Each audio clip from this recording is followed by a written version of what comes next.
Queen of Snow, Fairytales Reimagined series, Book 1, written by Laura Burton and Jessie Cal, narrated by Emma Faye.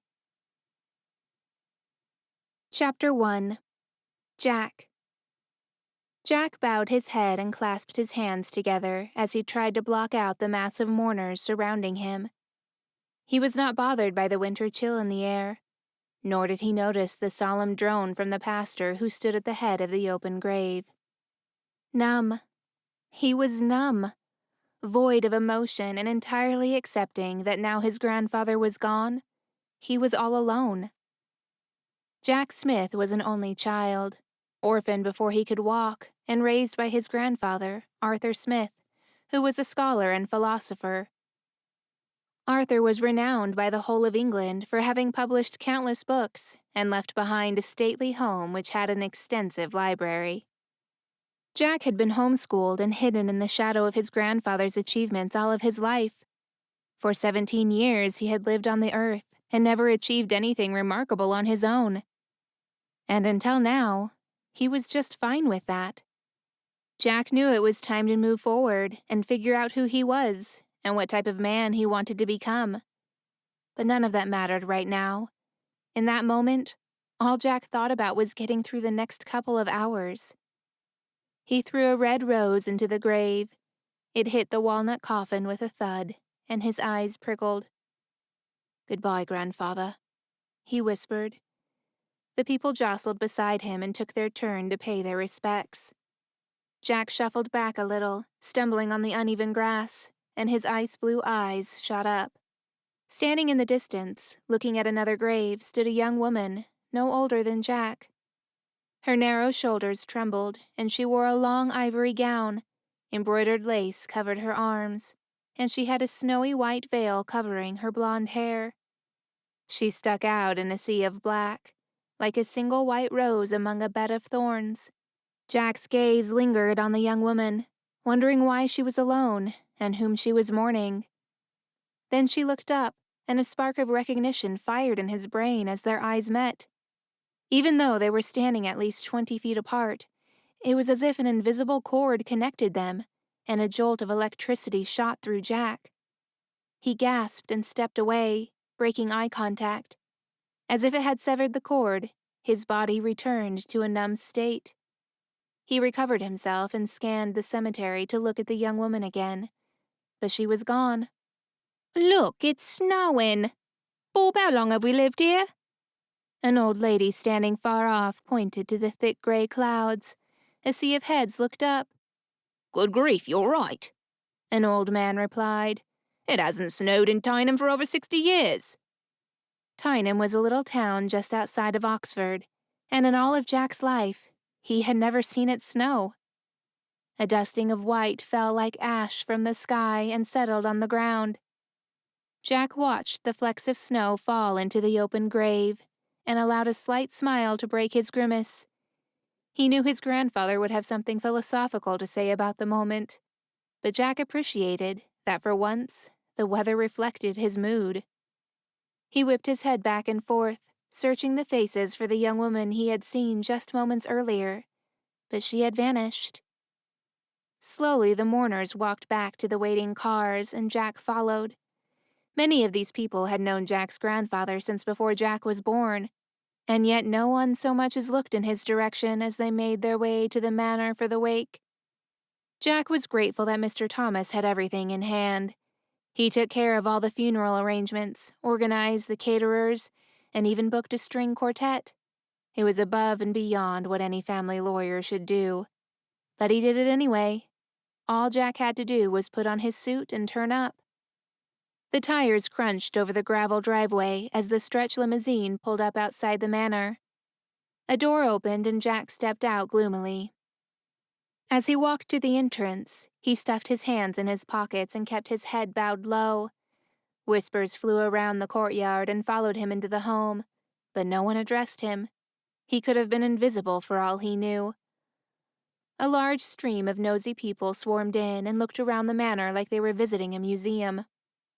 Arthur Smith was the grandson of a duke. The manor was the finest example of 18th century architecture in Tyneham, and this was the first opportunity for members of the public to look inside. According to the will, Arthur bestowed everything to Jack. But Jack did not like the idea of living in a 12-bedroom manor and maintaining 4 acres of gardens alone. He instructed Mr. Thomas to sell it as soon as the funeral was over and let him know as soon as the funds were available. What Jack would do next or where he would go remained a mystery. But he didn't care. This was no longer his home, and an unknown future called out to him. After several awkward minutes of standing in the entrance hall, picking at the seam of his jacket, he headed upstairs to the bathroom, certain he would not be missed. He glanced at the paintings of his ancestors as he ascended the steps and allowed his hand to drag along the oak rail, rubbed smooth over years of use. The floors creaked as he crossed the hall, and a sudden flash of light stopped him in his tracks. It came from his grandfather's office, a room Jack had been forbidden to ever step inside. But unlike most days, the door was cracked open, and a light flashed again. Jack's curiosity piqued. Just what was so special about Grandfather's office that I could never go inside? He wondered. With a light shrug, he walked to the door and pushed it open. No one was there to stop him this time. The hinges squeaked as the door swung open, and a flash of brilliant white light momentarily blinded him. Shielding his eyes, he cautiously stepped forward and blinked several times to take in the room. A wide mahogany desk stood proudly in the center, with an open leather-bound book laying on top. Jack leaned in to find a quote encircled. "The best portion of a good man's life, his little nameless unremembered acts of kindness and love." William Wordsworth. Jack traced the words with his finger and let out a heavy sigh, but his breath caught in his throat. He tugged at his collar with a grimace and glanced at the small dusty window. He supposed it had never been opened. The room was hot and stuffy, and Jack shrugged out of his jacket as he looked around. Many dusty shelves lined the walls, all sporting various antiques and artifacts. His grandfather's coat hung on a coat stand by the door, and a cane leaned against the desk. In the corner of the room stood an ornate freestanding oval mirror. The brass frame had etchings of words written in a language he did not recognize, which was a surprise to him, as his grandfather had him study 12 languages, including Greek and Latin. He caught his reflection. His muddy brown hair sat wavy around his ears, and despite his moody disposition, his eyes twinkled. He had always been scrawny and small, but the young man looking back at him in the mirror was taller, with a healthy glow. He stood up straight and squared his shoulders, clenching his biceps and setting his jaw. Then a pair of sky-blue eyes blinked at him from behind his shoulder. As quick as a flash, he turned to see who was standing behind him. He recognized those eyes, but no one was there. Jack looked back at the mirror and took a step closer, his heart thumping and ears ringing. Next to his head, he saw a spray of blonde hair obscuring a woman's eyes. He took another step and squinted. A delicate hand rose and brushed the strands of hair away from a porcelain face. His eyes lingered on a pretty pair of rosebud lips, and 2 glittering eyes met his gaze. They held eye contact for a moment. Then a blast of frosty air shot past Jack from the corner of the room.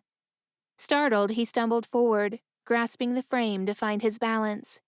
He didn't dare to break eye contact with the woman in the reflection, for fear that she might disappear again if he did. Then a stronger blast hit him from behind. It was as if an unseen energy willed him to fall. Jack clutched the frame as his body went hurtling forward. He braced for impact with the glass, but to his utter surprise, he fell through, as if it was not a mirror at all, but an archway. Shards of glass surrounded him and hung in the air, sparkling like glitter. Jack marveled at the sight. Then another gust of air scattered them as far as the eye could see. He stood on the top of a snowy hilltop, and brilliant white light flooded the sky. To the right, a magnificent white castle sparkled in the distance, and a little village of wooden houses with smoking chimneys sat nestled in a valley. Jack whipped around on the spot. The brass frame of the mirror lay in pieces at his feet, and his grandfather's office was nowhere to be seen. What the? He said in a breathy voice. Then he realized he was not alone. His brows shot up and his chest squeezed as he watched a young woman walking toward him. Her face looked the same as the woman he had seen in the mirror, but now her hair was brown. Despite the winter frost and the thin material of her cloak, she did not shiver, nor were her cheeks rosy from the cold. She held out a gloved hand and smiled at Jack like she was an old friend, as if this was not the first time she had witnessed someone stumble through a mirror.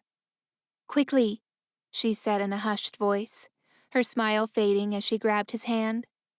Jack stumbled forward, his legs like jelly as he struggled to keep up. The young woman broke into a run, her feet flying across the snow with ease, cloak billowing out behind her. Jack's chest burned and the snow crunched under his feet. Wait, I can't. He gasped and came to a halt. The young woman's eyes flashed as she stopped and looked at him with alarm. "We can't stay here, Jack. We have to go."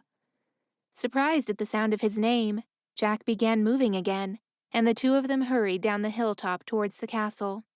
All the while, the mystery woman kept her face forward, never so much as glancing back. The ground leveled as they entered a woodland. Jack's lungs burned, and his legs refused to walk any further. He doubled over, gasping for air. "We can't stop," the young woman urged. Jack looked up and frowned. How was she not out of breath? They had been running at full pelt for several minutes, and his heart was about to burst out of his rib cage. Yet she hadn't broken a sweat. Who are you? How do you know my name? He asked through gulping breaths. And where am I? The young woman took a step closer, her warm breath tickling his forehead as she bent down to him. "You have a lot of questions, but for now I only have one answer." Her voice was soft and musical, and her words seemed to soothe his troubled soul. But then her eyes darkened. "Trust no one." She threw her arm back in a swift motion, and something struck him on the back of the head. Then everything went black. Chapter 2. Aria. The clouded winter sky cast a gloomy gray inside the tavern. Aria pulled her hood farther over her face as she sat at a corner table with an unlit candle. She watched the door, willing the pirate to arrive. The sooner she got this deal over with, the sooner she could get away. Guilt tugged at her heart no matter how much she avoided looking at the young man passed out next to her. Jack was his name, but it didn't matter. Soon enough, he would be someone else's problem, and she would be closer to getting the only thing that mattered to her. A group of dwarfs walked into the tavern with their faces downcast. They threw their axes on the floor with loud clunks before plopping down at the bar and ordering the strongest drink on the wall. A melodic sound seeped in through the open door, and Aria cringed. She hated mermaids, but the Chanted Forest was known for their enchanting songs sometimes carried by the wind over the whole kingdom. Brave choice, the man behind the bar said as he poured over a line of shot glasses. What's the occasion? Despair, a grumpy dwarf replied, snatching a glass and downing the drink. Another. As the man began to pour, the grumpy dwarf grabbed the bottle and slammed it on the counter. Leave it. What has the queen done this time? The man asked, finally realizing the source of their distress. She was, in fact, the source of everyone's anguish in the Chanted Forest. She set our village ablaze, another dwarf replied. We came home to nothing but ashes. How many more villages will have to burn before this nightmare comes to an end? A sleepy dwarf laid his head on the bar and stared at the liquid in his glass, as if it were only a matter of time before the liquid also turned to ash. When she finally gets what she wants, the grumpy dwarf replied with an angry growl. The princess. Aria lowered her head, using the hood to obscure her face. Not that they would have recognized her. Not only had she changed the color of her hair using the chemical of a plant, But the princesses were only displayed to the people on the day of their birth, then again on their 18th birthday. Had Arya still been at the palace, this year would have been her coronation ball. She shook those thoughts out of her mind. That wasn't her life anymore, and there was no need to dwell on what could have been. It only made her heart ache, and she worked too hard in the past year to learn to control her emotions so as to keep her true identity hidden. What if we get her? A dopey dwarf sat on the top of the bar and faced his friends. If it'll keep the queen from burning more villages, then why not? Because we don't know what the princess looks like, a dwarf with small round glasses replied, pushing aside his empty glass. She could be dead for all we know. It's not likely a princess would survive alone out there. She better be dead, the grumpy dwarf said with his jaw clenched. Otherwise, she's nothing but a coward who allows everyone else to suffer at her expense. Arya felt a stab in her chest. If they only knew what the queen really wanted from her, they would understand that she wasn't hiding out of cowardice. She was protecting them like her father had taught her to do, and his courageous example was forever carved in her heart. Impressive. A deep voice approached her table, and she instinctively touched the knife she kept hidden under her cloak. I was expecting less from you. After all, he isn't just a diamond necklace. You often underestimate me, Reich, she said as he took a seat across from her. His piercing blue eyes suddenly locked on her, while his black hair curved just above his brows. But his good looks didn't have any effect on her. So did you bring it? You're quite feisty for a lass. He flashed her a charming smile that certainly can melt many hearts, but not hers. Hers was as cold as ice, and she liked it that way. Reich then shifted his attention to Jack, who was still passed out on the table. What did you do to the poor kid? He's alive. Now where's my payment? Arya asked, firming her grip around the knife, just in case. And I will take nothing less than what we agreed on. There's no need to be hostile, love. Reich gave an amused look as he lifted his arm to order a drink. I'm a man of my word. I just need to make sure it's the correct merchandise. He signaled with his arm again, and a young redhead boy with pointy ears came to sit next to Jack, his eyes glued to him as if he were a treasure chest full of jewels. Arya hated how they treated the young man like a pile of gold rather than a human being, but she forced herself to ignore it. After all, she hadn't treated him any differently. I didn't know pirates had dealings with elves, she noted the pointy ears. Reich took a gulp of his drink. This pirate has dealings with the highest bidder. She couldn't care less about his deals. So? Arya leaned her elbows on the table. Do we have a deal or not? Reich glanced at the elf as he examined Jack's face for a long moment. The elf looked up with a beaming smile, but Reich still hesitated. It's okay, the elf assured him. You can give it to her. It's really him. Reich then murmured in a different language. The elf responded, keeping his voice low as if that would make any difference. Arya didn't speak the language, but she did recognize the sound. And since Reich was a pirate, it made sense they would be speaking in the language of the sea. And since elves speak all languages, that wasn't surprising either.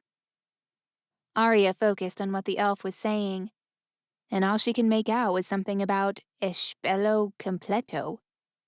She had no idea what it meant, but Reich's eyes widened in surprise.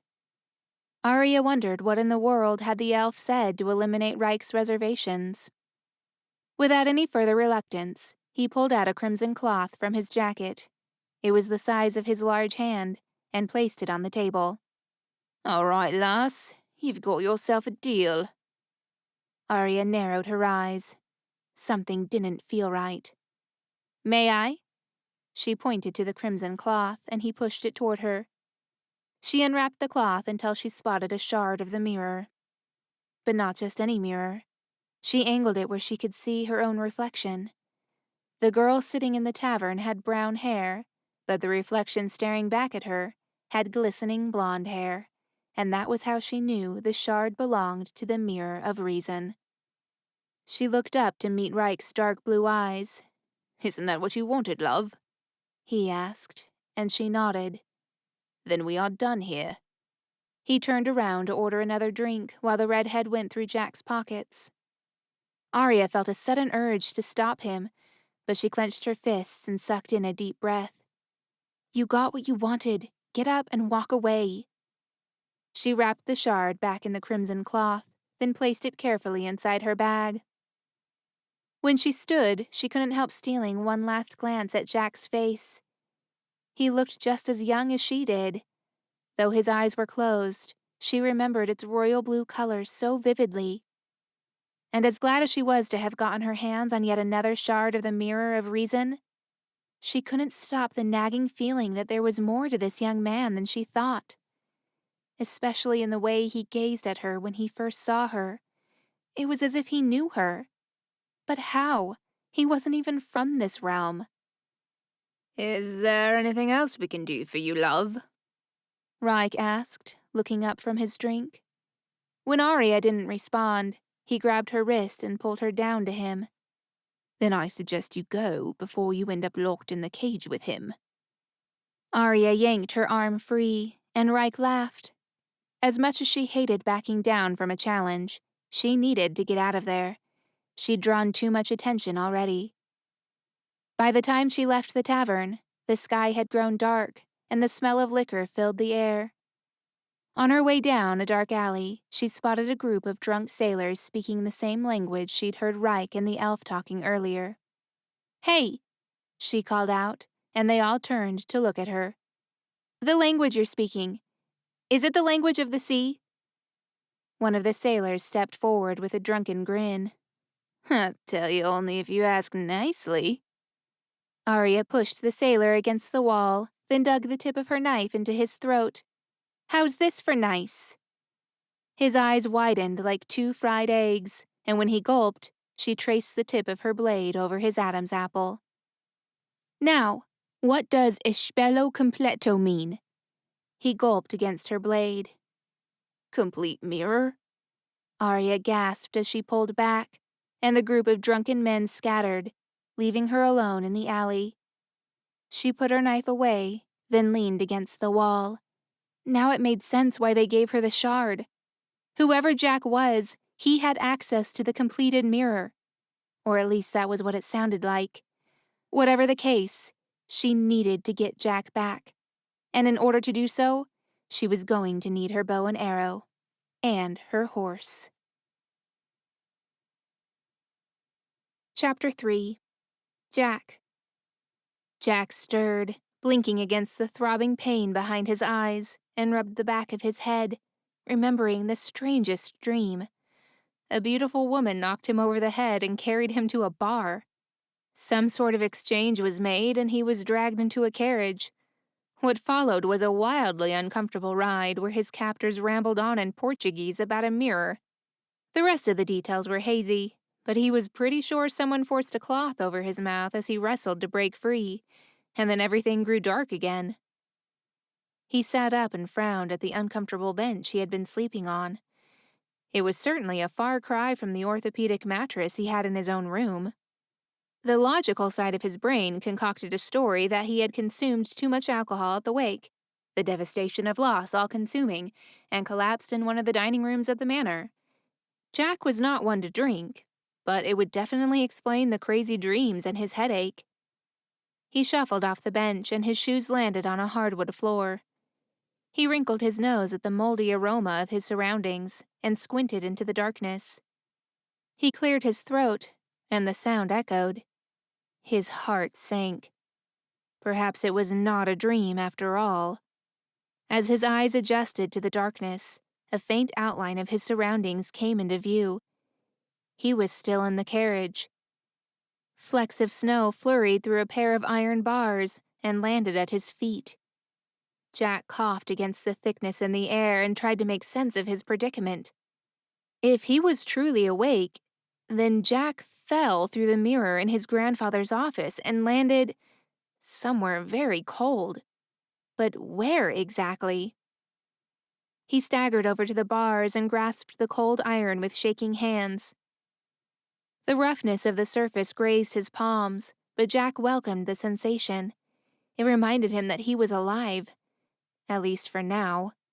He peered through the bars to catch a glimpse of a dark forest.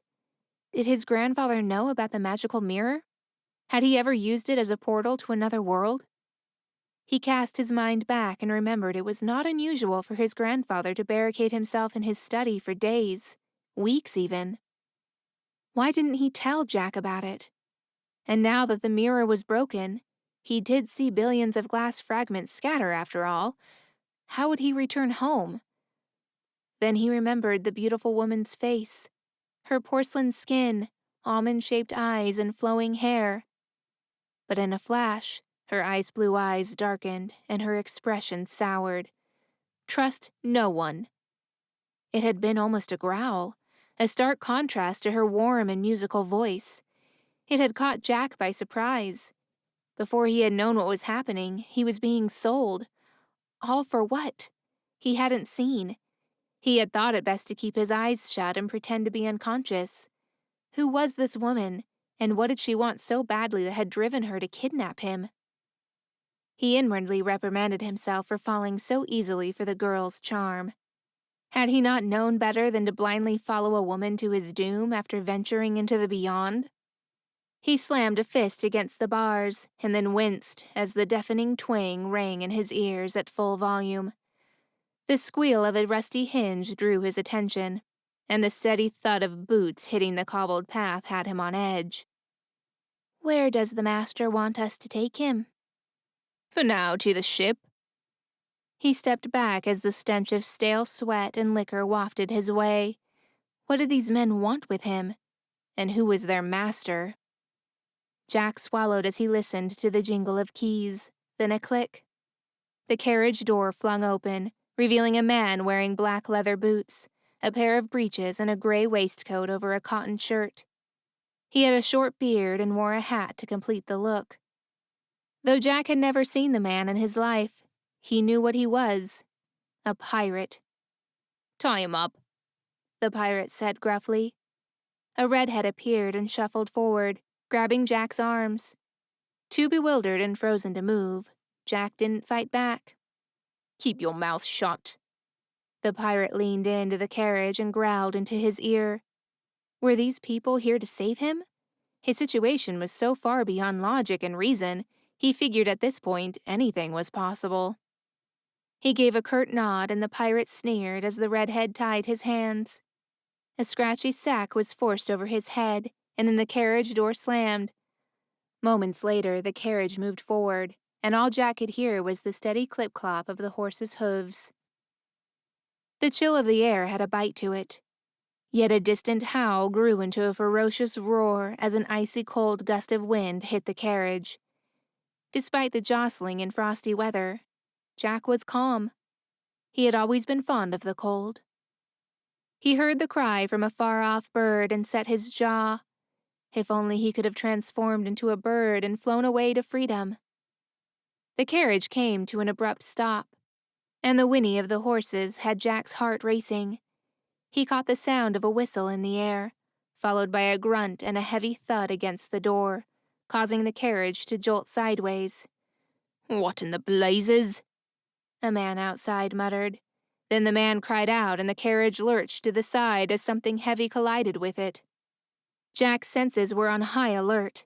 His ears picked up the crunching gravel as quickening steps circled the carriage. Then a scuffle of movement at his side. With trembling hands, he dragged the sack from his face and took a breath. He heard a symphony of sounds: the clash of steel blades, the thump of flesh making contact with the path, and a distant whistle. He staggered to the iron bars as an arrow landed with a thud just inches away from his nose. He glimpsed a hooded figure deep in battle with the dark-haired pirate. They moved with such grace and agility, it was almost like a dance. But it ended when the hooded figure pinned the pirate to the tree and hit him on the head with a piece of wood from the broken carriage. A strange and eerie silence followed as the figure turned around. Jack stumbled out of the carriage with his hands still tied and awkwardly staggered to find his balance. "Stop moving!" Jack craned his neck at the familiar voice. The cold steel of a blade slid between his hands, and in a swift action, his bonds fell to the ground. Jack jumped to his feet and stumbled away from the hooded figure. It's you. The figure threw their hood back to reveal the brunette from the hilltop. Her eyes shifted left and right, then narrowed at him.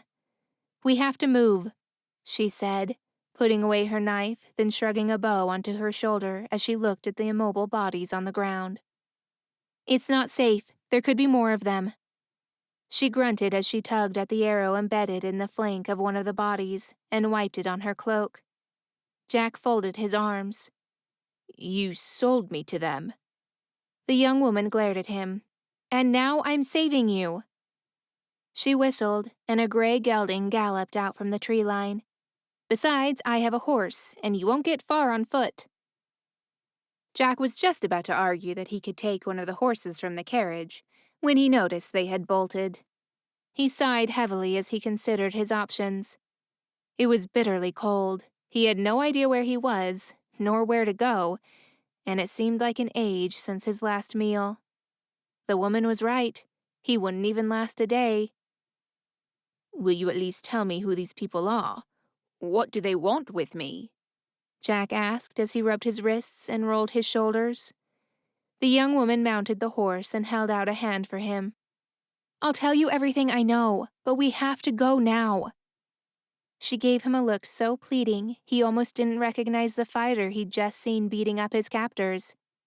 Jack took her hand and climbed on.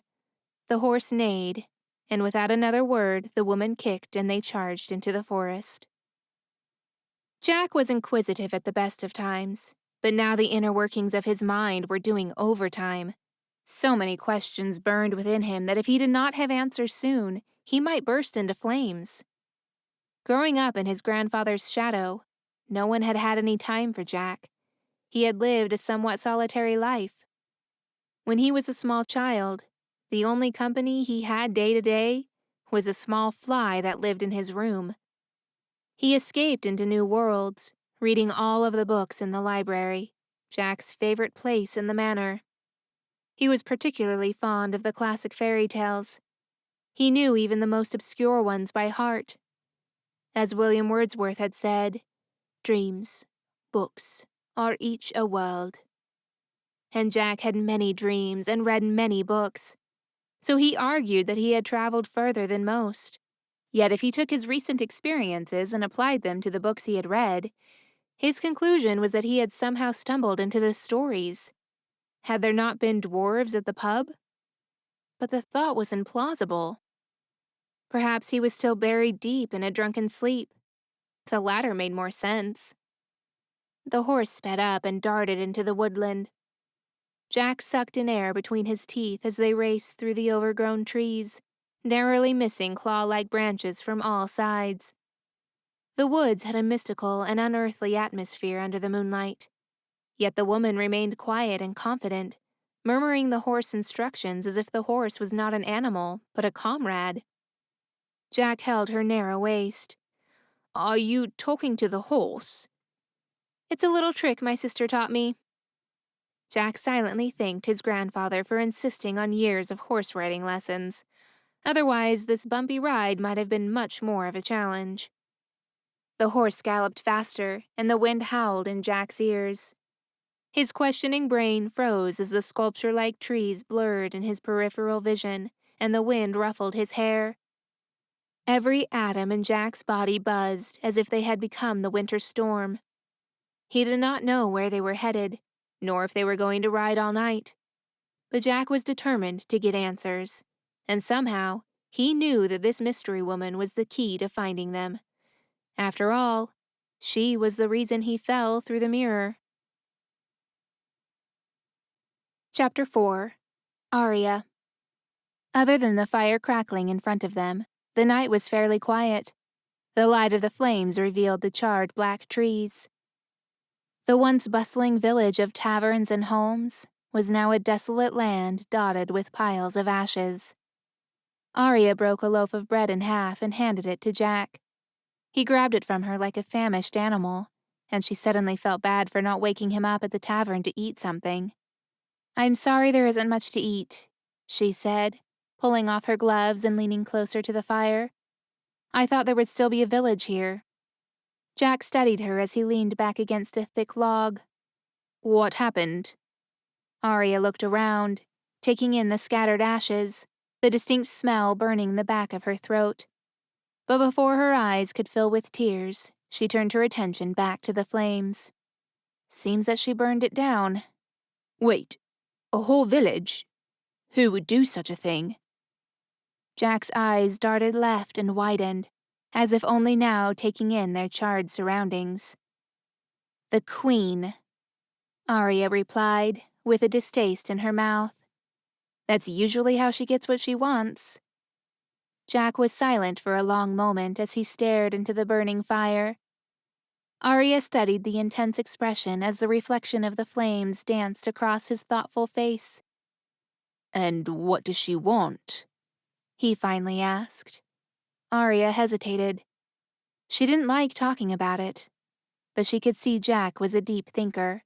If she didn't respond, or avoided the subject entirely, he would most likely connect the dots. "The princess," she said. "She ran away a year ago." "Why?" "All we know is there used to be 2 kingdoms," she explained, leaning closer to the fire. "The Chanted Forest was under the rule of King Dario and his wife for many decades. It was wonderful living here, until the queen from the north came and wiped out his whole family." Arya willed herself not to cry. The princess was the only one who escaped. "That's terrible," Jack gasped. "Where do you think she is now?" "Not here, that's for sure." She took another bite out of her bread. "If she was, I'm pretty sure the queen's men would have found her by now. She's got eyes everywhere."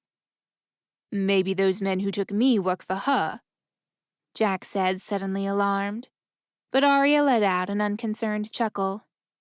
"Trust me, Reich does not work for the queen." "What makes you so sure?" he asked.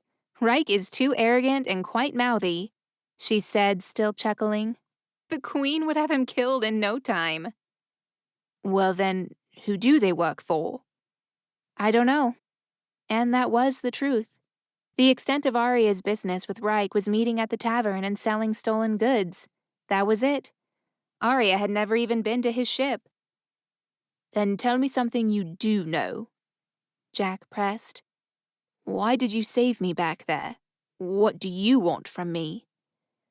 Arya hesitated, but only for a moment. "The mirror of reason." Jack gave her a puzzled look. "Mirror of what?" She gave him an annoyed look. She was not in the mood to play games. "The mirror that you used to come to our land." Jack sat up, suddenly intrigued. "Wait, you know I'm not from here?" "Of course." Arya pointed at his clothes. "We don't have anything like that here." He looked at himself, then up at Arya again. "So that mirror was some sort of portal?" Arya arched a brow as Jack looked at himself again. He touched his chest and arms as if he couldn't believe his flesh was real. "How is that possible?" "I was hoping you would tell me. I've never been through one before." When he looked up at her again, the reflection of the fire danced in his puzzled eyes. "I was in my grandfather's study when I saw—" He paused and Arya leaned closer, clinging to his every word. But then there was a change in his tone and Arya could tell he was hesitant. "Saw what?" she pressed. "The mirror," he said quickly. "I saw the mirror." She had a nagging suspicion that wasn't his first thought, but she didn't press it. "And what did you do?" "I just looked at it for a while. Then I noticed—" He paused again with the same look in his eyes. What was he hiding? He shook his head. "It doesn't matter. I only remember a gust of wind and losing my balance." And then what happened?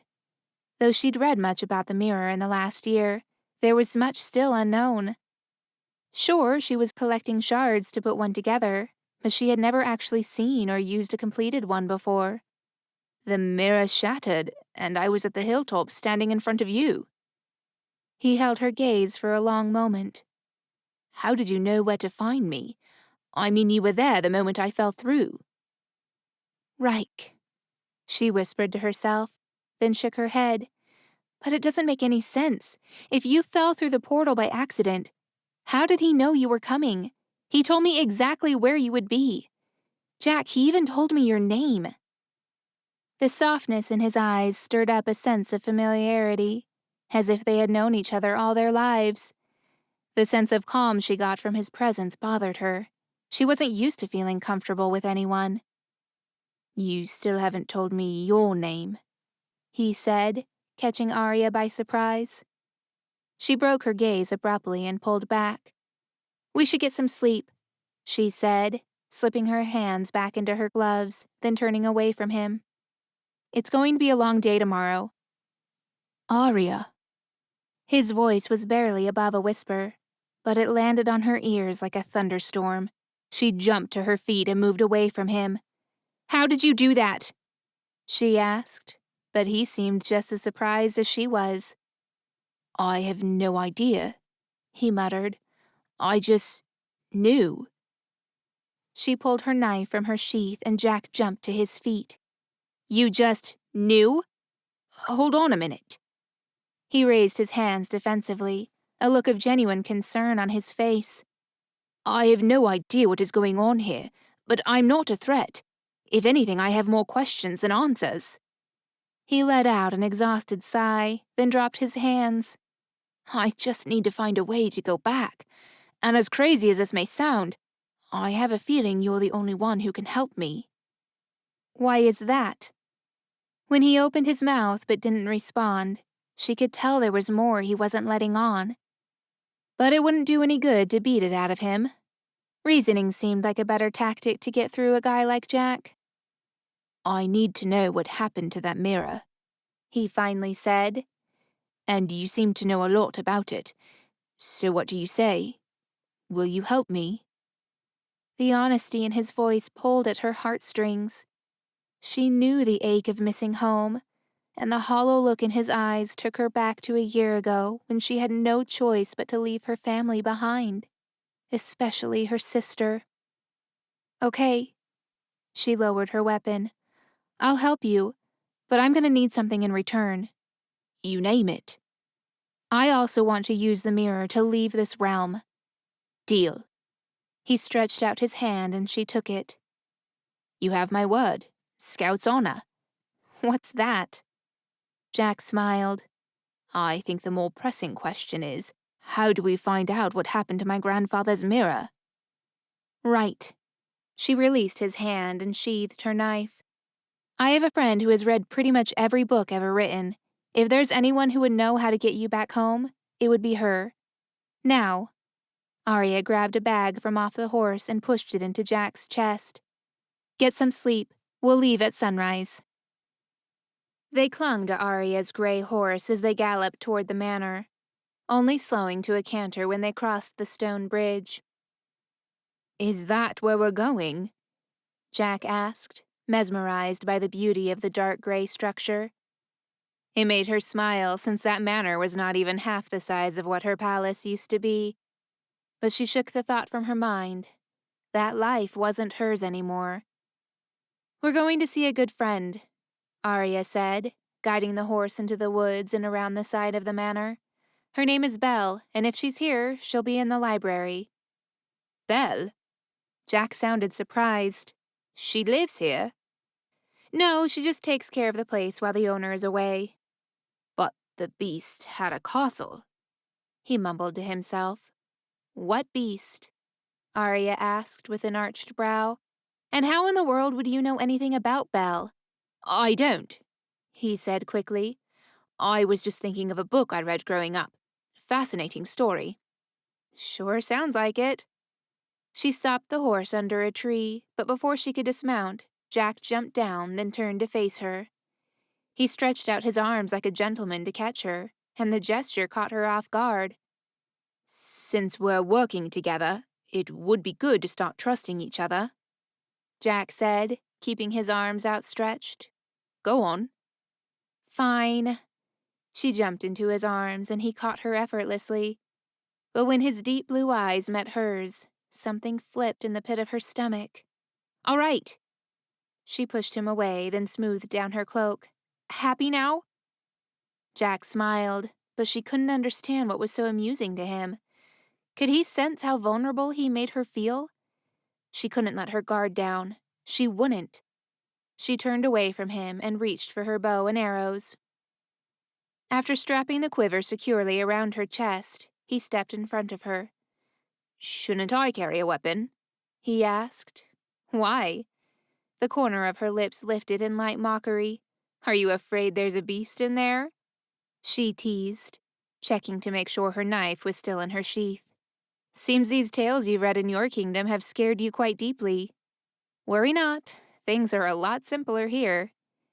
Jack pulled back, chuckling. If you only knew the irony of your words, it would be quite humorous. Good thing I'm not in the mood to laugh. Now let's go. After sneaking through the bushes, Arya led the way toward a small wooden door.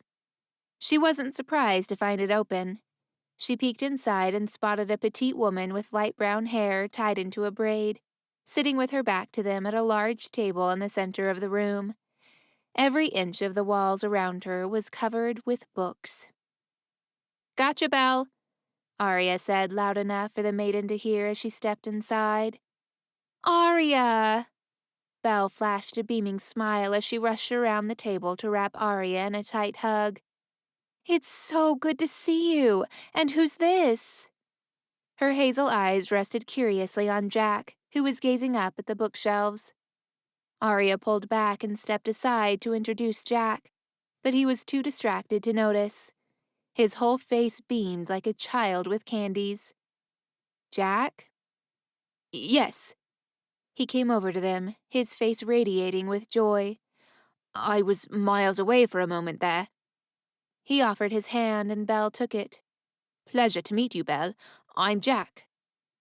He craned his neck up and pointed to the vast rows of leather-bound books. What a magnificent collection. It's quite impressive. You like to read? Belle asked, surprised. It's not often I see young men such as yourself interested in books. Her eyes flitted down his body and settled on Jack's face again with her brows raised, which reminded Arya to find Jack a change of attire. Well, I'm not from around here, Jack replied. In fact, that's why we came to see you. Arya tells me you may know a way to help me home. And where is home? Belle asked, turning to Arya. And how exactly can I be of assistance? He came through a mirror, Arya said with a pointed look, and Belle's eyes widened. You completed the mirror? No, he came through his own mirror, from another realm. Another mirror, Belle whispered to herself as she began to pace the room. Then she stopped and looked at Jack, her face lit up with excitement. So it's true. There are other mirrors, in different realms. Yes, Arya confirmed. I saw him come through with my own eyes. What happened to the mirror? Did it come with you? Belle asked as she hurried to one of the bookshelves. It shattered as soon as I landed here, Jack said, following after her with Arya by his side. What happened to the shards? Belle asked, not bothering to turn around as she continued scanning the spine of each book. There were thousands of tiny shards everywhere, Jack said. Then they scattered and disappeared. That's good, Belle said. Here it is. She pulled a book from the shelf and brought it to the table. Arya and Jack came to look over her shoulder and watched as she flipped through the pages quickly, knowing exactly what she was looking for. Here. Jack and Arya leaned closer. What language is that? Arya asked. The language of the sea. Belle pointed to the top of the page. And here is the only reference of the mirror in this book, but it explains exactly what happened. It says, After we had traveled through the mirror, it seemed the grass had become like sparkling grains of sand, before the wind took them and they vanished. But the mirror had not broken. It was a mere side effect. Some would call a hallucination. By the time Jack finished translating, Belle and Arya were staring at him in shock. "How do you speak the language of the sea?" Arya asked. It's called Portuguese where I'm from, he explained. My grandfather made me study languages, but that's not important. This is. He picked up the book, and after rereading the paragraph, he turned to Belle. So this means that the mirror is still intact in my land? Belle nodded. "But there's no way of getting to it from here," she added. "The only way to go back is to use another mirror." Where would we find another mirror? Jack asked. I thought you said the one here is shattered. Belle's eyes flickered to Arya for a tenth of a second, but it was enough for Jack to notice. You can't be serious. He turned to Arya as if she'd slapped him. You have a mirror? "Not a whole one," Arya confessed. "I have been collecting shards and trying to piece one together, though." She dug into her satchel and pulled out the crimson cloth. "This is what I sold you for." She handed it to him and watched as he unwrapped it on the table. "They gave it away because they probably thought they could get the full mirror from you, as did I." How far are you from completing it? He asked, and she leaned back on the table next to him. "I think it only needs 2 more shards, but it's hard to be sure," she said, looking at Belle, who was again scanning through the bookshelf. "Would you know where to find them?" "Last I heard, the ogres had one. You know how they love to collect shiny objects," Belle said, pulling another book from the shelf and bringing it to the table. "But there is one more thing about the mirror you should know." She opened the book to the middle and scanned it line by line until she found what she was looking for. "Is it in common language?" Arya asked, and Belle smiled. "Yes." She pointed to the sentence and waited for Arya to read it aloud. "1 broken mirror, 7 years of bad luck." Arya stared at the page as if waiting for an explanation, but there was nothing. She looked up from the book with an annoyed look. "Great, it's a flipping riddle." She threw the book on the table, and Jack snatched it up like a newborn baby. He gave her an affronted look at her carelessness. Then he examined it with his brows furrowed. "Of course," he murmured, turning to Belle. "If the mirror is cracked, it can only be used once every 7 years." "But why the bad luck?" Arya asked. Imagine being stuck in another realm for 7 years. Being cut off from everyone you know sounds like bad luck to me, he explained. But Arya didn't see the bad luck in that. Leaving the Chanted Forest and getting away from everyone she knew was exactly what she wanted. But apparently not Jack. Closing the book, he placed it back on the table, then stared at the closed cover intently, as if willing it to solve all of his problems. Before she realized what she was doing, her hand was already on his shoulder. "Are you all right?" she asked. My grandfather had a portal to another world, and he never told me. Though his voice was barely above a whisper, the pain in his tone was clear. All the books he had me read about explorers, all the ancient myths and legends he made me study, the languages he made me learn, the horseback riding lessons, everything. It was as if he was preparing me for this place somehow, but yet he never told me about it." When he looked at her again, the mixture of hurt and confusion in his eyes was so intense that Arya ached inside.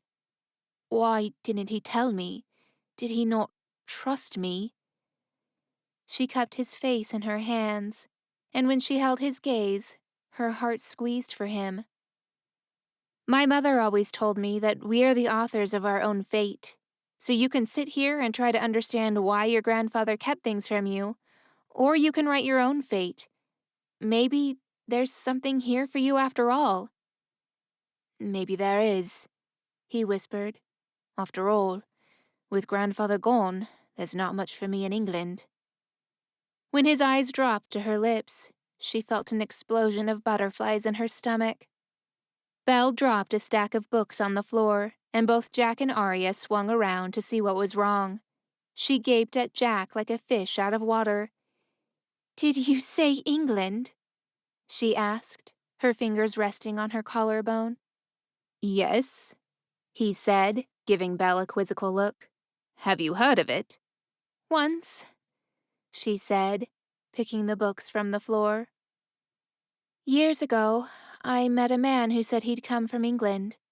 He gave me this." She put the books on the table and pulled out her necklace so Jack could see. "What is it?" Arya asked. It's an English coin. An old one, too, Jack answered. see the face? That's Queen Victoria. Belle nodded. "Right. Well, the same thing that happened to you happened to him, and he came to my village looking for mirror shards. At the time, I had one in my possession, and he made a deal with me." What kind of deal? Jack asked. "If I gave him the shard, he would tell me how I could find true love and happiness without any heartache." She chuckled wryly, as if she knew how absurd it sounded. "I have no idea where he got it, but he had a book with all of our fates in them." You read the book? Jack asked. "Only my story." When she ran a finger over the inside of her arm, Jack stared at the large scar from the inside of her wrist to her elbow. May I? He said, holding out his hand. Belle's hazel eyes shot down before she nodded. Jack gently took her arm and turned it to get a better look at it. The beast was never supposed to hurt you. Belle nodded, still staring at the scar. "The intruder changed my fate, and I wasn't the only one. Over the years, I heard rumors that he's rumpled a lot of lives. He's come to be known as the intruder." What happened to him? Jack asked. "Nobody's seen him for years, but if I ever find him..." Belle's eyes turned dark for a moment. "Well, let's just say the beast will be the least of his worries." Wait! Arya shook her head as if she hadn't heard them correctly. So there really is a beast? "You both should go." Belle glanced at the wooden clock on the wall, then started closing the books on the table. "Tonight is a full moon, and you should get as far away from these woods as possible." When Belle turned around to put the books back on the shelf, Jack turned to Arya. Full moon? She doesn't mean... He whispered. Arya nodded.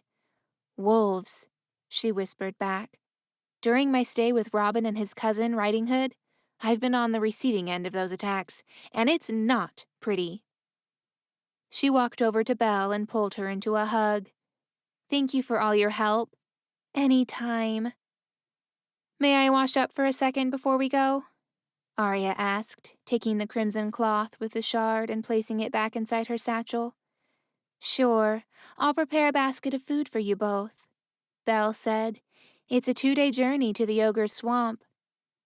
Arya left Jack talking with Belle about books and went to the washroom. She entered the small room made of rocks and pottery and turned to face the mirror. After pulling off her gloves, a wave of ice shot out of her hands, freezing the metal tub in the corner. She balled them into fists, then took in a deep breath. How much longer was it going to take for her to fully control her powers? Within a few seconds, she opened her frost-covered hand and placed them under the running water. The ice melted and she washed her face, sighing at the splash of cold water against her warm skin. She wet her hair, then twisted it in a bun, using a piece of broken arrow to keep up. As she faced the mirror, her eyes landed on the stone necklace around her neck, and memories of her mother came flooding back.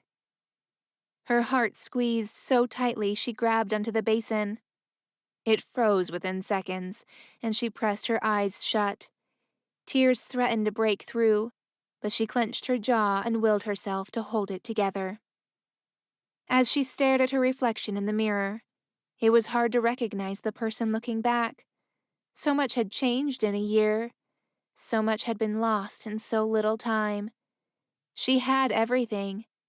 Then in the blink of an eye, it was all gone. That did make her decision to leave that much easier, even if she did end up stuck in a strange realm for 7 years. Anywhere else would be better than staying in the Enchanted Forest. If she were to get caught, it wasn't her own life she would be putting at risk. It was the entire kingdom. She splashed more cold water on her face, but when she lifted her head, her eyes locked with one of the Queen's men standing behind her.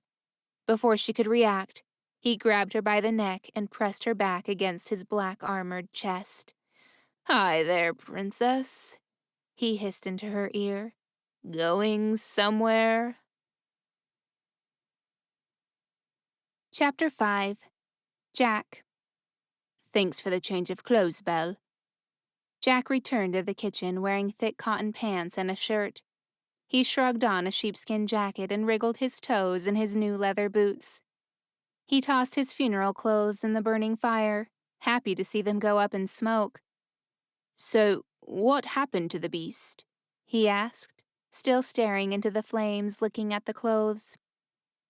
Belle didn't answer, and a shift in the air had Jack on edge. He looked up and spun around, catching sight of 2 men in black armor apprehending Belle.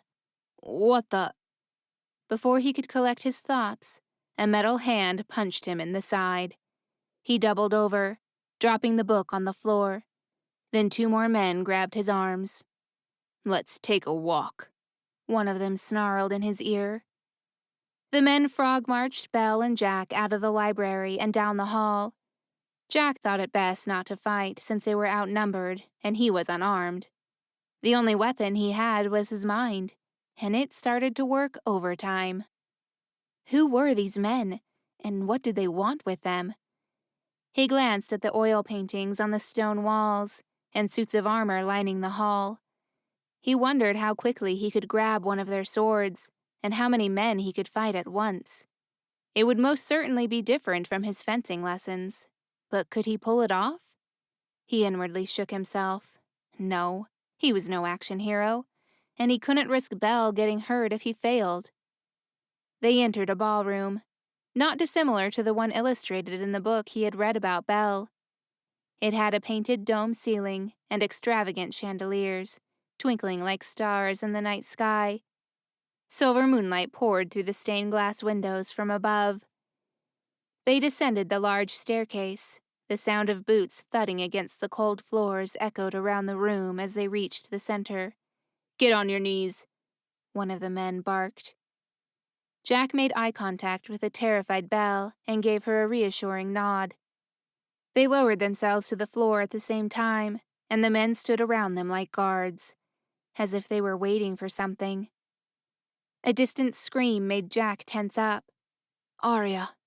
He balled his fists and set his jaw, thinking the poor girl must be frightened. He wondered how fast his captors could run in their heavy suits of armor. He was confident he would be faster, but if Jack bolted, what would happen to Belle? There was a sudden chill in the air, like all of the fires in the castle had been extinguished, and someone opened all of the windows at the same time. Belle shivered at his side, and the men dragged them behind the piano, ordering them to be silent. Screams came from down the hall, followed by a crash and the sound of metal clanging to the floor. Jack's chest throbbed as his heart beat against his ribs like a drum, wondering if perhaps the beast was coming. A door upstairs burst open, and in an instant, the wooden banister turned to ice. A group of the guards charged up the staircase, but slipped as the marble froze beneath their feet. A small hooded figure dashed across the upper hall and appeared on the top of the stairs, standing powerful. Then the hood fell back, and Jack gasped. Arya. She was nimble like a cat as she hurried down the icy steps, taking 2 at a time. She outstretched a hand and a blast of ice shot out like a fountain and crystallized on the marble floor. The fallen guards staggered to their feet, swords raised as they approached her, but Arya was too fast for them. She dodged their attacks, ducked under their arms, and then clamped a hand on them. Within a blink of an eye, 2 of the guards became statues of ice. Jack grinned, but the grin collapsed into a frown at the sudden pressure on his neck. He swallowed against the cold metal. I wouldn't do that if I were you. Arya turned away from the frozen guards, and her face paled. She raised her hands as yet another guard approached from behind. Then he clamped a silver bracelet on her wrist. At least now we know she's the real princess, One of the guards said with a dark laugh. Get her in the cage. Arya wrestled against the guard as he bound her hands behind her back and shot Jack a pointed look. He stared at her, still reeling from the shock of her powers. Did they just call her a princess? Arya was the princess, the one the queen was burning villages down to find. So the guards must have been hired by the queen. What shall we do with these two? The tallest guard removed his helmet, then stared back with soulless eyes before he said in a flat voice, Kill them. Jack's survival instincts kicked in. He grabbed the blade, ignoring the pain as it slit his skin open. He jerked forward with so much force the guard fell flat on the floor with a tremendous crash. The cold air picked up like a storm in the room, encircling them as they were still on their knees. Jack rose to his feet. A ferocious wind howled and the windows shattered, showering them all with tiny glass fragments. The guards looked at each other and staggered back, trying to stay upright against the unearthly force. Belle was released, and Jack pulled her toward him. Come on, he shouted, running toward Arya, who had already taken down the 3 guards around her. Belle shielded her eyes as they pushed against the wind as if trying to cross a frozen lake in a blizzard. The 3 of them trudged forward while the guards fell back. The weight of their armor was too great. Once outside, the winds died down. We have to keep moving, Jack said as he untied Arya. She pulled away and put on her gloves, looking at Jack with alarm. The horse! Come on, this way, she said, but Belle grabbed her arm and gave her a hard look. You go on. I'll hold them off, she said. Are you sure? Trust me, Belle smiled. I just need to let someone out. The 2 of them embraced. Then Arya nodded as they broke apart. She looked at Jack. We have to go. Now, she said. Jack thanked Belle, but Arya kept tugging on his hand as the guards shouted from the castle. Seize her! Jack and Arya ran at full pelt across the dark castle grounds, never looking back. The winds picked up again, as if the elements were on their side, and the ferocious gales kept a distance between them and the guards. When they found Arya's horse, he was munching on apples, unaware of any urgency. Jack helped Arya up, then climbed on behind her.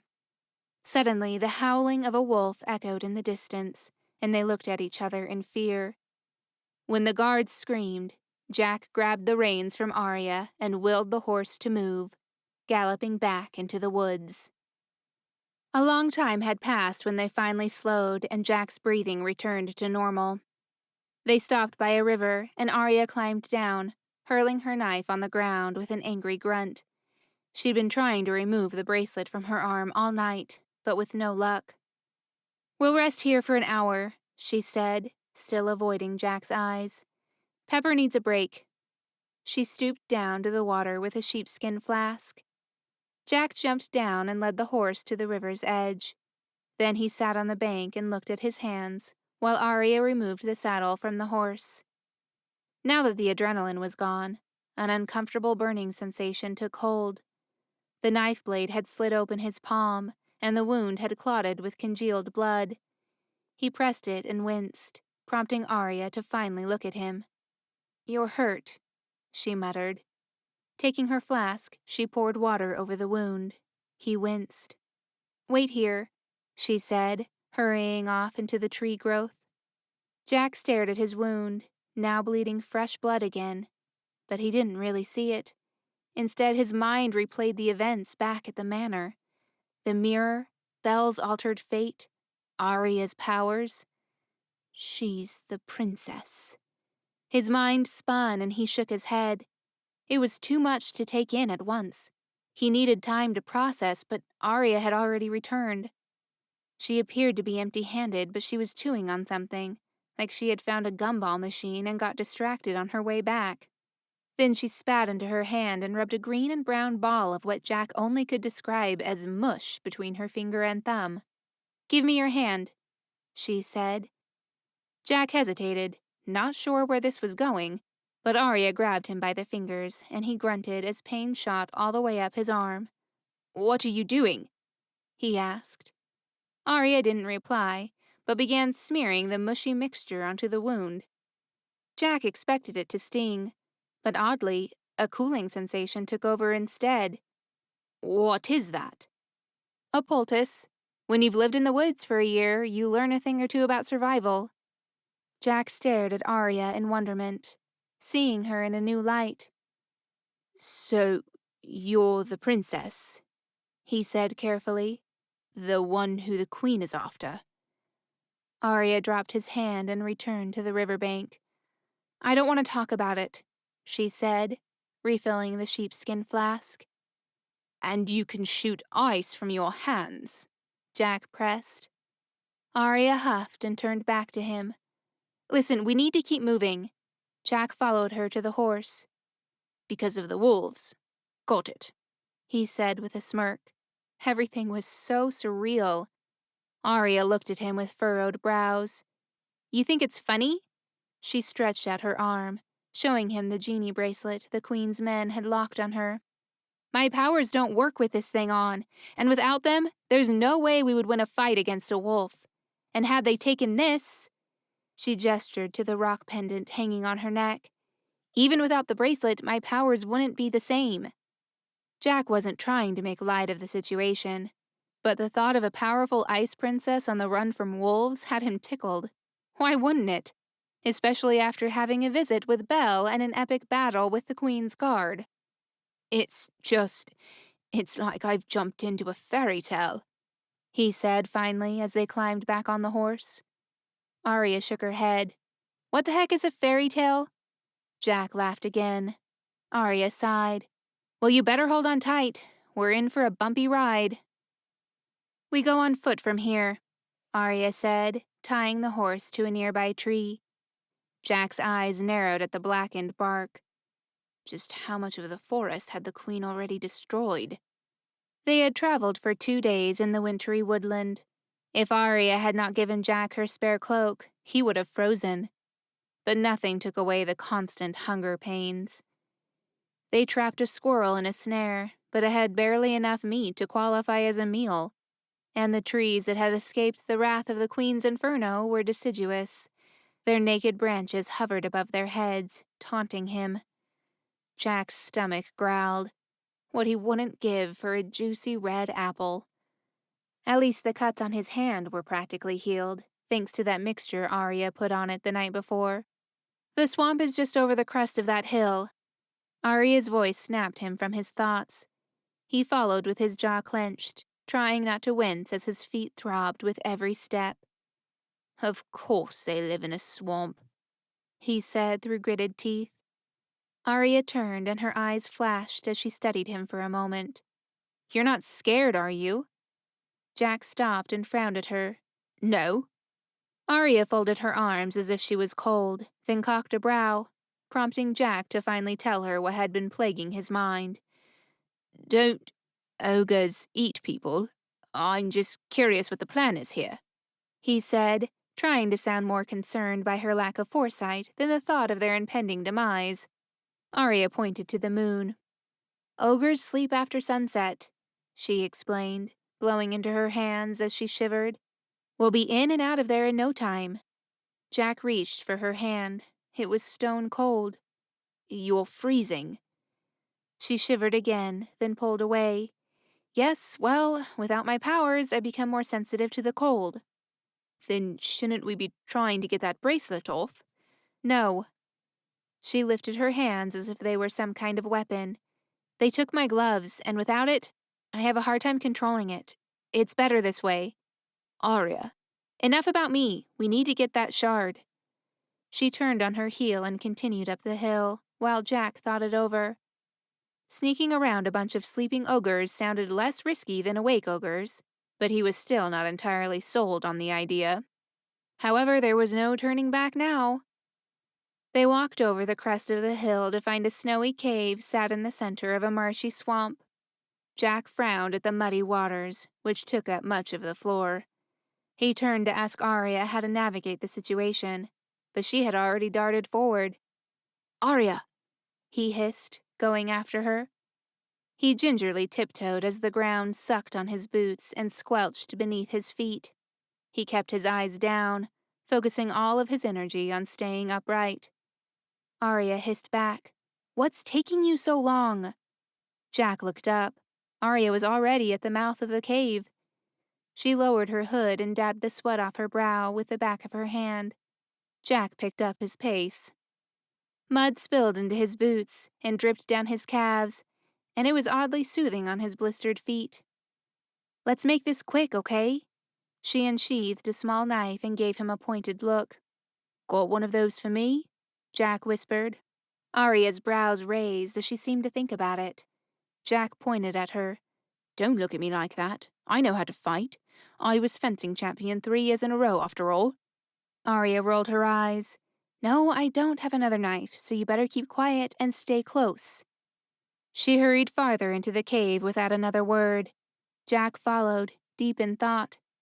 He got the impression Arya was an act now, think later person, but before he could brood on it more, a putrid stench of rotting eggs filled his nostrils. He covered his mouth and nose and pinched his brows as he staggered along the uneven rock floor, trying to ignore the nausea rising from his stomach. The steep path took them deep underground, and it took all of Jack's focus not to slip on the slimy rock floor. As the ground leveled off, Jack looked up and resisted the urge to gasp. The cave opened up, and moonlight poured in through cracks high above their heads. A monstrous creature the size of a 2-story building lay face down on a nest of old rugs. Jack thought ogres were green, but this beast had waxy gray skin and a mop of dark, shaggy hair atop its head. Arya nudged Jack and signaled for him to be quiet and keep going. Jack got the message. Now was not the time to stop and stare at the sleeping giant. They had to focus on the mission at hand, the mirror shard.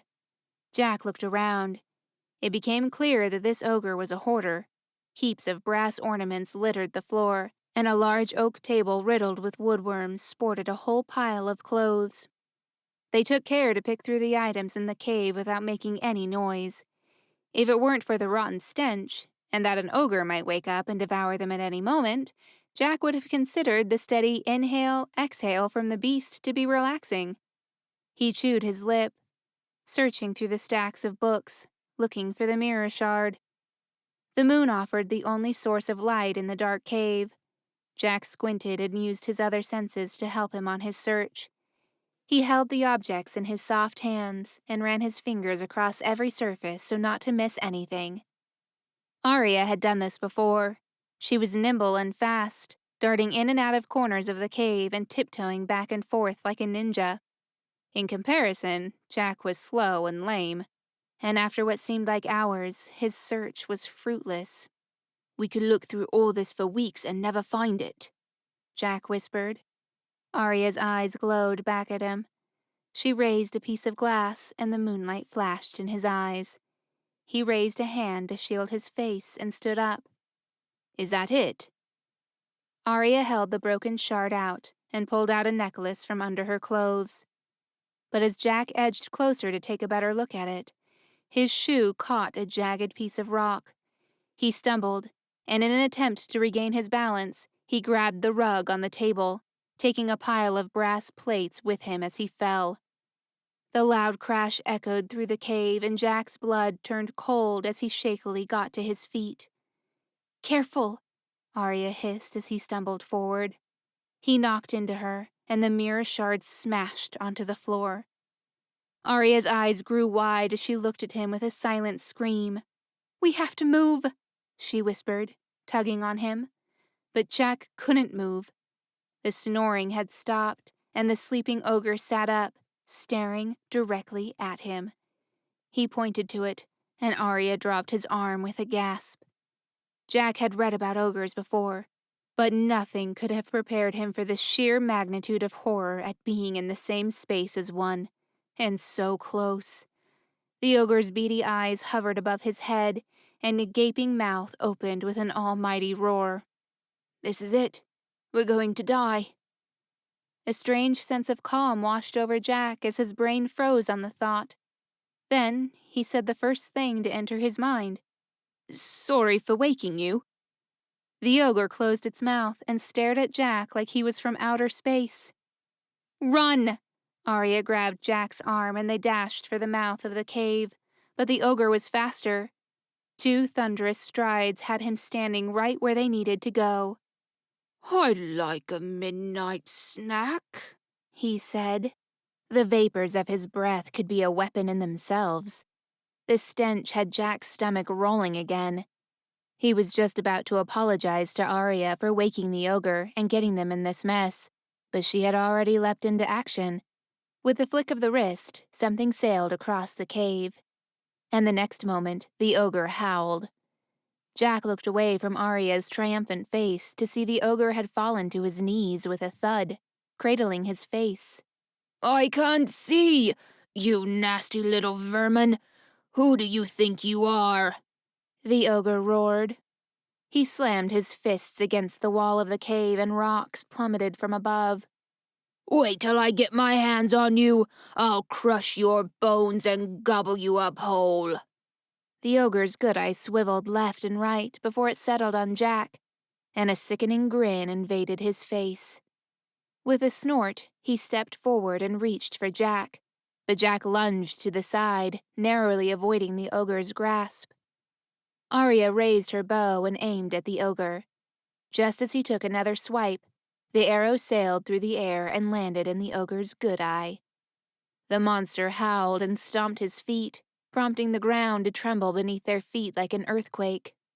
Now that the ogre was truly blind, they had a chance to escape. Only one problem. The wounded ogre was still blocking their only exit. Suddenly, Jack was struck by an idea. "I am sorry you are hurt," Jack said calmly. "I take it you are a collector. Tell me, do you like to collect knowledge too?" The ogre stopped moving. "What kind of knowledge?" he asked. "How about a name so secret you'd be the only living creature to know it?" Jack suggested. Arya shot him a look, her eyes widening. "What is this secret name?" The ogre grumbled.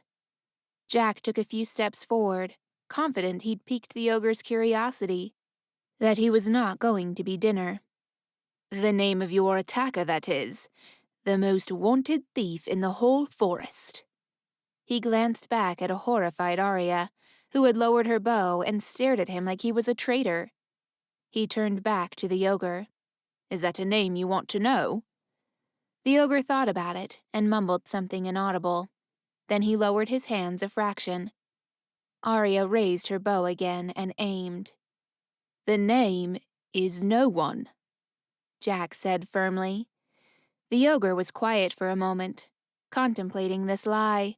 Then he growled and the shift in the air had Jack on alert.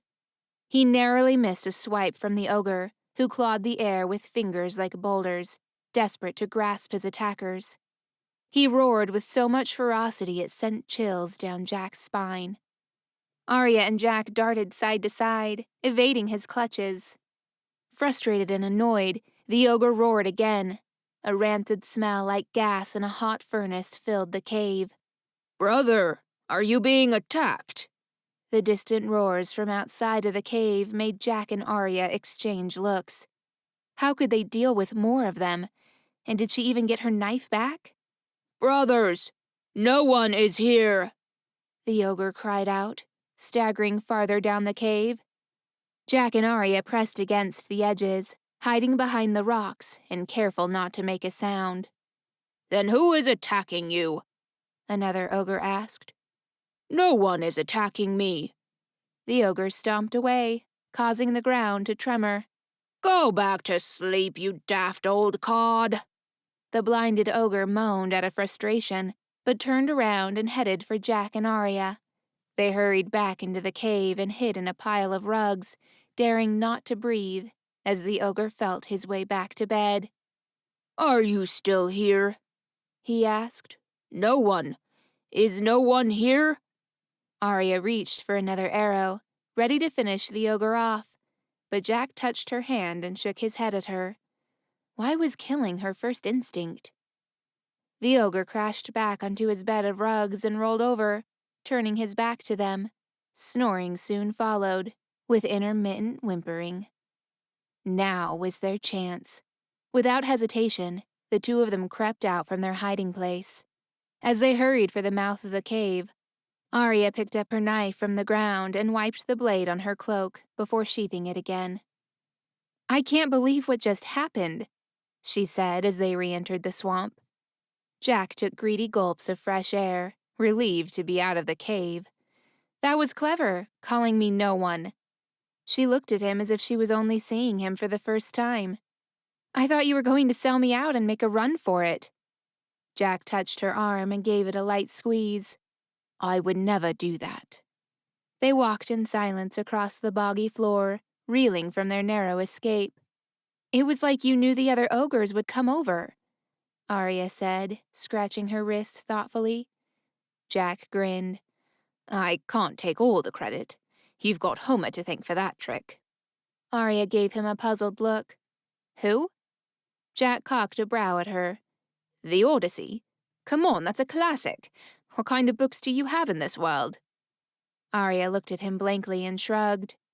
"I give up," Jack said with a sigh. He took another step and something cracked beneath his foot. Then a net sprung from the ground and bundled Arya and Jack together as it swung in the air beneath the tree. "Was this part of the story too?" Arya asked, taking out her knife. "No."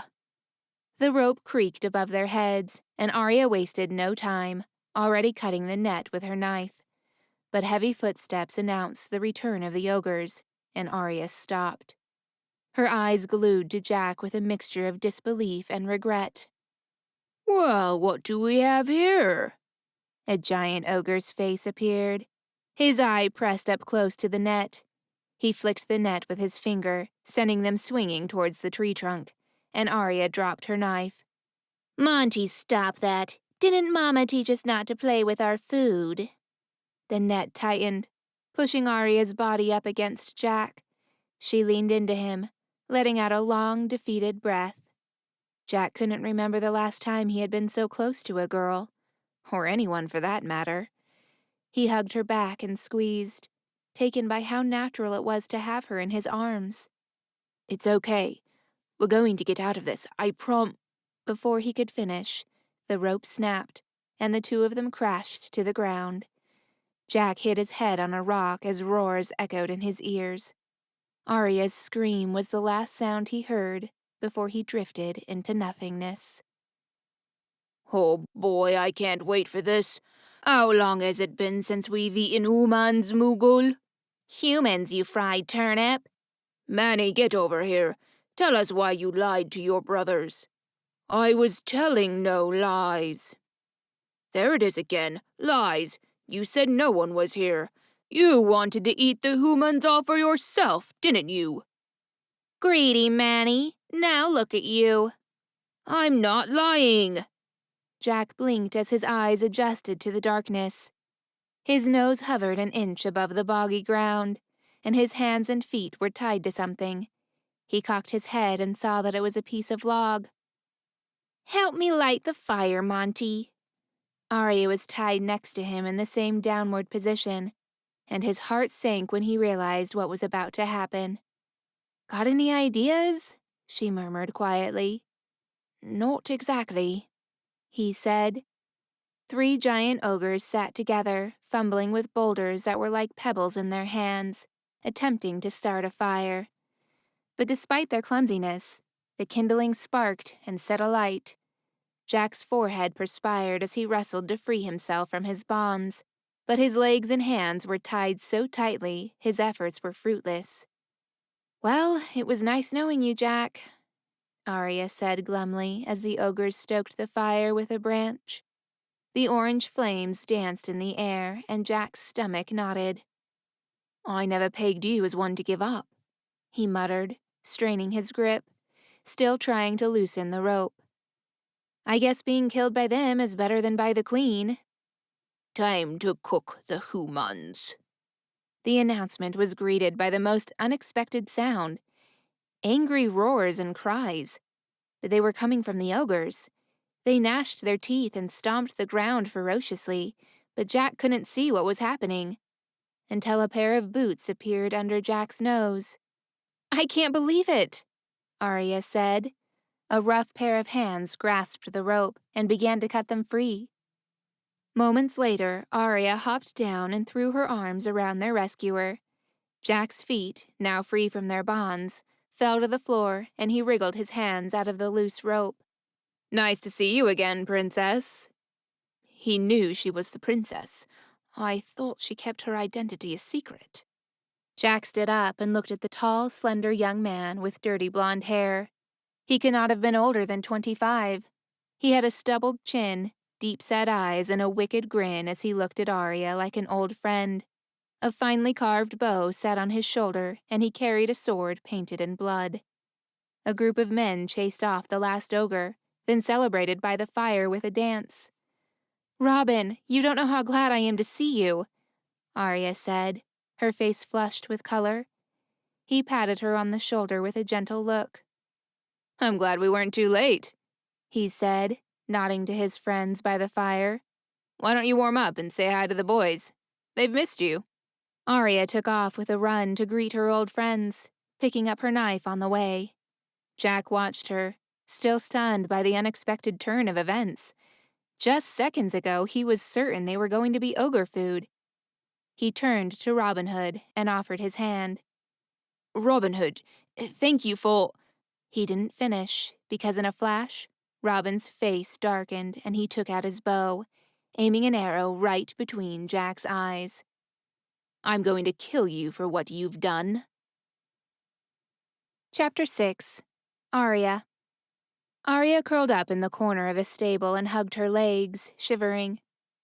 She could have unlocked them out of Robin's makeshift cell if she wasn't so drained of energy, but she hadn't had a decent rest since she sold Jack to Reich. So she decided to lean her head against the rocky wall and close her eyes. Though even if she did want to help Jack, she could barely move. She wasn't used to being cold, and it didn't help that the temperature was only getting colder as the night went on. I don't suppose you know how to pick a lock, do you? Jack asked, and she didn't have to open her eyes to know he was shoving a stick into the lock. It snapped in two, prompting Jack to grumble something inaudible. Relax, Arya muttered. He thinks you're the intruder. Once we explain that you're not, he'll let us go. You should get some rest. Easy for you to say, Jack murmured, throwing the broken stick aside as if it had betrayed him. He doesn't want your head on a plate. Arya chuckled at how dramatic he was sometimes. He's not gonna hurt you. Really? It didn't look like that when he had an arrow hovering an inch away from my brain. How can you be so sure? Because I know him, and this is what he does. He tells you he's going to kill you, then locks you up to agonize enough so that when he comes back, you're ready to tell him everything he wants to know. Classic Robin move. That's awful. Why did he lock you up anyway? Jack asked, sitting across from her. I thought you two were friends. We are. She let out a long breath. He sent me in here to convince you to tell him about the intruder. But since you don't know anything about him, I'm going to get some rest. Why did you leave? The queen found out he had taken me in and burned down his village during the night. His parents are dead because of me. Arya shivered again, but it wasn't just the cold this time. A wave of regret washed over her.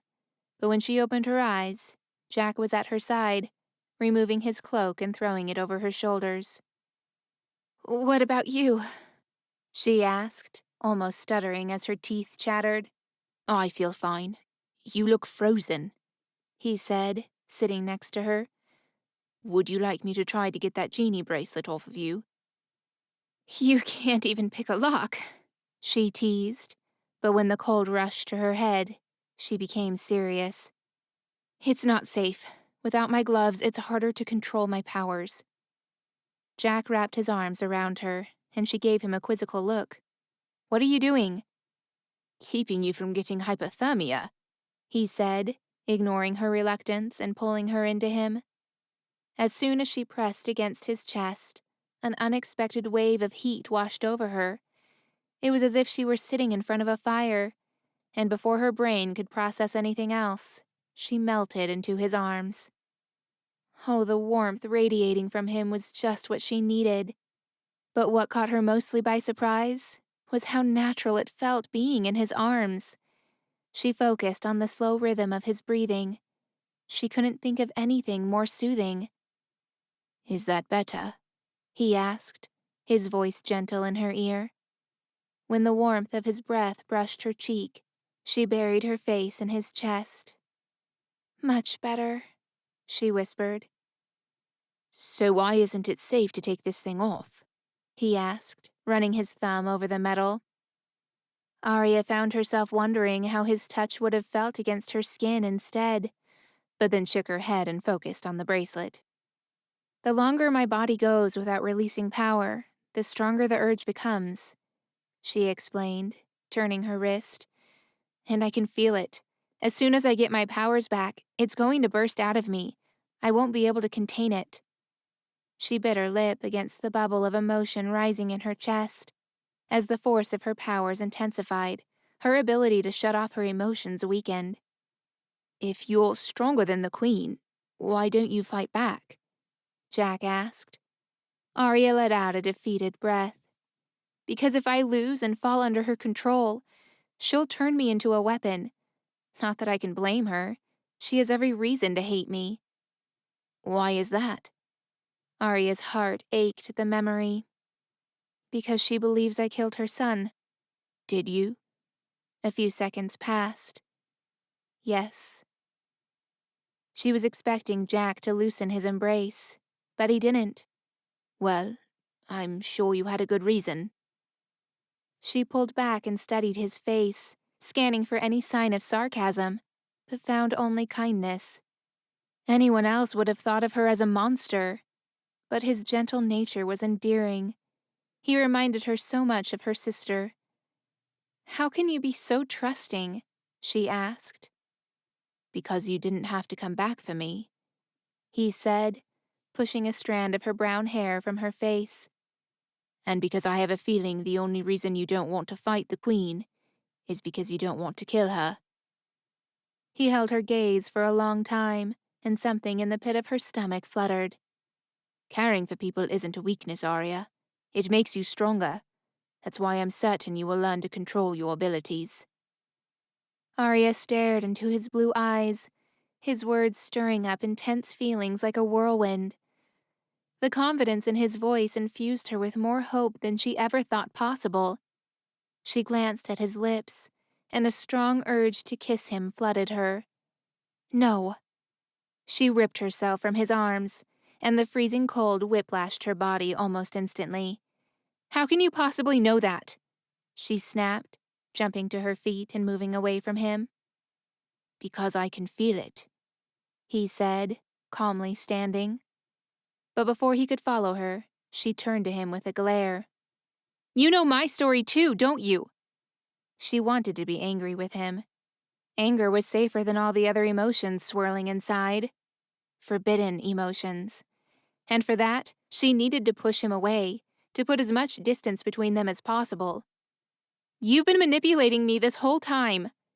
No, I haven't. He lifted his palms defensively as she clenched her fists.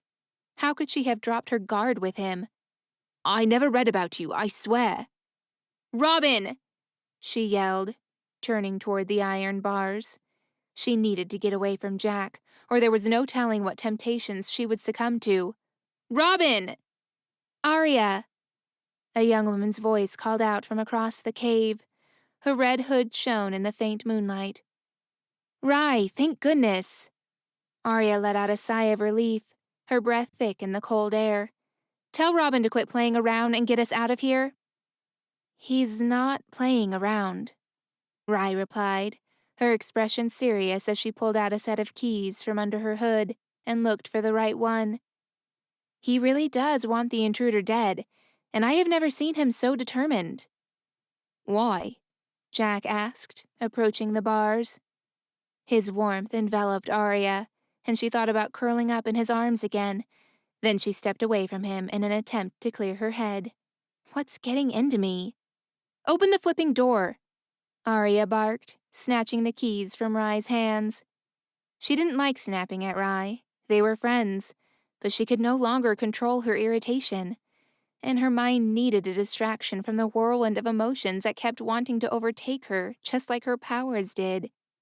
I think it's this one, Arya mumbled, placing the key into the lock. When it clicked, she charged out of the cell. Robin! Arya, wait! Rai grabbed Arya's arm, stopping her. Maybe it's best if you just take the intruder and go. Your horse is outside. Jack. Saying his name made her chest ache with a yearning she'd never had before, and she clenched her jaw. He is not the intruder, and you and I both know that Robin will track us wherever we go. Rai didn't deny it. Robin was stellar at the chase game, especially with his merry men. But unlike Arya, Rai was always one to bet on the impossible. It was more than just hope. She believed in chances. Some may even call it miracles. What did the intruder do to him? Jack asked, his voice low and pensive behind Arya. His voice gave her butterflies. She pressed her eyes shut, keeping her emotions at bay. Why was the pull toward Jack so strong? That was when her eyes landed on the bracelet. Her body was already in overload, fighting against her suppressed powers. Now her emotions were spiraling out of control. This is just a side effect from the bracelet. It's not real. Arya yanked her arm from Rai's grip and stomped out of the stables. Her heart sank as she looked around the half-built buildings.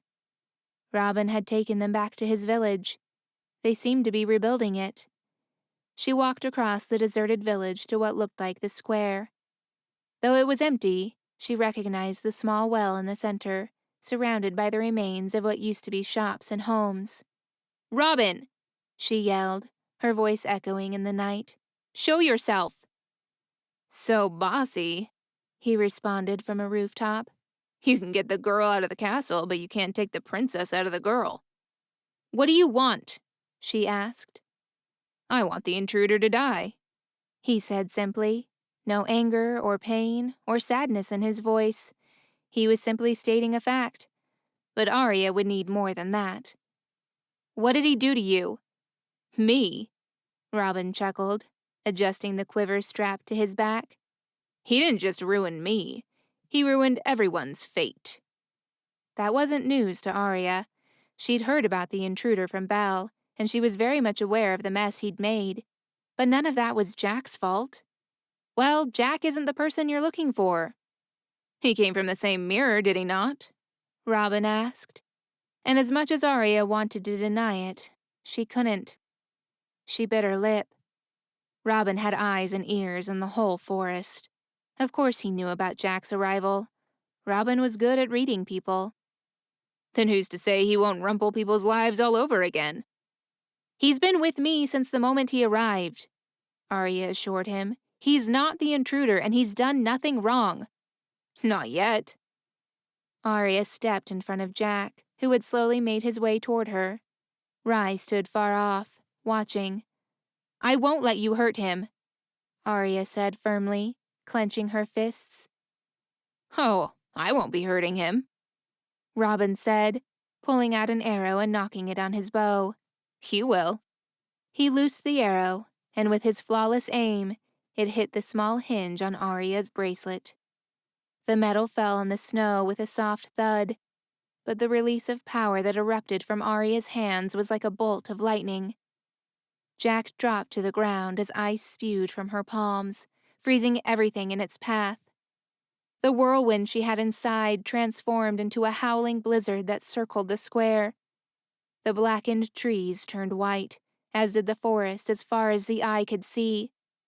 When her eyes landed on Jack, who was still on the ground. She balled her hands into fists before the ice could shoot at him. But suppressing her powers was like trying to hold back an earthquake, and her body trembled.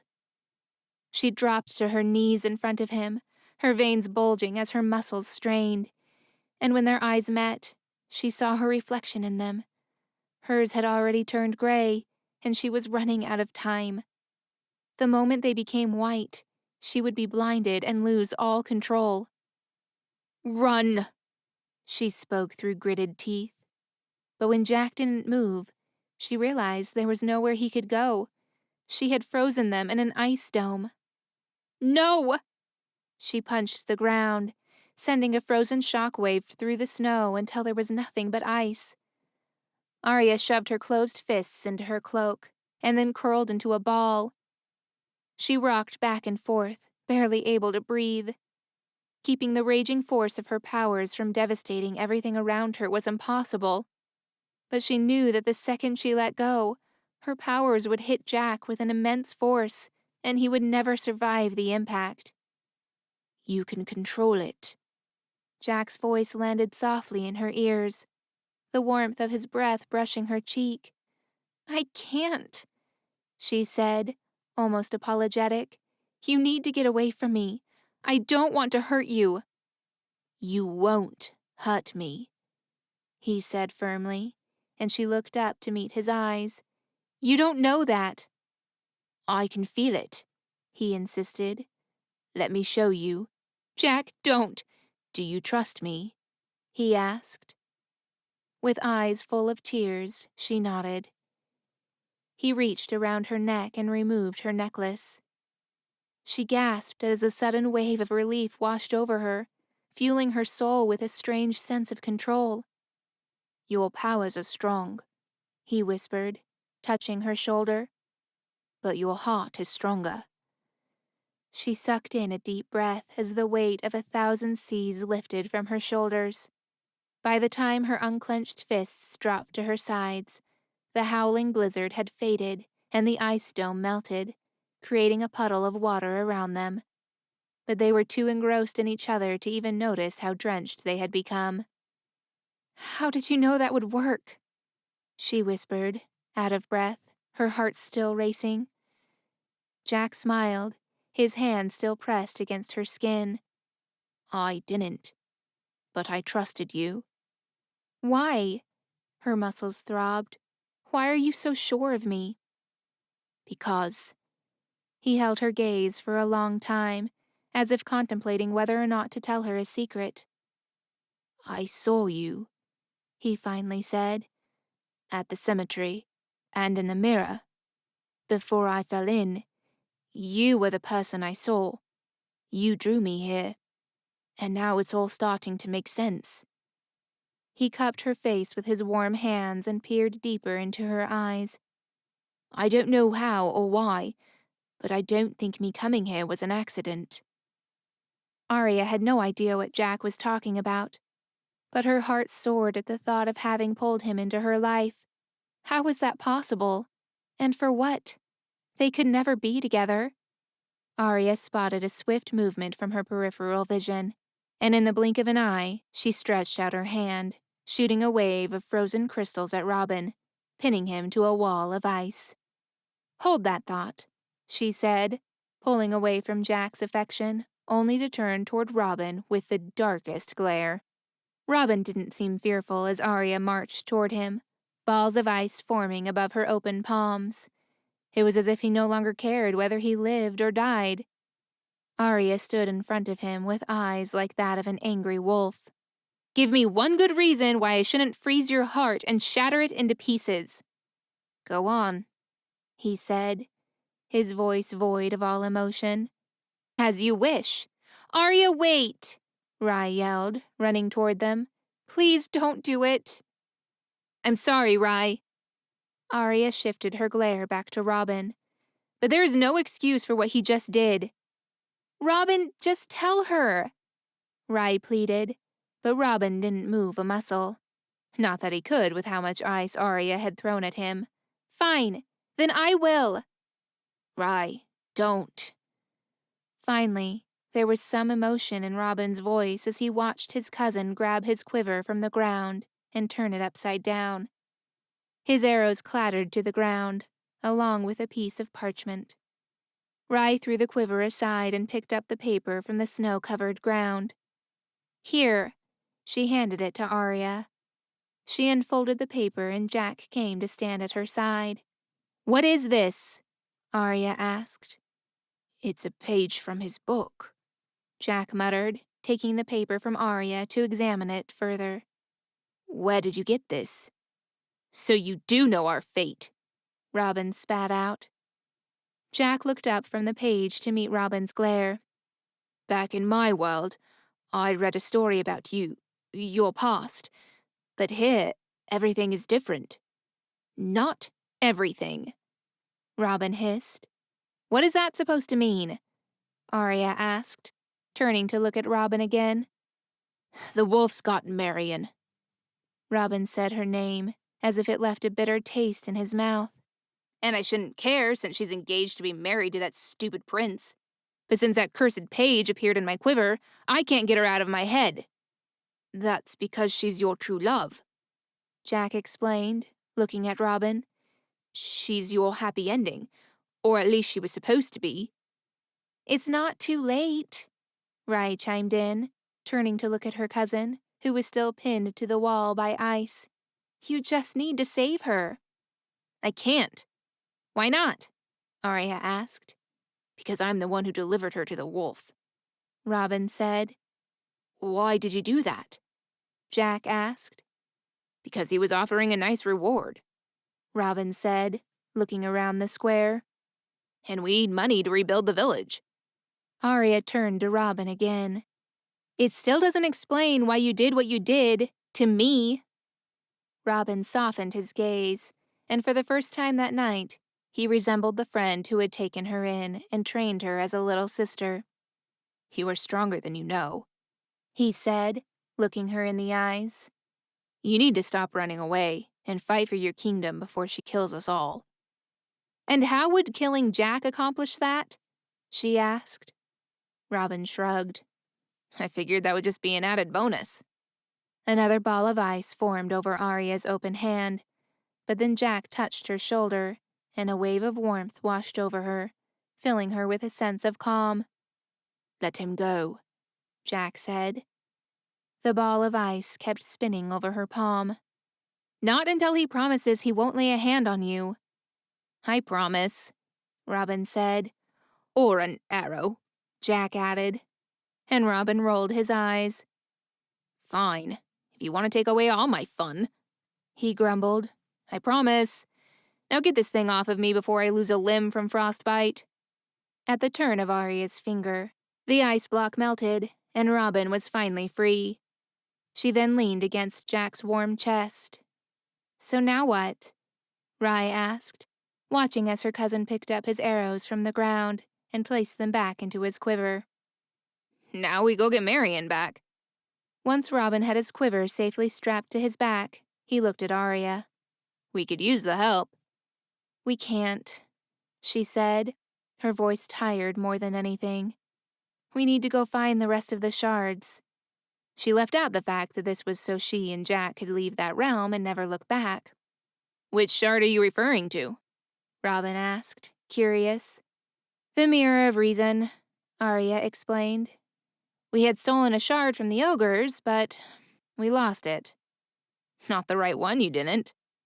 Robin reached into his own satchel and pulled out a crimson cloth, and Arya's eyes widened. "Is that—" Robin nodded, handing it to her. "We stole it from the ogres a while back and switched it with a dummy one." Arya unwrapped the cloth until she could see her reflection in the mirror. Her blonde hair shimmered in the bright light of the moon. She wrapped it up quickly before anyone could see how much of her reflection changed. The Mirror of Reason was known to show the purest form of a human. "Thank you," she muttered to Robin, while handing the cloth to Jack since her satchel was still in the stables. Robin stood in front of her, then placed a rough hand on her shoulder. "You know I wouldn't be so tough on you if I didn't think you could handle it, right?" She nodded, and he gave her shoulder a light squeeze. But when he turned to Jack, Arya braced herself to tackle him to the ground if he even thought of breaking his promise. Take care of her, Robin said, slapping Jack on the shoulder before walking away. Arya let out a relieved breath, then leaned her back into Jack's chest. Where to from here? He asked, wrapping his arms around her while still holding the shard. Arya closed her tired eyes. My hiding place. Chapter 7. Jack. Jack couldn't sleep. He glanced at Arya's sleeping figure, her back slowly rising and falling, before looking at the silver bracelet in his hands. Despite its delicate design, it was heavy, like chainmail. How could a piece of jewelry control Arya's powers? Sure, it was a fairy tale land, but there had to be an explanation, and the mystery behind it intrigued him. Arya's place was a burrow underneath a huge tree, hidden deep in the woods. The sun had risen by the time they reached it, and Arya crawled into a bed in the corner and promptly fell asleep. But Jack had so many questions. Who was the intruder, and where did he come from? Was the mirror a portal to other lands, or just England? If everyone in the Enchanted Forest was a character in the fairy tale books, who was Arya? Was her happy ending messed up too? And who was the pirate who captured him?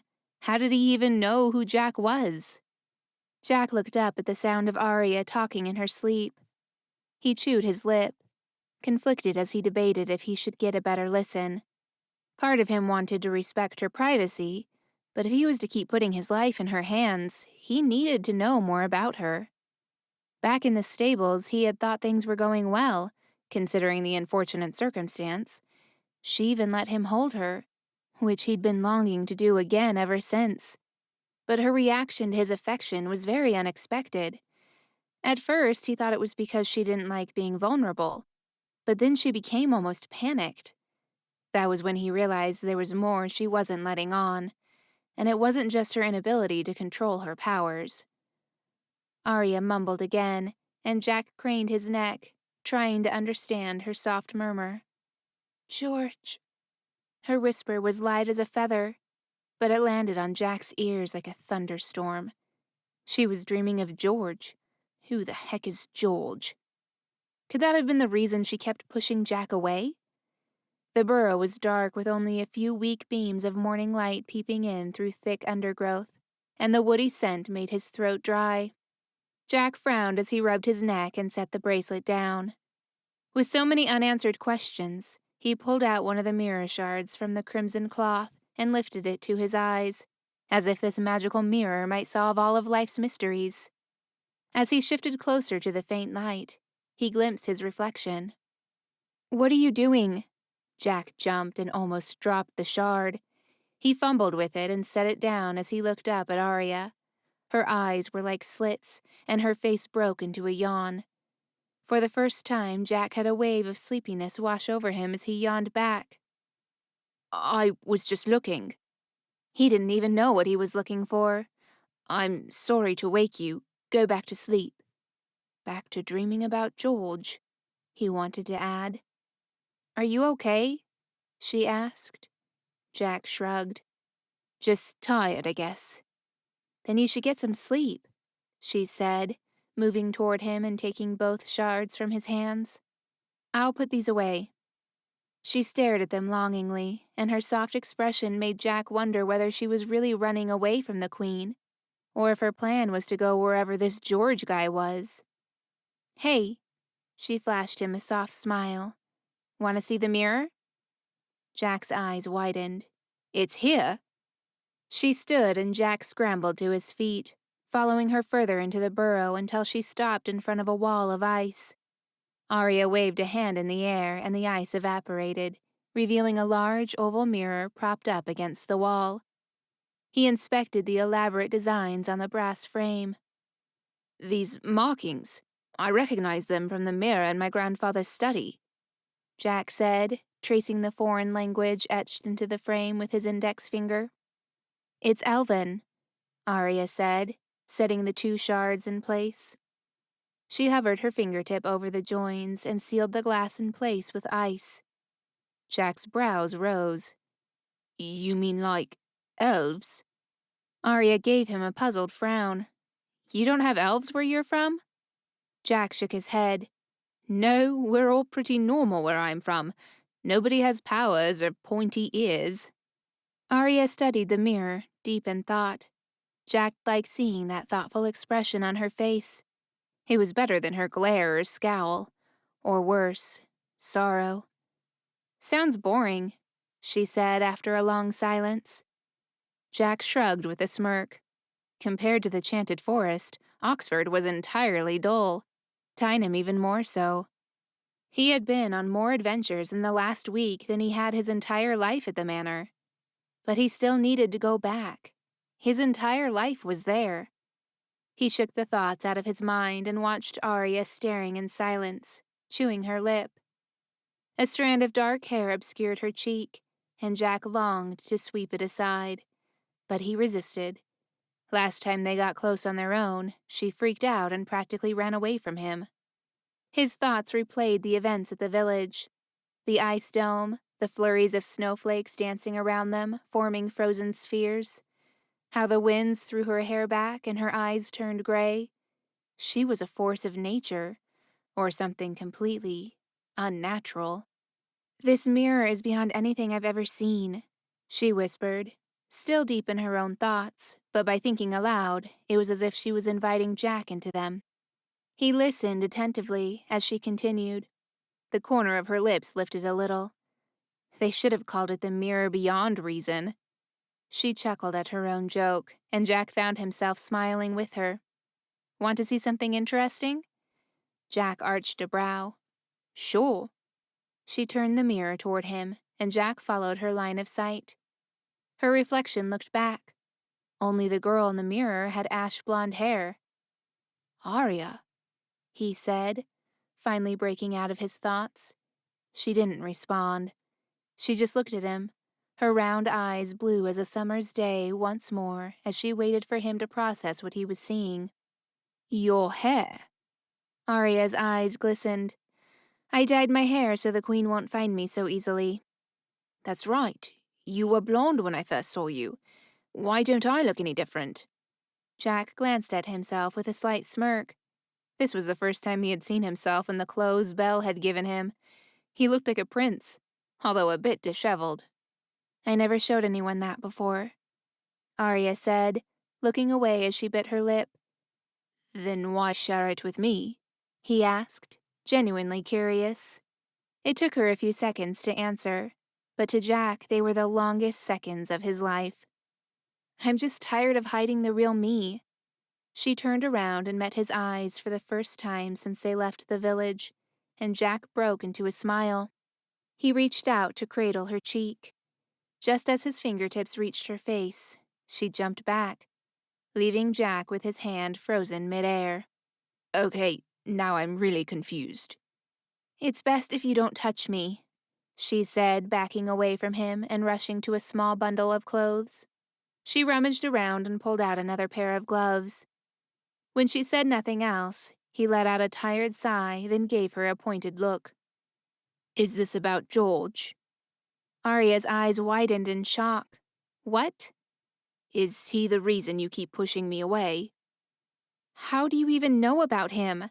She asked, her face twisting in confusion.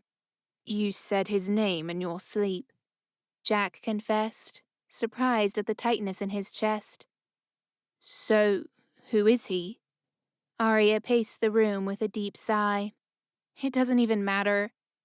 Jack watched her as he brushed off his pant legs. If you're calling out to him in your sleep, I'm pretty sure he matters. Arya shook her head. It doesn't matter because he's dead. Oh. Jack wasn't entirely sure how to respond. I'm sorry. Did the queen kill him too? No. Arya stopped and looked at him, her face softening. I did. The words hung in the air and made Jack's ears ring. It was the last thing he expected Arya to say, and for a moment he stood frozen and stared at her with disbelief. Was he the queen's son? Jack asked, connecting the dots in his head. Yes, Arya admitted. But I didn't mean to kill him. George was my best friend. A small smile formed on her lips as her eyes became distant. We grew up together, even before my sister came along. He was like a brother to me. But then her smile faded and her eyes darkened. He was nothing like his mother. He was sweet and loyal. Arya stopped talking and looked down. Jack's stomach churned. What happened? Arya huffed, dragging her fingers through her hair with frustration. He kissed me. That's all it took for him to turn into a sculpture of ice. Arya looked away in shame, and Jack took a step forward, wanting to wrap her in his arms and comfort her like he had in the cell. But he hesitated. He wondered if he, too, would turn to ice if he got too close. Couldn't you just melt the ice? He asked, curious. I tried, but I must have frozen him from inside out, she said, pacing the room again. The Queen accused me of having planned that all along, but I would never have caused him harm. She turned to look at Jack again, and he could see the honesty in her eyes. Even though I wasn't in love with him, I did care for him, deeply. Jack nodded, assuring her that he believed her. That's how the war got started, and because of me, my family is dead. My parents, my sweet, gentle sister. You remind me of her. She used to treat the servants like friends, and she'd sneak extra food out of the kitchen and give it to the maids. She was so kind and selfless, yet because of me, she's gone, she whispered, looking up to meet his eyes. He stood close to her, and for the first time she didn't recoil from his touch. You are not responsible for their deaths, he said softly. Arya buried her face in his chest, and he instinctively wrapped his arms around her, his thoughts in high gear. The burnt trees, destroyed villages, so much death and destruction to get her hands on Arya. All because, what? So she could terrorize people with Arya's powers? We need to find the final shard, Arya said, pulling away again. The sooner I'm gone, the safer for everyone. Jack wasn't sure how running away would solve anything. The Queen would surely burn the whole kingdom to the ground. But he didn't argue. At least if they found the last shard and repaired the mirror, they could come up with a plan. Without it, they had nothing. Right. So this was made by elves? Jack asked, turning serious as he approached the mirror. Arya joined him, her shoulders relaxing as the air became light again. Yes, it is said that the elves have an understanding of the elements far better than any living creature. They craft the best weapons. My knife, for example. She unsheathed her knife and held it out for Jack to look. The blade glittered in the weak sunlight. It can pierce through a dragon's scale. Did they make this too? Jack picked up the silver bracelet from the ground and held it out for Arya, but she took a step back as if it were kryptonite. Why did you bring that? She asked, almost offended. You really think it would be a good idea to leave something like this lying around? Upon seeing Arya's unimpressed frown, Jack stuffed it in his pocket. You won't see it again, I promise. When something shiny caught Jack's eye, he squinted into the mirror. He then looked back over his shoulder to confirm that what he was seeing wasn't actually in the burrow, but only in the mirror. What are you doing? Arya asked, looking at him with puzzlement. Do you see that? Jack edged forward and pointed into the mirror again. A brown chest with a shiny brass lock sat afar off. Arya turned around, then gasped and hovered an inch away from the glass. Oh my heck! The mirror is showing us where the final shard is, she said with an excited squeal. And where is that? Jack scratched his head. There's only one place I know that would have a treasure chest. Arya beamed at Jack, her eyes sparkling. Pirate Cove. Jack inwardly groaned. Pirates. Suddenly his adrenaline faded and exhaustion took over. The last thing he wanted to do was to go off and steal from a bunch of pirates. Arya studied his face as if his thoughts were written on his forehead. "Do you still have my necklace?"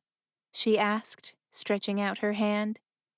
Jack dropped it in her open palm, and she put it around her neck. "You need to rest. If you think it's been fun so far," she said, placing her small hand on his tense shoulder, "just wait and see what's in store for us tomorrow."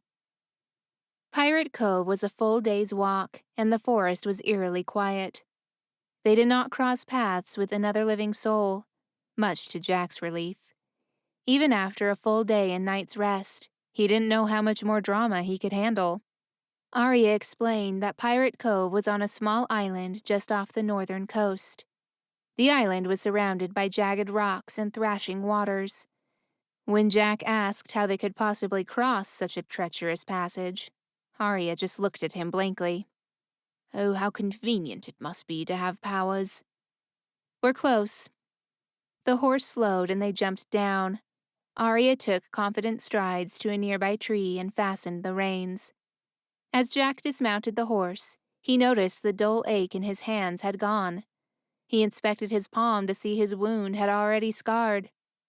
"That poultice might be gross, but it was effective," he thought. Arya was busying herself with the reins, while Jack swaggered like a cowboy, tugging on his pant legs with a disgruntled groan. Walking on solid ground after riding a horse all day was unnatural. He was just about to grumble about his inner thighs burning when a commotion broke out in the distance. Arya whipped around, her knife out and her eyes darting around them. She met Jack's shocked stare and raised a finger to her lips. He nodded and the two of them crept in the direction of the noise. An unearthly sound ricocheted around them, mingled with shouting and waves crashing onto the land. There was a succession of huge splashes, and Jack had visions of dolphins leaping in and out of the water. "Come on," Arya whispered. They stooped low to avoid a branch and darted into the tree line. They had come far enough to find woodland not yet scorched by the queen. The frosted leaves rustled under their feet, and when Jack stepped on a twig, the crack sent blood rushing to his face. But the shouts and screeches were too loud for anyone to notice, except for Arya, who shot him a look as she grabbed his arm and yanked him down to crouch with her. They peered through the bare branches. Jack squinted against the spray of icy cold mist and rubbed his eyes. "What the?" Arya pulled him with her and he stumbled forward, trying to keep up. Running onto the beach during all the commotion was not something Jack would have thought of doing, but Arya didn't even hesitate. She pulled off her gloves and stretched out her arms as they slowed to a stop. A magnificent pirate ship bobbed in the distance with its black flags waving as the ship rocked. An iridescent fin emerged from the water and disappeared with a splash. Jack rubbed his eyes in disbelief and looked again. Pirates thrashed in the water as dazzling women circled them like beautiful sharks. He swallowed as his brain processed what they were. Mermaids. They had long flowing hair, golden skin, and a smile that took Jack's breath away. He watched as the pirates walked peacefully into the water, mesmerized by the creatures in awe, only to be snatched and pulled under. One by one, the mermaids grasped a pirate and flung them against the jagged rocks, and just like that, Jack snapped out of his trance. Arya threw her hands out and blasts of ice shot out in frozen fractals. The white water thrashed against giant black rocks, and more than a dozen pirates cried out in the water, their arms flailing as they tried to swim away from their alluring attackers. "What are you waiting for? Come on!" Arya nudged Jack and ran. In the moments Jack had been watching the pirates fighting with the mermaids in the perilous seas, Arya had fashioned an uneven ice path to the island. Arya looked at her hands as if impressed with the control of power she'd just displayed.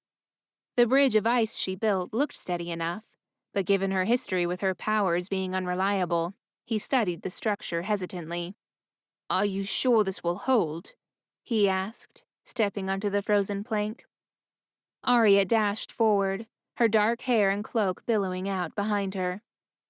Jack's heart thumped wildly in his chest as he followed after her, skating his feet across the ice. He tried to stop his imagination from playing out worst-case scenarios as he kept his eyes forward. If the ice broke beneath them, he would end up a squashed bug on one of the rocks. The bridge took a steep descent, and Jack fell and slid the rest of the way. He raised his hands over his face and prepared for impact, but it never came. Instead, he slowed to a halt right outside the mouth of a dark cavern. Arya stood over him, her hands on her hips in a superhero pose, and looked at him with amusement. Having fun?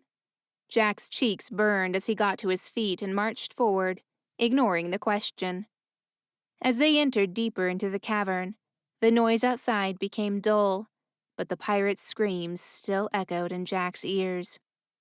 So you don't think we should go back and help them? Arya glanced at him with a puzzled look.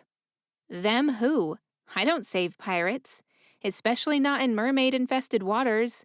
Besides, if they're busy out there, that means no one is in here. Jack didn't argue, but something twinged inside at the sound of mermaid-infested waters. He couldn't help but notice the disdain in her voice. Arya took a torch from its holder and carried it as they drew deeper into the cave. It was as big as the ogre's cave, but much to Jack's relief, this one did not smell like rotten eggs. Here. Arya roughly passed the torch to Jack, narrowly missing his face. The flames licked his hair before he pulled it away from his body. Undeterred, Arya ran across the open cave, her shoes splashing the puddles and footsteps echoing. How good are you at swimming? She asked, shooting him a look as she removed her cloak. Jack swallowed nervously. I'm practically a fish. Arya kicked off her shoes and rolled her hair into a bun. Good, because we need to swim into the next cave. She pointed at a mouth of water sitting innocently in the corner. How do you know it's not here? Jack asked, gesturing to the stacks of wooden crates and chests. Arya frowned at him. Come on, they're not going to hide their treasure in here. Anyone could come along and take it.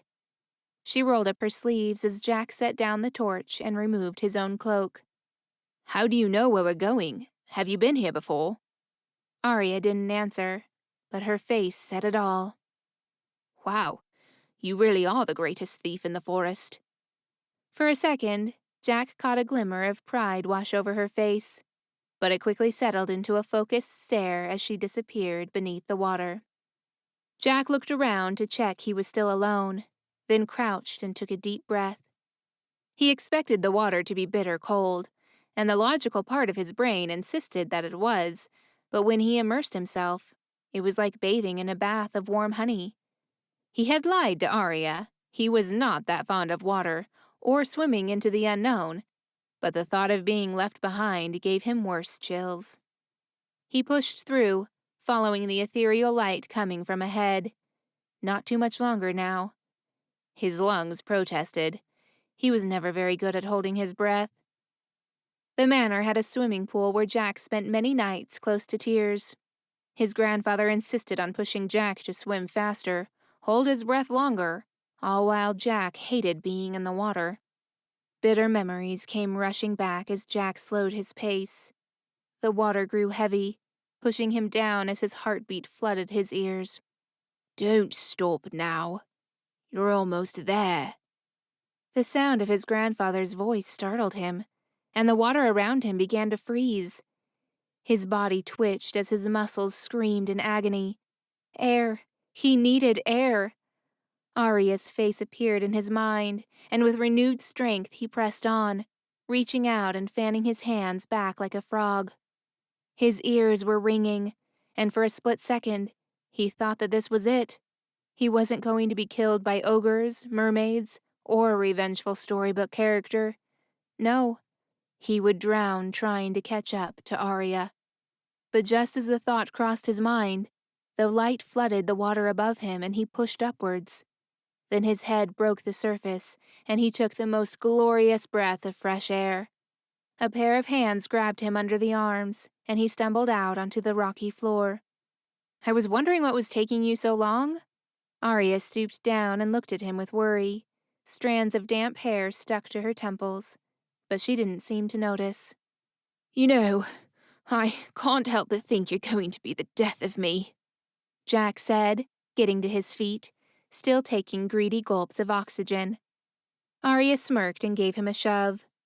Well, while you were taking your sweet time paddling, I've been looking through all this. Jack gasped. Around them sat piles of junk? He was expecting to see more gold and precious jewels, not a bunch of forks and coins of little value. Are you sure this is a pirate cave? He asked, shaking water out of his hair. Arya walked away and kneeled down beside a chest. At least there was a chest. Who cares? We don't have long. Help me look. The two of them searched through the treasure chest in silence. The coins were huge, some of them as big as Jack's palm, and glass bottles stuffed with scrolls were stacked up in the corners. He itched to open one and read them. How many stories were there to unfold? What secrets might they discover? But their search was in vain. I don't understand. It was definitely here. Arya scratched her head and frowned. Jack joined her. You don't know of any more pirate caves, do you? He asked. Arya looked at him unimpressed. Okay then, it has to be here. Maybe we're missing something. Suddenly, a heavenly song broke their conversation. Jack craned his neck. Do you hear that? All of the pain in his body fizzled away, and he staggered towards the voice like a drunken sailor. His whole resolve melted. Oh, great. Just what we need. Arya huffed.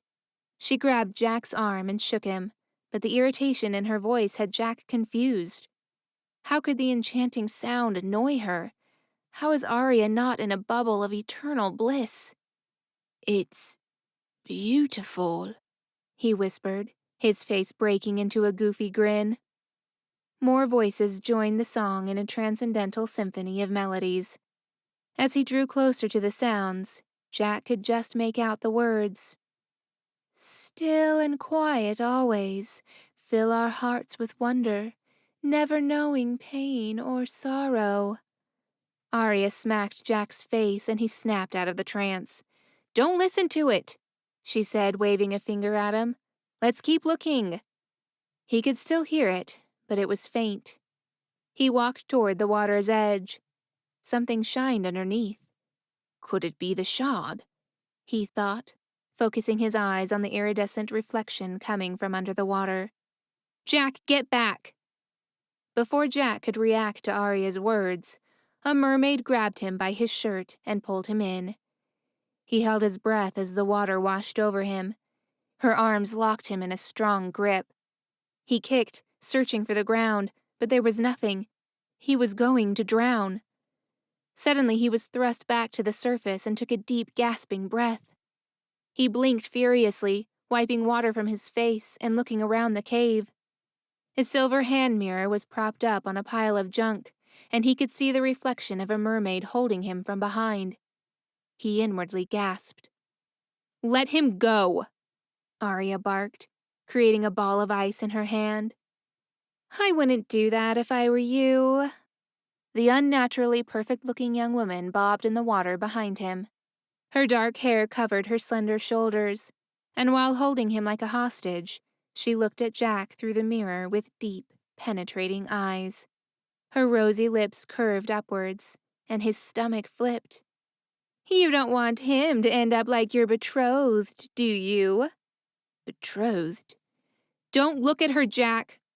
Arya's voice jolted him, and their eye contact broke. The ice in Arya's hand melted, and she reached for her knife. How did you find my cave? The mermaid asked. Her voice, though firm, was still too delicate for a monster. What are you looking for? Jack kept his eyes on Arya, but when a fork rose to his face, he let out a chuckle. What's so funny? The mermaid asked, her voice just behind his ear. Nothing, Jack replied. I just thought that was a hairbrush for you.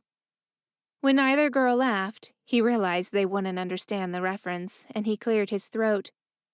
Okay, how about we all lower the weapons, eh? When the alluring song started again, Jack clamped his hands over his ears. The mermaid tightened her grip around his chest to the point that he could barely breathe. "Let him go," Arya demanded, clutching the knife so tightly her knuckles were turning white. When the song came to an abrupt end, Jack looked at her reflection in the mirror again. She was shaking her head as if coming out of a trance. "Not until you tell me what you took from my cave." Nothing, Jack wheezed, dropping his hands. we didn't take anything. "Then what are you doing here?" Arya, Jack motioned for her to put the knife down. trust me. She put her knife away begrudgingly, and the mermaid loosened her grip. Jack gasped for air. Thank you. "Start talking." And just like that, the fork was back at his face as if it were a weapon. Though if she aimed it at his eyes, she could blind him. Then he'd be like the ogre. He shook the thought away. Okay, so, Jack said. we're looking for a... "Jack, don't tell her anything." Arya glared at the mermaid.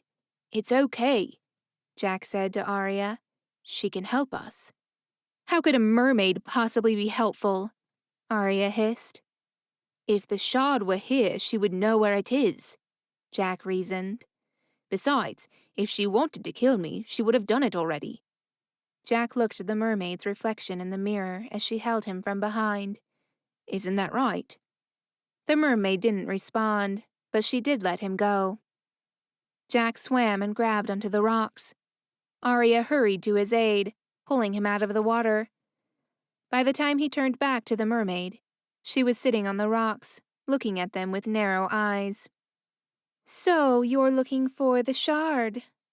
she asked, and Arya's eyes widened. You know about the shard? The mermaid nodded. "But it's not here." Then where is it? Arya asked. Even though Jack was not looking at her, he could pick up on the desperation in her voice. If the shard was lost, all hope of her escape would be too. "I can tell you," the mermaid said so simply and sweetly it was hard for Jack to believe this creature could harm anyone. "But first, I want to know, where did you get that necklace?" How about you answer my question first? Arya shot back. A sickly sweet giggle followed, then a splash. Jack was scanning the surface when the mermaid shot out of the water and landed beside them on the rocky ground. Instead of legs, she had a magnificent tail with sparkling scales and a fin that shimmered in the sunshine breaking through the rocks. Beads of water clung to her skin, and her hair sat at her waist, no sign of a single tangle. Who are you? Jack asked, still mesmerized by the mermaid's beauty. "I'm Lexa, daughter of Poseidon and protector of innocent life." Jack frowned at her as he stood. You killed those men. Arya elbowed him in the ribs without looking back. Where is the shard? She pressed. Lexa studied her fingernails with her brows arched as she simpered. "Those were not men." She looked at Jack, who took a step back. The heat of her gaze unnerved him. "They stole from my sisters and killed our friends. Do you think it's wrong for us to wipe their wretched species from this place?" Jack found himself shaking his head despite himself. Arya stomped on his foot. "Stop it! We can't trust her." "My father has the mirror shard," Lexa said finally. "It was taken to him shortly before you arrived." Can we get it back? Jack asked. Lexa looked at him with a mixture of sympathy and amusement. "You can't. It's where I live, at the bottom of the sea." Jack's heart sank, and he exchanged a look with Arya, whose face had turned pale. "But I can get it for you," Lexa added. "And why would you do that for us?" Arya asked. Lexa looked into the water wistfully and played with her hair. Tiny flecks of snow fell through the cracks above them and settled on the water's surface, making it look like something out of a snow globe. "If you let me have your necklace, I will get you the shard." Arya grasped her necklace like it possessed her soul. It was my mother's. It's all I have left of her. Lexa drummed her fingers against her arm. That's my deal. The shard for the necklace. Why is it so important to you? Arya asked, her voice shaken. But Jack couldn't fathom why. It was just a necklace, and Lexa's deal was more than fair. But this was the Chanted Forest, not Oxford, and nothing was what it seemed, so he decided to stay out of it. That doesn't concern you. Now make your decision, Lexa said, crossing her arms. Her dark eyes fluttered at Jack, and she beamed at him. Or you can let me have him. Arya tugged on the necklace and held it out. Fine, you can have it, she said quickly. Lexa grinned as she reached for it, but Arya pulled it away. As soon as you bring me the shard. Lexa frowned, then shot Jack a scowl. His brain turned to mush, and before he realized what he was doing, he snatched the necklace from Arya's hand. Jack, no!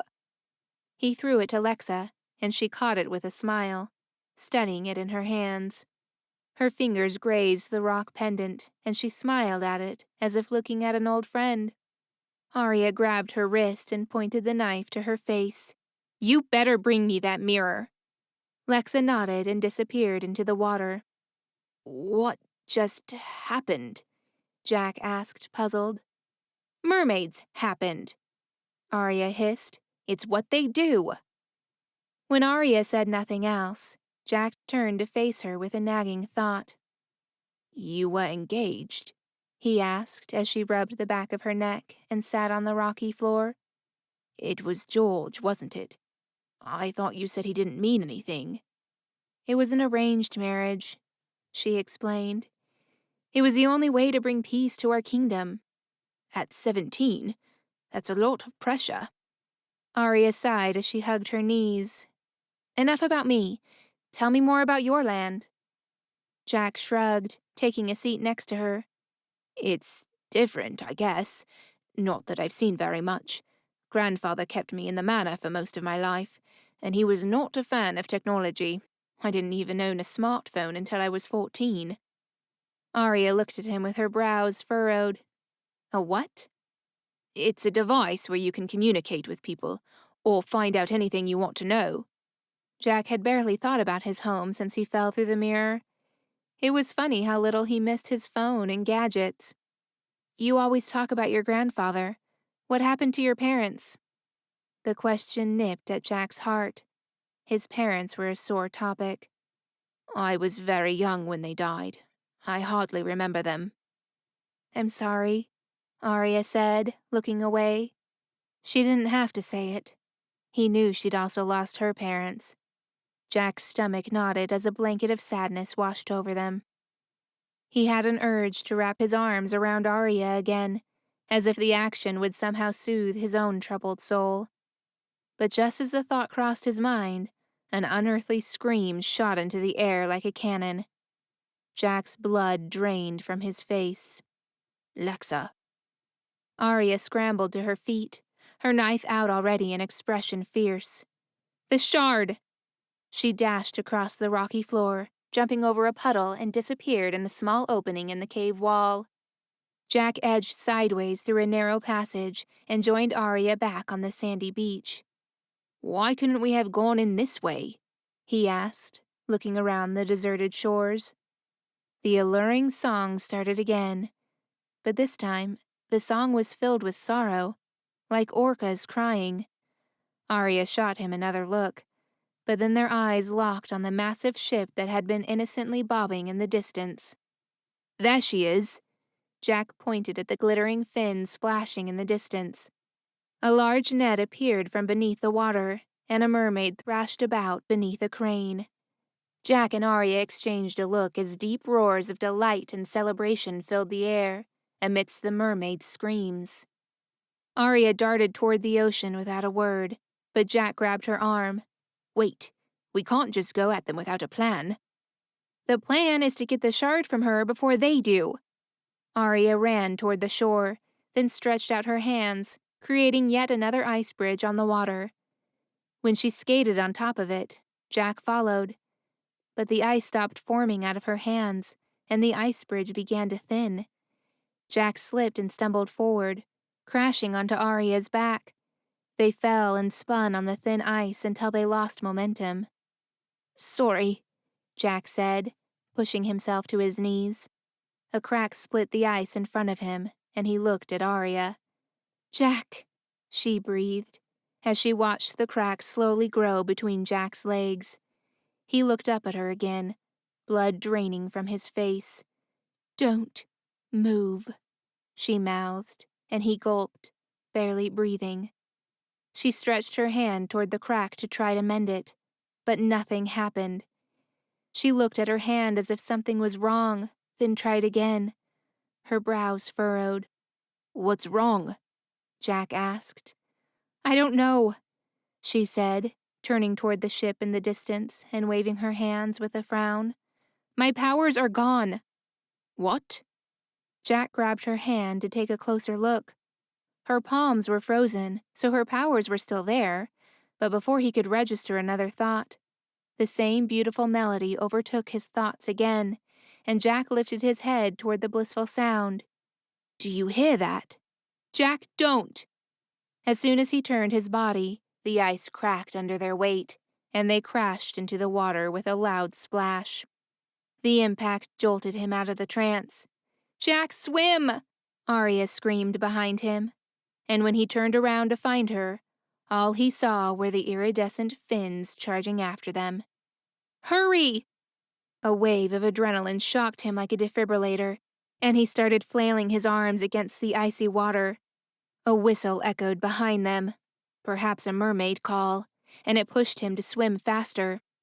As soon as their feet hit the sand again, he stood and ran next to Arya toward the grassy patch near a tree. He dropped to his knees, out of breath. A handful of mermaids lifted their heads from the water to give them one last glare before disappearing back into the ocean. Jack let out a breath of relief, while Arya collapsed next to him. "What do we do now?"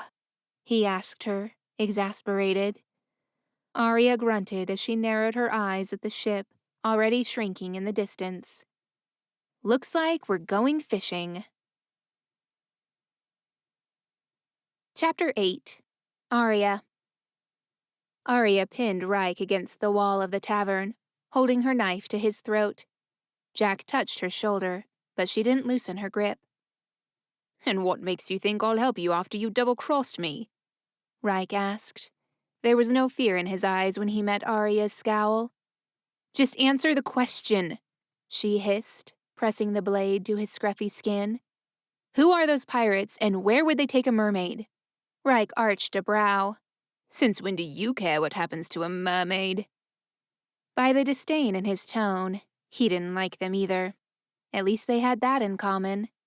"I don't," Arya snapped. "She took something of mine, and I want it back." "And what's in it for me?" Reich flashed a smug smile, and Arya growled. "How about you get to live?" She pressed the blade to his neck again. "All right, enough." Jack pulled Arya off of Reich and watched as he rubbed his neck. "Tell us what you know." Reich looked from Arya to Jack. "Fine, but I'll need something in return." "Please let me cut his tongue out," Arya muttered to Jack, but he raised a hand. "What do you want?" Reich turned to Jack, and Arya felt an uneasiness in the pit of her stomach. "After we save your precious mermaid, you come with me." "Absolutely not," Arya barked. And how many times did she have to say she couldn't care less about saving the mermaid? "Where will you take me?" Jack asked. "Not where, mate." Reich smoothed his shirt. "To whom?" Arya didn't like the curiosity in Jack's eyes. "You can't trust him," she whispered. "He knew I was coming through the portal," Jack reminded her. "So whoever this person is, they may know why I'm here." Arya opened her mouth to protest, but there was nothing she could say to change his mind, especially when he was determined to get answers. And to be fair, he deserved them. He'd done so much to help her. Fine, she grumbled, and Jack's face lit up. He turned to Reich with renewed enthusiasm. Seems like you got yourself a deal, mate. Jack offered his hand, but Reich didn't bother taking it. You don't get to say mate. Jack's smile fell, and Arya wanted to slap Reich for being a jerk. So where do we go from here? Arya asked, putting her knife away. Where do you think? Reich cocked his head smugly. The Dark Howler. The pirate's ship's deck swarmed with Reich's men, swinging from the rigging as the wind slapped and ballooned the giant sails. But Arya wasn't paying attention to any of it. She kept her focus on her hands as it reflected the bright light of the moon. A wisp of ice covered her palms, but then quickly vanished. She grunted in frustration, then slapped her hands on the back railing. Still not working? Jack asked, coming to stand next to her and holding a piece of cooked fish. Here, you should eat something. He handed her a piece, which she gladly took. It doesn't help that I'm exhausted, she said, already chewing. My powers are still in me, but I'm so drained I can't seem to tap into them. What do you think it is? Jack asked, leaning back against the wooden rail to face her. My mother's necklace, she replied, looking out over the expanse of the sea. It amplified my powers. Without it, I have to rely entirely on my own strength. What was so special about it? It's a mermaid stone, she said. But you said your powers are still in you, right? Jack asked, and Arya nodded. Then maybe your body just needs time to adjust. He touched Arya's shoulder encouragingly. I'm sure you'll be fine. She nodded as the wind blew, sending an icy chill between them. There they are, Reich called out from across the ship, looking through a spyglass. The massive galleon bobbed under a dark storm cloud. A bolt of lightning struck in the distance, lighting up the unmistakable skull and crossbones flag of another pirate ship.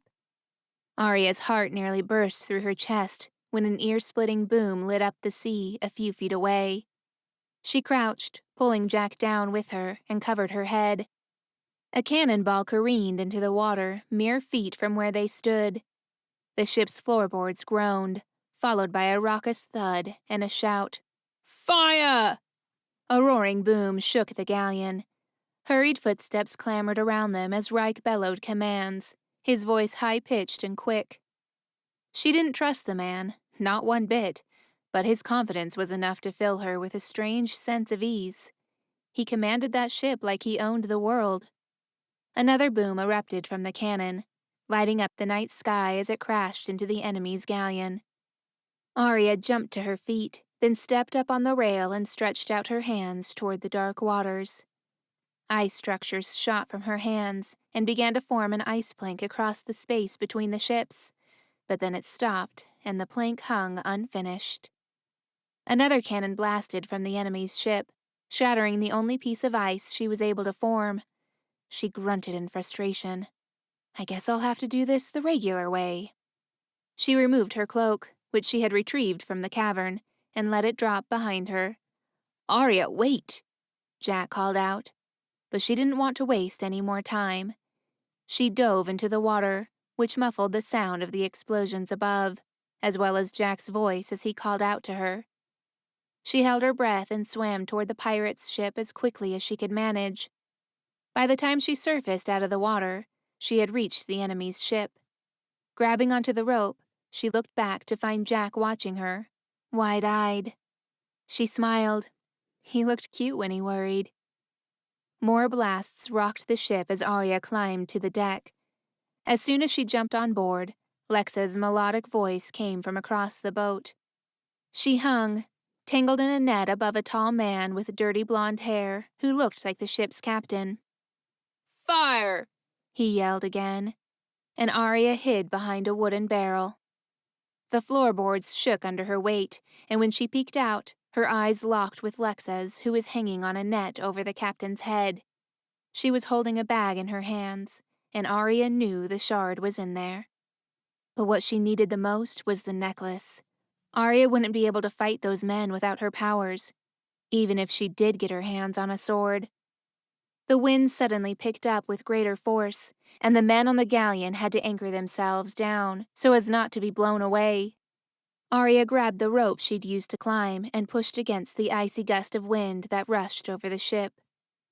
"Why aren't we firing?" The captain yelled. "The cannons are frozen, sir," One of the men replied with a panicked voice. "and their ship is getting closer." "Then grab your weapons." Hurried footsteps ran toward the rail, and once they crouched in position, they clicked their guns. "Fire!" The captain ordered, and the blast of gunshots filled the air. Arya pulled out her knife and held it between her teeth as she jumped on one of the sails. Once she reached the rope she was looking for, she started cutting. "Hey!" A man's voice came from behind her and she whipped around. He charged toward her, but she kicked him in the face. When his back slammed against the floor, she shifted her attention back to cutting the rope above her head. By the time the rest of the men turned in her direction, the rope snapped, driving a large wooden beam toward them. Most jumped out of the way, but some fell overboard. Their screams filled the air, but only until they hit the water. "Get the girl," the captain ordered. Arya used the cut rope to swing over the men's heads toward Lexa's net. Lexa stuck her hand out from the net and Arya grabbed onto her. A gunshot blasted in the air, and Arya ducked. Before they could recharge their weapons, she climbed over Lexa's net and hid from sight. "Hold your fire," the captain yelled, drawing his sword and pointing toward the net. "Don't hurt the mermaid." "Give me the necklace back," Arya demanded, pushing her hand through the net. "I don't have it. I hid it before coming back to the surface," Lexa replied. "But I can buy you some time." She dug into her bag and pulled out just enough of the shard to catch the reflection of the moonlight. Grabbing her bag with both hands, she angled it so it reflected toward the men looking up at them. As soon as the moonlight's reflection from the shard hit their eyes, they began to fight one another as if they were bitter enemies. "How did you know to do that?" Arya asked, looking down at the brawling men. "How do you ask for a shard when you know nothing about it?" Lexa retorted with an attitude, and Arya gladly cut the last bit of rope that held the net, letting Lexa fall on the main deck with a hard thud. She jumped down, landing next to Lexa, who was still tangled in the net. "Step away from the mermaid," the captain demanded, his sword still drawn. Arya turned around with her knife in hand, but he hit her blade with his sword, sending it flying overboard. Before she could make another move, the captain pressed the tip of his sword to her neck. "Blink, and you die," he hissed. "Let the lass go, mate." Reich's voice boomed from across the ship, his sword drawn as well. "Arya!" Jack appeared beside him, the blood drained from his face. The captain grabbed Arya and turned her around, pinning her back to his chest. "Then get off my ship," he growled, bringing his sword to Arya's throat. "You're not a pirate," Reich said, jumping down to the main deck. He pointed to the skull and crossbones on the flag waving above their heads. "You expect to fool anyone with that?" The captain stepped back, taking Arya with him. "You work for the King of the Shores, don't you?" The captain didn't deny it. "What does the king want with a mermaid?" Reich asked, twirling his sword. "That does not concern you," he replied through clenched teeth. "None of you. Now step back, or she dies." He pressed the blade hard to her skin, and Arya winced. "As you wish, mate." Reich leapt toward Lexa and put his sword to her neck. "You kill her, and I'll slice your precious mermaid." The captain's jaw tightened, and by the way his hands were shaking, Arya knew he was torn. For some reason, he needed the mermaid alive, and Reich knew just how to play his cards. "Fine." The captain lifted his hands and stepped away from Arya. "Take her and go. Just leave me the fish." Arya ran across the deck to her bag, grabbing it and strapping it on. Lexa, who was still tangled in the net, grabbed Arya's foot, her pleading eyes glistening with the reflection of her iridescent fin. "Please, don't leave me." Arya met her eyes, but only for a moment. "Our deal is done." She yanked her foot from Lexa's grip and ran back toward Jack. "Take my ship and go. My men will take you back," Reich said to Arya, all while keeping his eyes, as well as his sword, pointed toward the captain. "Looks like I have unfinished business here." "Thanks, Reich." Arya turned to Jack. "Let's get out of here." "Wait, what?" Jack grabbed her arm before she took another step. "We can't leave Lexa." "We didn't come here for her," Arya said, keeping her voice low. "We came for the shard. Now let's go." She pulled Jack by his arm, but he yanked it free and stepped away from her. "No," he said firmly. "I won't leave her." "Is she singing in your head again?" Arya grumbled, turning to glare at Lexa. "She's not," Jack assured her. "But we can't just leave her to die after she helped us." "It wasn't a favor, Jack," Arya reminded him. "It was a trade. She got the necklace and we got the shard." "You can't possibly be that cold-hearted." His words stung more than she thought they would. She'd been called many things before, especially by the people she stole from during her days with Robin. But never had anyone's opinion of her ever mattered. Not until now. She turned to watch as Reich and the captain continued exchanging words about the king of the shores and whatnot. She didn't care about any of it. She just wanted to get the stupid shard and disappear from that world forever. Oh, flipping heck. Arya lunged at one of the sailors and took his sword. "Go free her!" she yelled to Jack as her sword clanged with another, and another. The sailors kept charging at her, but she fought them swiftly and elegantly, all while keeping an eye on Jack as he tried to cut Lexa loose. Reich was engaged in his own private fight with the captain, but he was getting dangerously close to Jack, despite Reich's attempt to keep him at bay. "Hurry, Jack!" Arya yelled, stealing for herself a second sword as 3 sailors came at her, screaming as if that would somehow give them an advantage. They each received a lightning-quick kick to their stomachs, turning their screams to whimpers. Jack dragged Lexa toward the plank, then helped her over the rail. She gave him a grateful nod, then jumped into the water, still tangled in the net. "No!" The captain kicked Reich in the stomach, then lunged toward Jack with his sword in a rage. Arya ran and pushed Jack out of the way, her shoulder taking the full force of the captain's blade. Her breathing cut short as her back hit the railing. The captain watched in shock as particles of ice covered his entire sword. He pulled back. "You're the princess," he murmured, his eyes wide as he stared at the frozen sword. But then his lips curved up and he yanked the sword from her shoulder. Arya grimaced. "We've hit the jackpot, boys."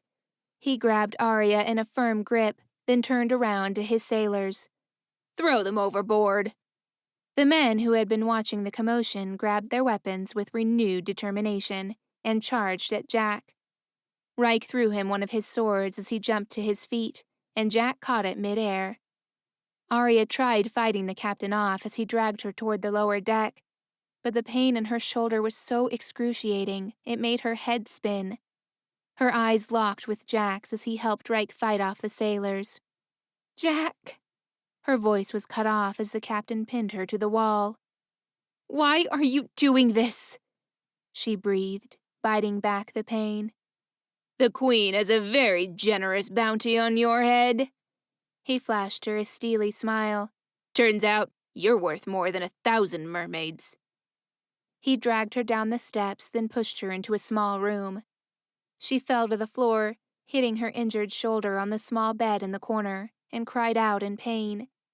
She pushed herself up, biting back a grimace as she yanked on the door. It was locked.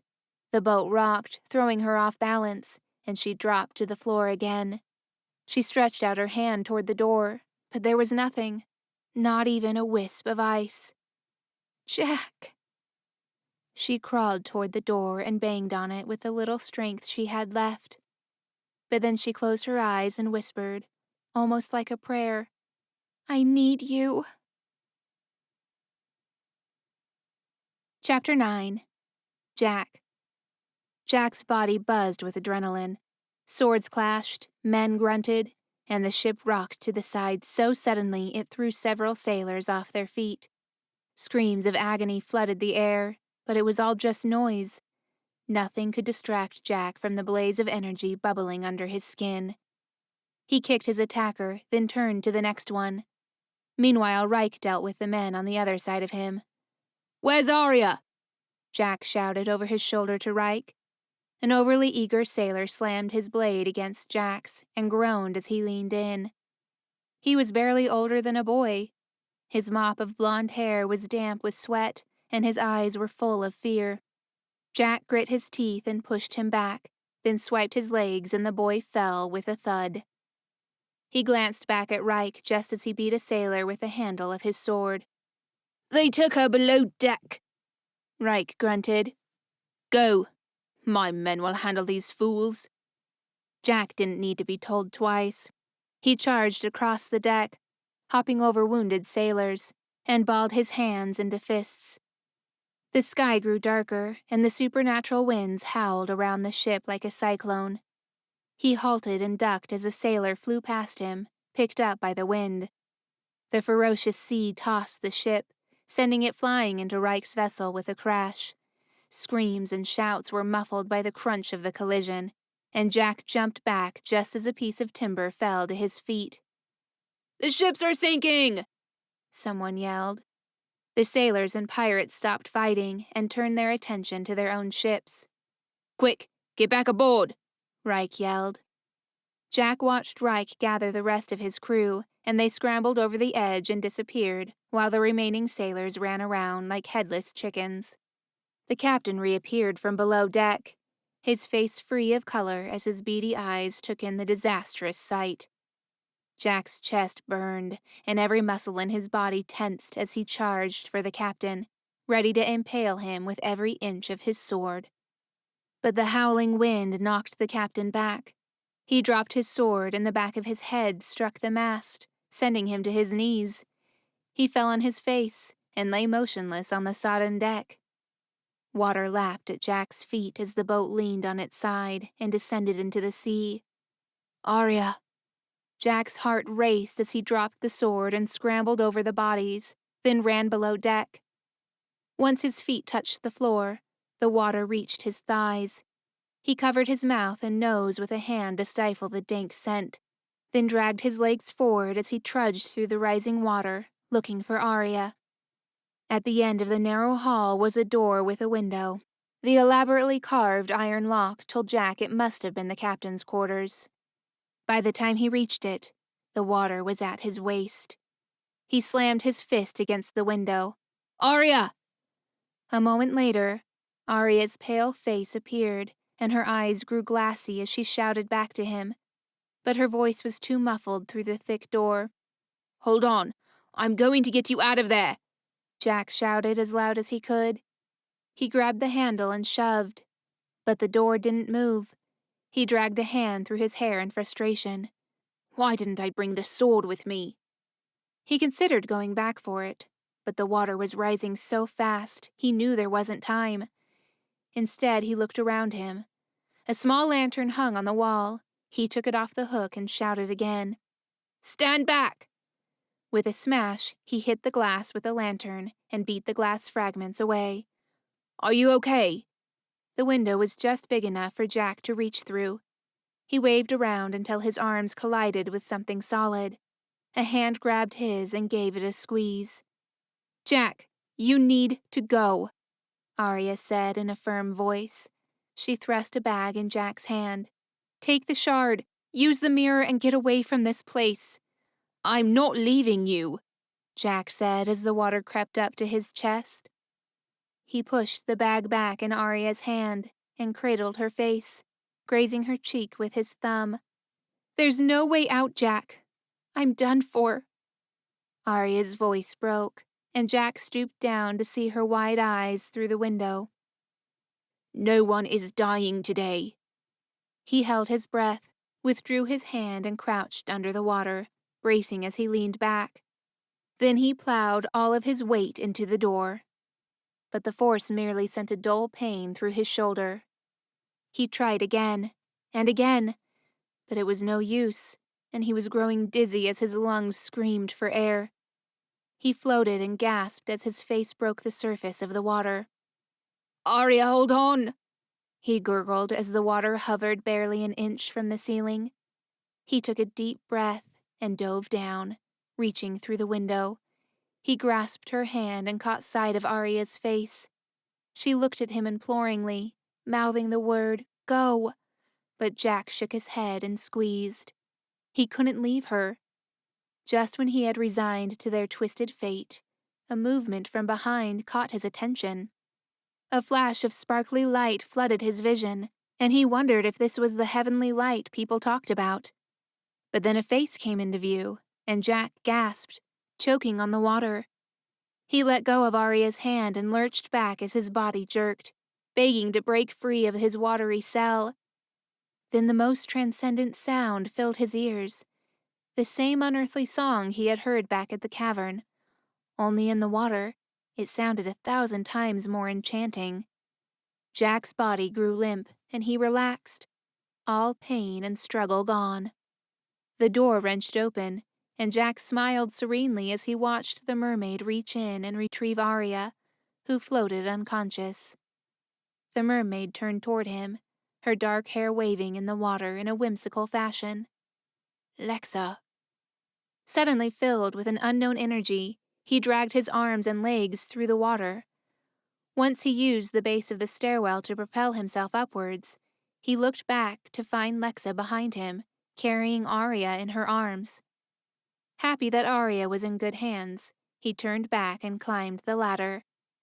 The music gave him renewed strength, as if his body was somehow able to function so long as the singing continued. A bright light flooded the surface and grew stronger as he drew closer. With a final glance behind him, he kicked his feet and his head crashed through the water, and he gave in to the biggest gasp of his entire life. The two ships had fully submerged into the water, with only debris floating around them. The dark clouds were gone as the sunrise peeked over the horizon, bathing the sea in a soft pink glow. A large wooden door floated to his left. He reached for it as Arya's head appeared, along with the mermaid. "Lexa, you came back for us," Jack said, thankful. Lexa inclined her head. "You saved me, so I saved you. Now my debt has been repaid." "Where are the rest of the mermaids?" Jack asked. "We're not allowed to attack in elven territory," Lexa explained, helping Jack lift Arya onto the door. She coughed and spluttered, much to Jack's relief. But the dark bloodstain on her shirt had his stomach churning. "Her shoulder is still bleeding. We need to get her to land," he said as he climbed onto the door and settled next to Arya. She moaned and moved her head, but kept her eyes shut. "Hold on to something," Lexa said, her voice firm. Jack held Arya with one hand and clamped his other hand around the edge of the door as Lexa positioned herself behind them. Then they moved forward at a breakneck speed. Sprays of water washed over them as the door sped across the water like a surfboard. The door bumped against the rippling current, and soon Jack could make out the outline of an island in the distance. "What is that?" he shouted over the rushing sound of them racing through the sea. Despite the speed they were going, Lexa's reply was not breathless as he expected, but calm and even. It was as if she were merely taking a pleasant stroll in the park and not zooming across the ocean. "The closest island. There are people who dwell on it who will be able to help Arya." Lexa slowed the pace as they neared the shore, and Arya moaned again. Jack dragged the back of his hand over her clammy forehead and frowned. She was burning up. "This is where I leave you. I have to go back," Lexa said, gently pushing the door into the sand. And please, give this to Arya. She handed Arya's knife to Jack. I used it to free myself from the net. Thank you for saving my life, Jack. I hope you find what you're looking for. Wait, Jack turned to Lexa. About the necklace. Will Arya lose her powers without it?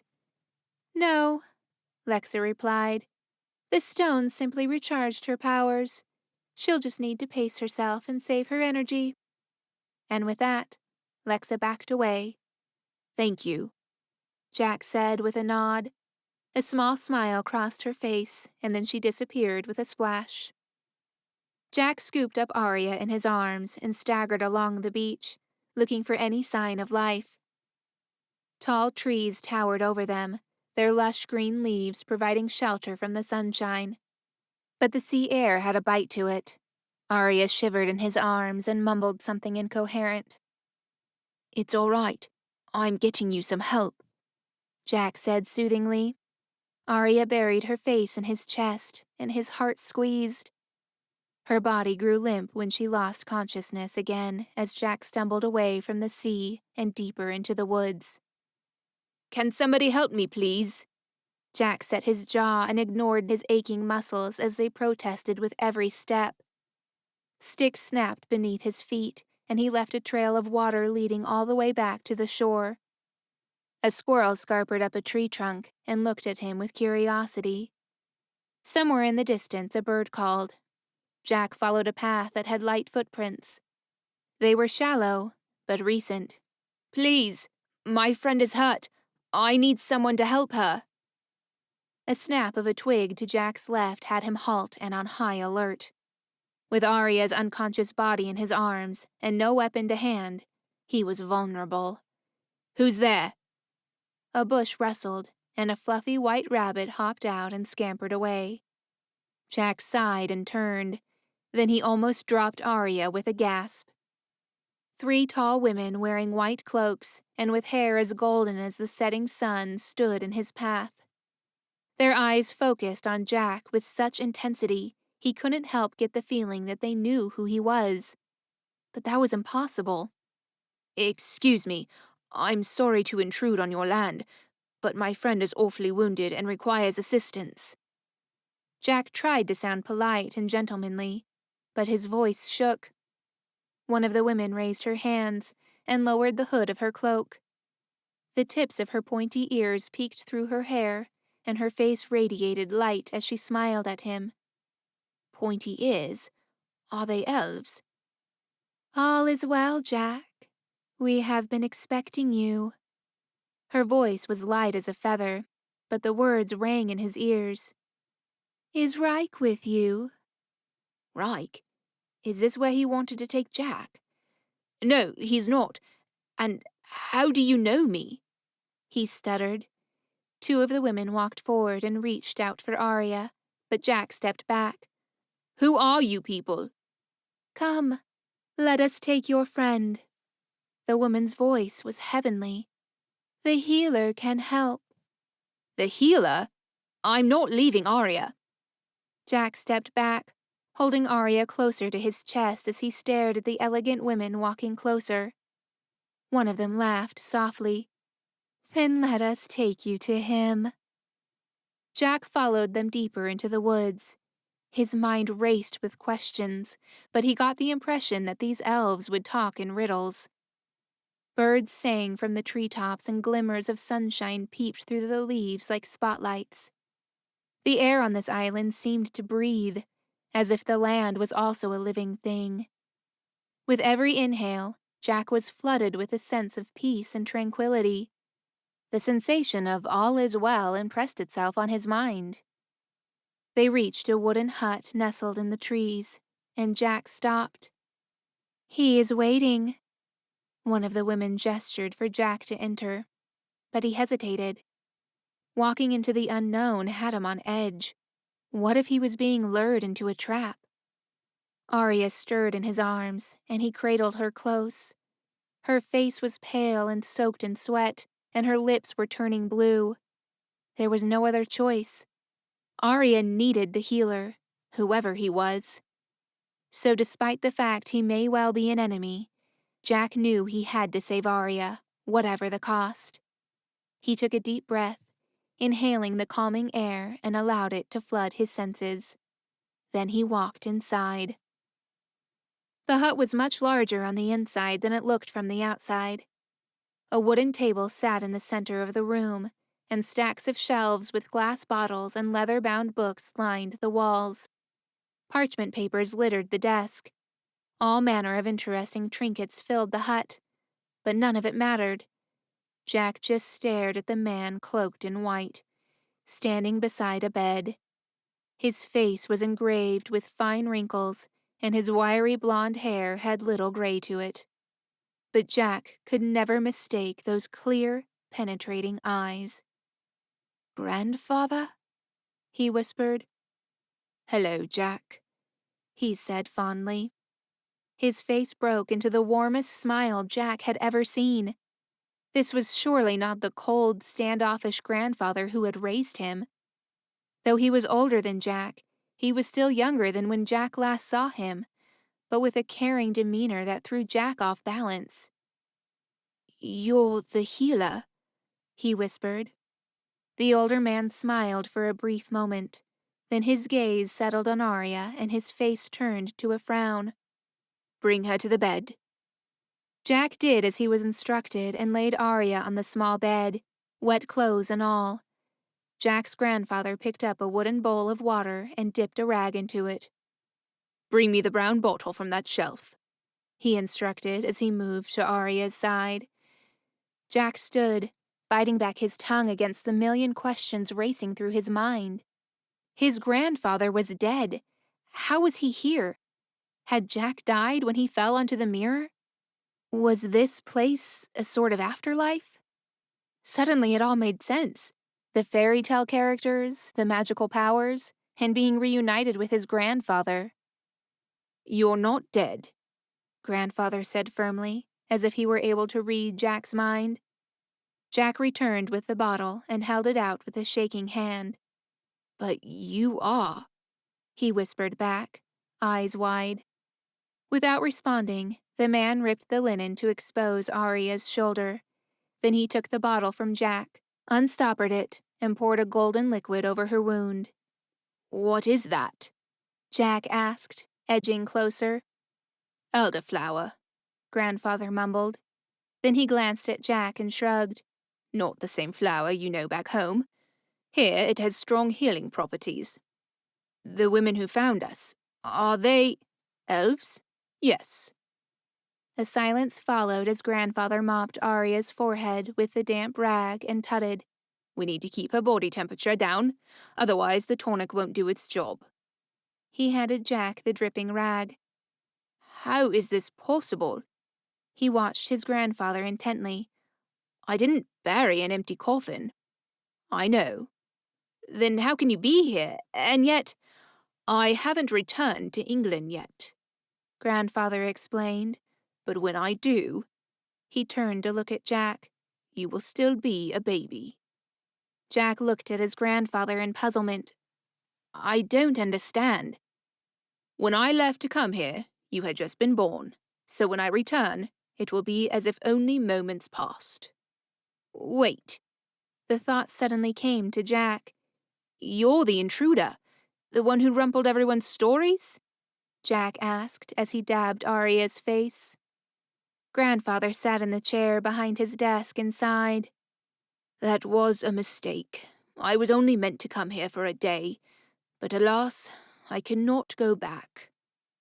He poured a drink and looked at the rows of books as if hoping for inspiration. "When I recognized the fairy tale characters, I thought I could help them avoid some of the suffering as written in their books. But just one small change can have a ripple effect. The elves have taught me that."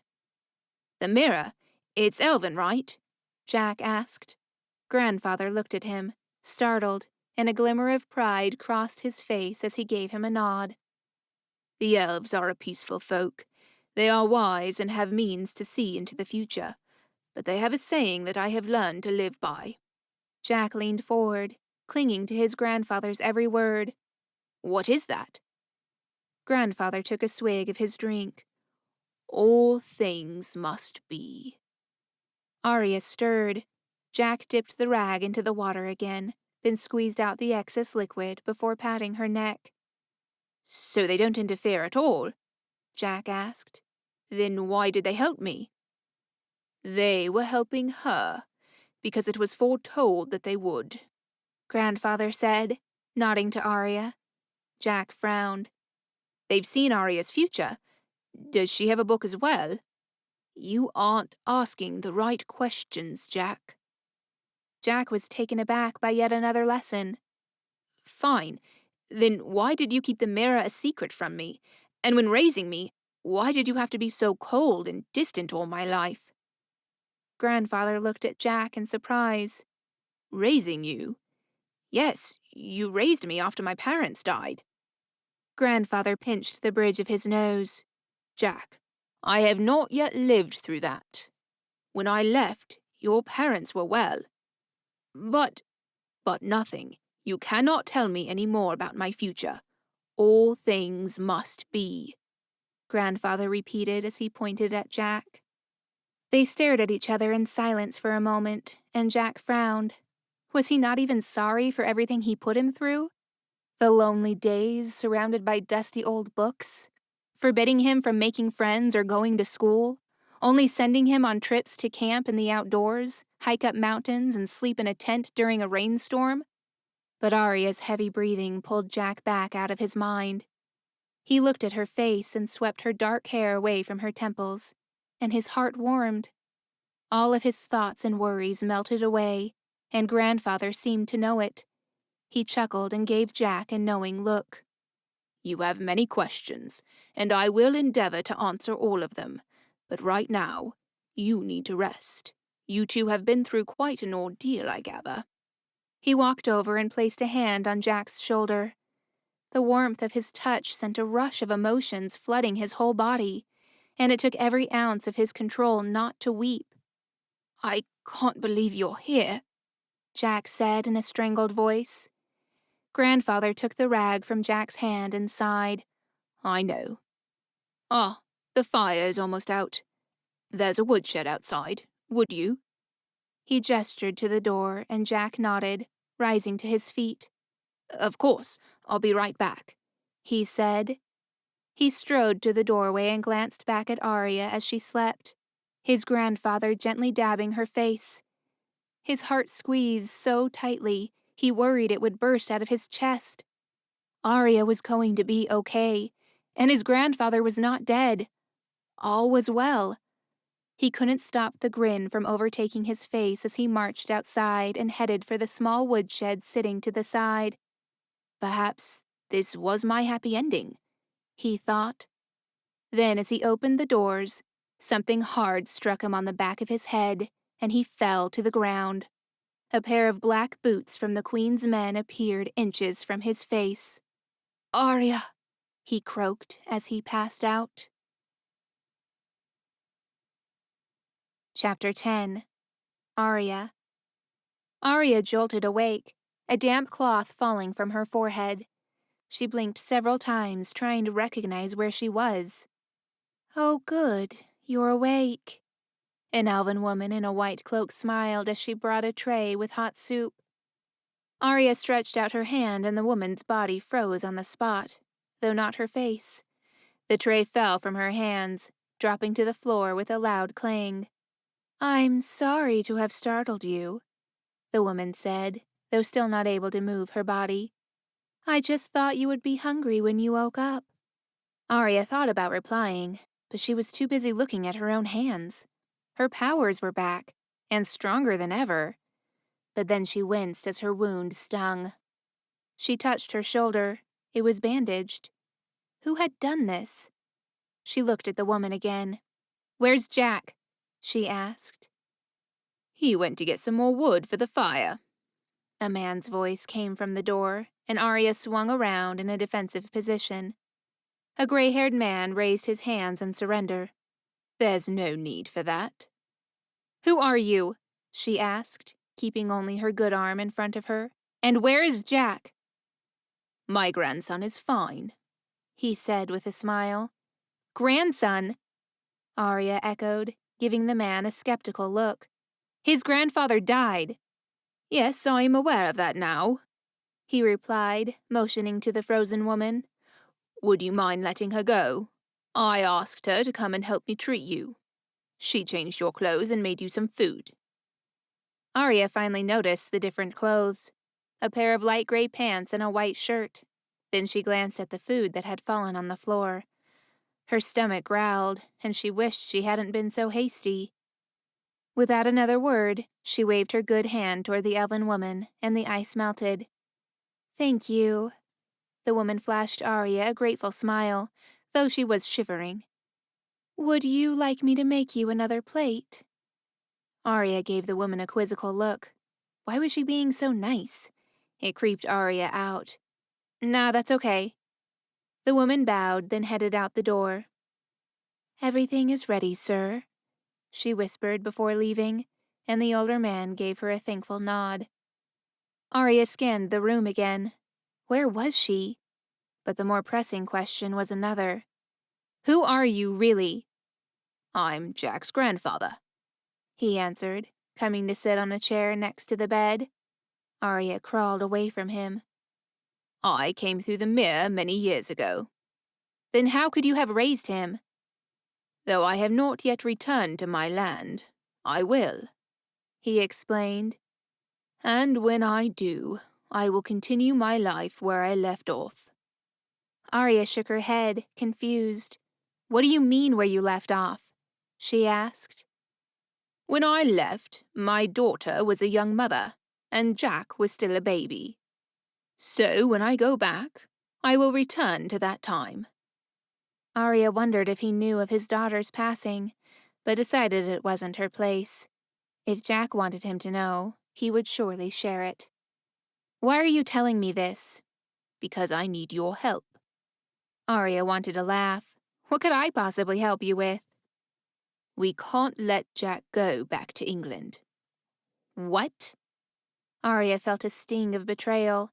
How could she ask Jack to stay? Not that she hadn't thought about it, but she was leaving too. Why would I do that? Because he belongs here. What do you mean he belongs here? His grandmother came to my world, through the mirror, he explained.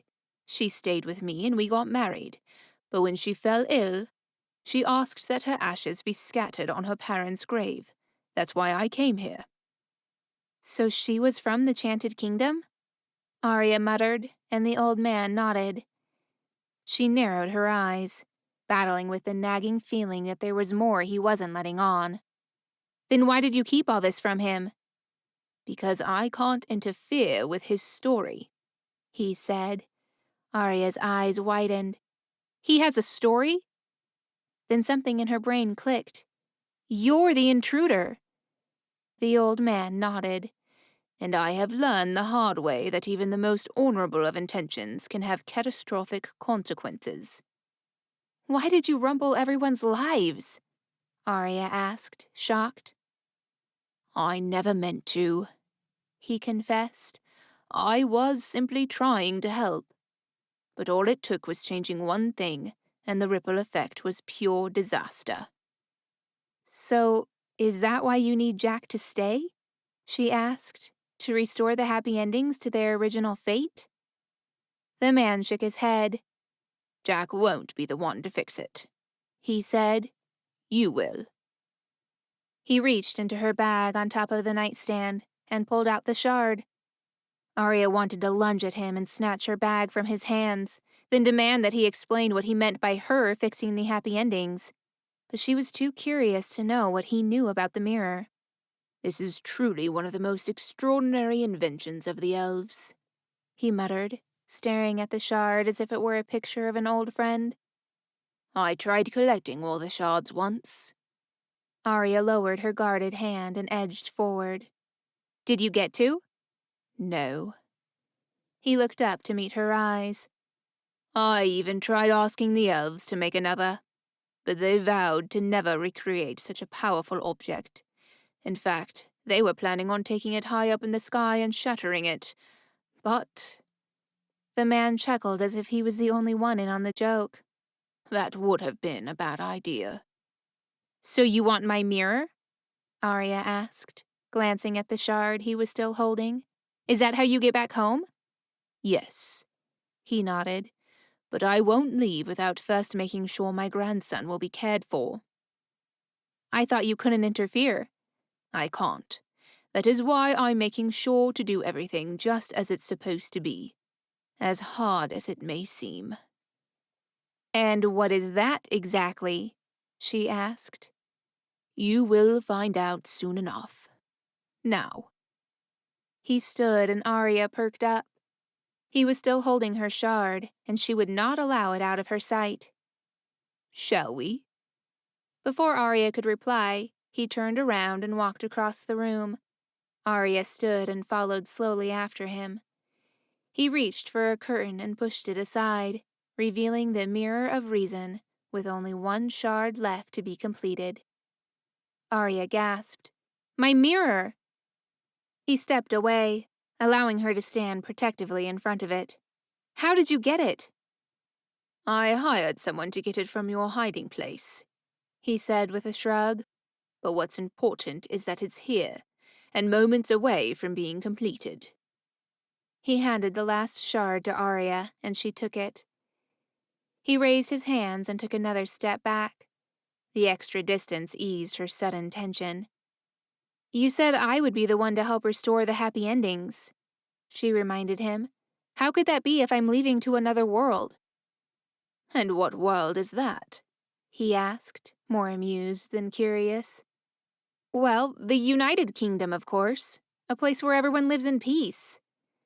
The old man laughed and she frowned. "The point is," she cut him off, annoyed, "I'm not staying, so you're going to need to find someone else to clean up your mess." The choice is certainly yours. "And I've already decided," she said firmly. "There is nothing for me here." The man nodded. Then go ahead, he said, motioning toward the mirror. Put in the last piece. Arya gulped, beads of sweat suddenly forming on her forehead.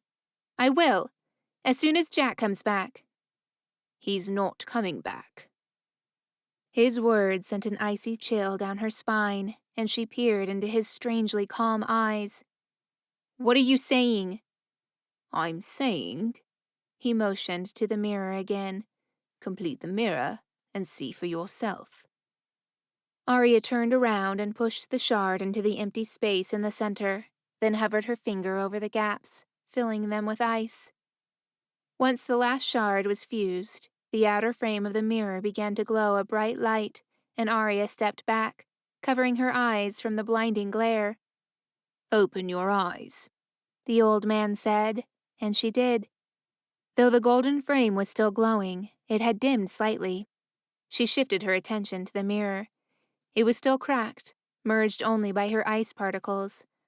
Her reflection was slightly distorted, but she could still see her blue eyes and blonde hair as it cascaded over her injured shoulder. You know something else that's special about this mirror? He asked, coming to stand behind her. When she looked at his reflection, he had white hair. If you just ask, it will show you. Arya's stomach twisted as she thought about what he wanted her to ask. "Mirror," her voice shook. "Show me Jack." Her reflection vanished, and Jack's face appeared behind a set of iron bars, and she gasped. 2 guards stood to the side, and she recognized their uniform. They were the Queen's men. The vision faded and the mirror returned to her reflection. "No!" She grabbed onto the outer frame with her eyes wide in panic. "Mirror, show me Jack again!" When nothing happened, she demanded a 3rd time. Shocking, isn't it? The old man said, and she turned to face him with the darkest glare she could muster. "Why?" she asked through gritted teeth. "Why did you give him up to the Queen? The bounty on my head was worth a lot more than him." He took a seat on the bed, then looked up to meet her eyes. Why I did it is not important. The real question is, what are you going to do? Arya clenched her fists. You know if I go through that cracked mirror, I will be stuck for 7 years. It appears you have an important choice to make. He stood and took in a deep breath. Will you run away and save yourself, or will you finally face the Queen and save Jack? Chapter 11. Jack. Jack woke up in a moldy old bed. A steady dripping in the distance echoed, and the mildew aroma burned his nostrils. His head thumped, and he sat up with a groan. Before he could take in his surroundings, an iron door swung open at the end of the dark hall with a squeal, and the sound of footsteps descended a set of stone steps to the side. Oh, good. You're awake. Jack shot up to his feet and sucked in the damp air through his teeth at the sight of a tall woman with fiery red hair appearing before him. A set of iron bars separated them, and even though the cell had only a little light peeking in through the cracks in the walls, Jack could not mistake the woman. Her long dress was made of fine silks, and a blue shawl draped over her broad shoulders. No one in this land looked so rich and powerful, and the pebble-sized jewels that adorned her fingers gleamed at him. Jack set his jaw and gave her an angry scowl. The Queen. Where's Arya? Arya? She seemed surprised. That stinking old man had Arya too. Hearing her mention his grandfather sent a chill down his spine, and Jack grabbed onto the bars. What did you do to him, you evil queen? The Queen raised her perfectly shaped brows and smiled serenely as she looked at Jack like a cat toying with a ball of wool. I see I need no introduction, but honestly, darling, I much prefer your majesty. Fury raged like a storm within Jack as he glowered back at her. The woman flashed a Cheshire cat grin, her teeth shining white in the darkness. The motion only increased Jack's anger. Though it didn't seem like she had gotten to Arya, he was still worried about his grandfather. You let me out, or I'll— You'll what? Throw a tantrum? The Queen laughed in a high-pitched giggle that sent chills down Jack's spine. She clearly didn't see him as a threat. But she should, Jack thought. Once he worked out how to get out of the cell, he was going to— He couldn't finish the thought. Jack wasn't strong or powerful. He didn't even belong in this world. The frustration unhinged his anger, and he growled as he slammed his fist against the iron bars with such ferocity that the Queen's dropped. Tiny snowflakes floated down from the damp ceiling and fell at their feet. The Queen's eyes widened as she looked at them and held out a hand, watching the snowflakes fall and melt onto her skin. Interesting, she said with a hum. She shook her head as if to come out of a trance and snapped her fingers. You look like you could eat a horse. How about we get you cleaned up and we can talk over dinner? Jack stared blankly at the Queen as a guard stepped out from behind her with a set of keys jingling in his hands.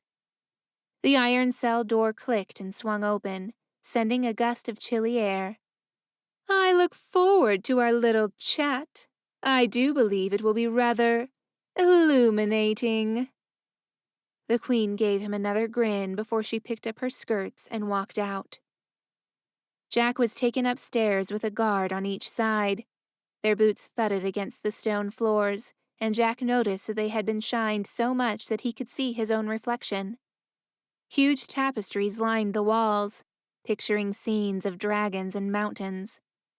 The sun had fully risen now, and its beams flooded the castle through tall windows.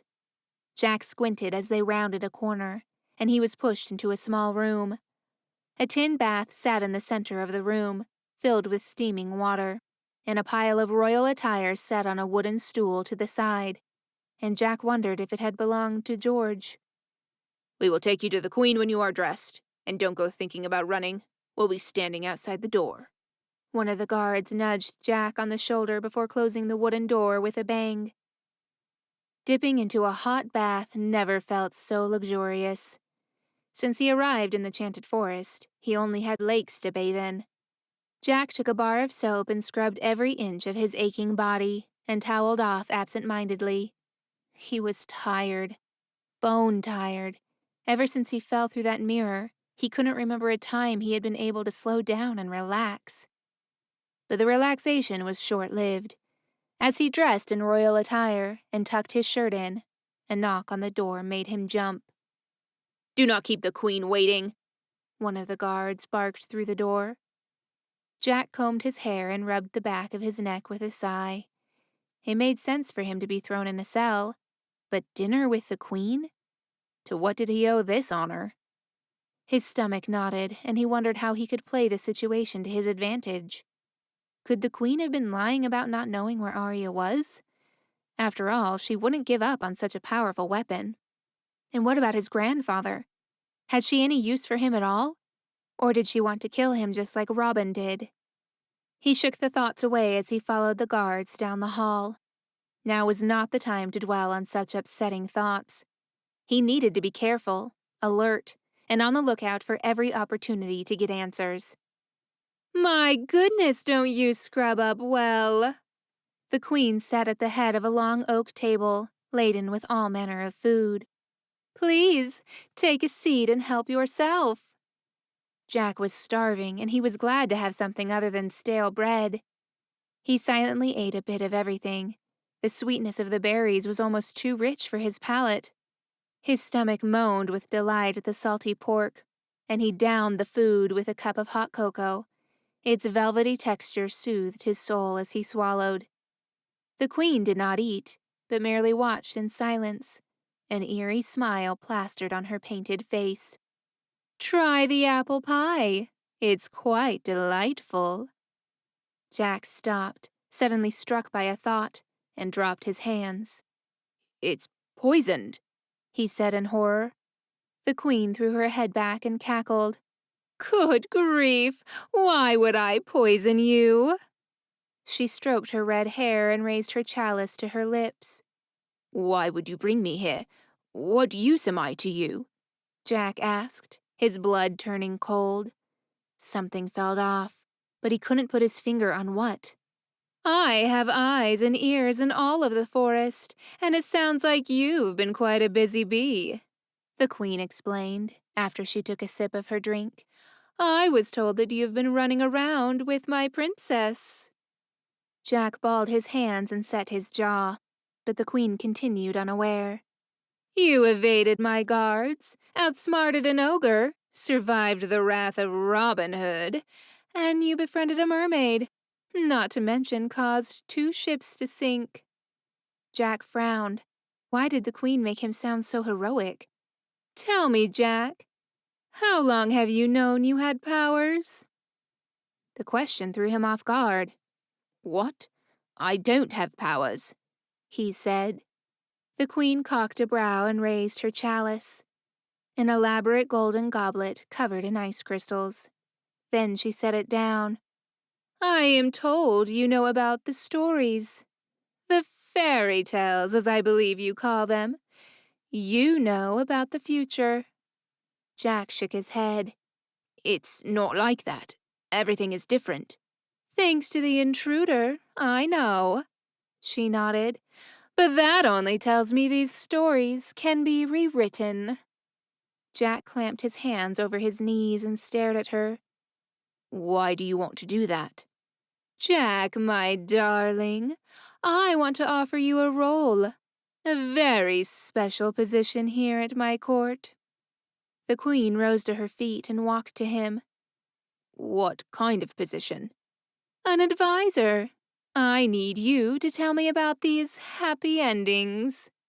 She planted a hand on his shoulder and he stiffened. "Well, I can't tell for sure. There are a lot of evil queens in the old books." The queen's smile faded for a moment, but she grinned at him again as she gave his shoulder a squeeze. "Evil? Oh, please, you make me sound like I'm a cold-blooded murderer," Jack said acidly as he gripped the table. "Careful," the queen said, eyeing the wood as it turned into a block of ice. "If you want to hurt me, you should know that I have protection. Whoever kills me dies. Jack stared and blinked at her, incredulously. Besides, I thought you didn't mind, seeing as you've chosen to spend all your time with a killer. The Queen's expression grew dark. And soon I'm going to. Don't hurt Arya, Jack blurted out. He sounded far too pleading, but just saying her name had his resolve breaking. He cleared his throat. If you want to find your happy ending, you need to let her go, not use her. The Queen laughed again, prompting Jack to recoil inwardly. My happy ending? Is that what you think I want? Oh, Jack. What do you want then? He asked. I want to know how they defeat me, so I can stop them. Her smile grew even darker. Well, I guess that would be my happy ending after all, now wouldn't it? And why would I help you do that? She crouched down to sit eye level with him and batted her lashes. If you agree to be my advisor, I will stop burning down villages, and I'll leave the Ice Princess to run around my kingdom in safety. You'll stop the killing and leave Arya alone? Jack asked, his stomach churning. He didn't like how close the Queen's face sat away from his own. What about my grandfather? What did you do to him? The old man is fine, she assured him. After all, he kept his end of the deal. What deal? The Queen flashed an amused smile. Why, to hand you over to me, of course. How do you think you ended up here? Jack stared at her with eyes unblinking. His grandfather had betrayed him. But why? So what will it be, Jack? The Queen pressed, and Jack turned to meet her eyes. You'll really leave Arya alone? I promise not to touch a wisp of blonde hair on her pretty head, she said simply, holding her hand over her heart. Jack chewed his lip in thought. Okay then. The Queen's eyes widened in surprise. You mentioned Robin Hood before.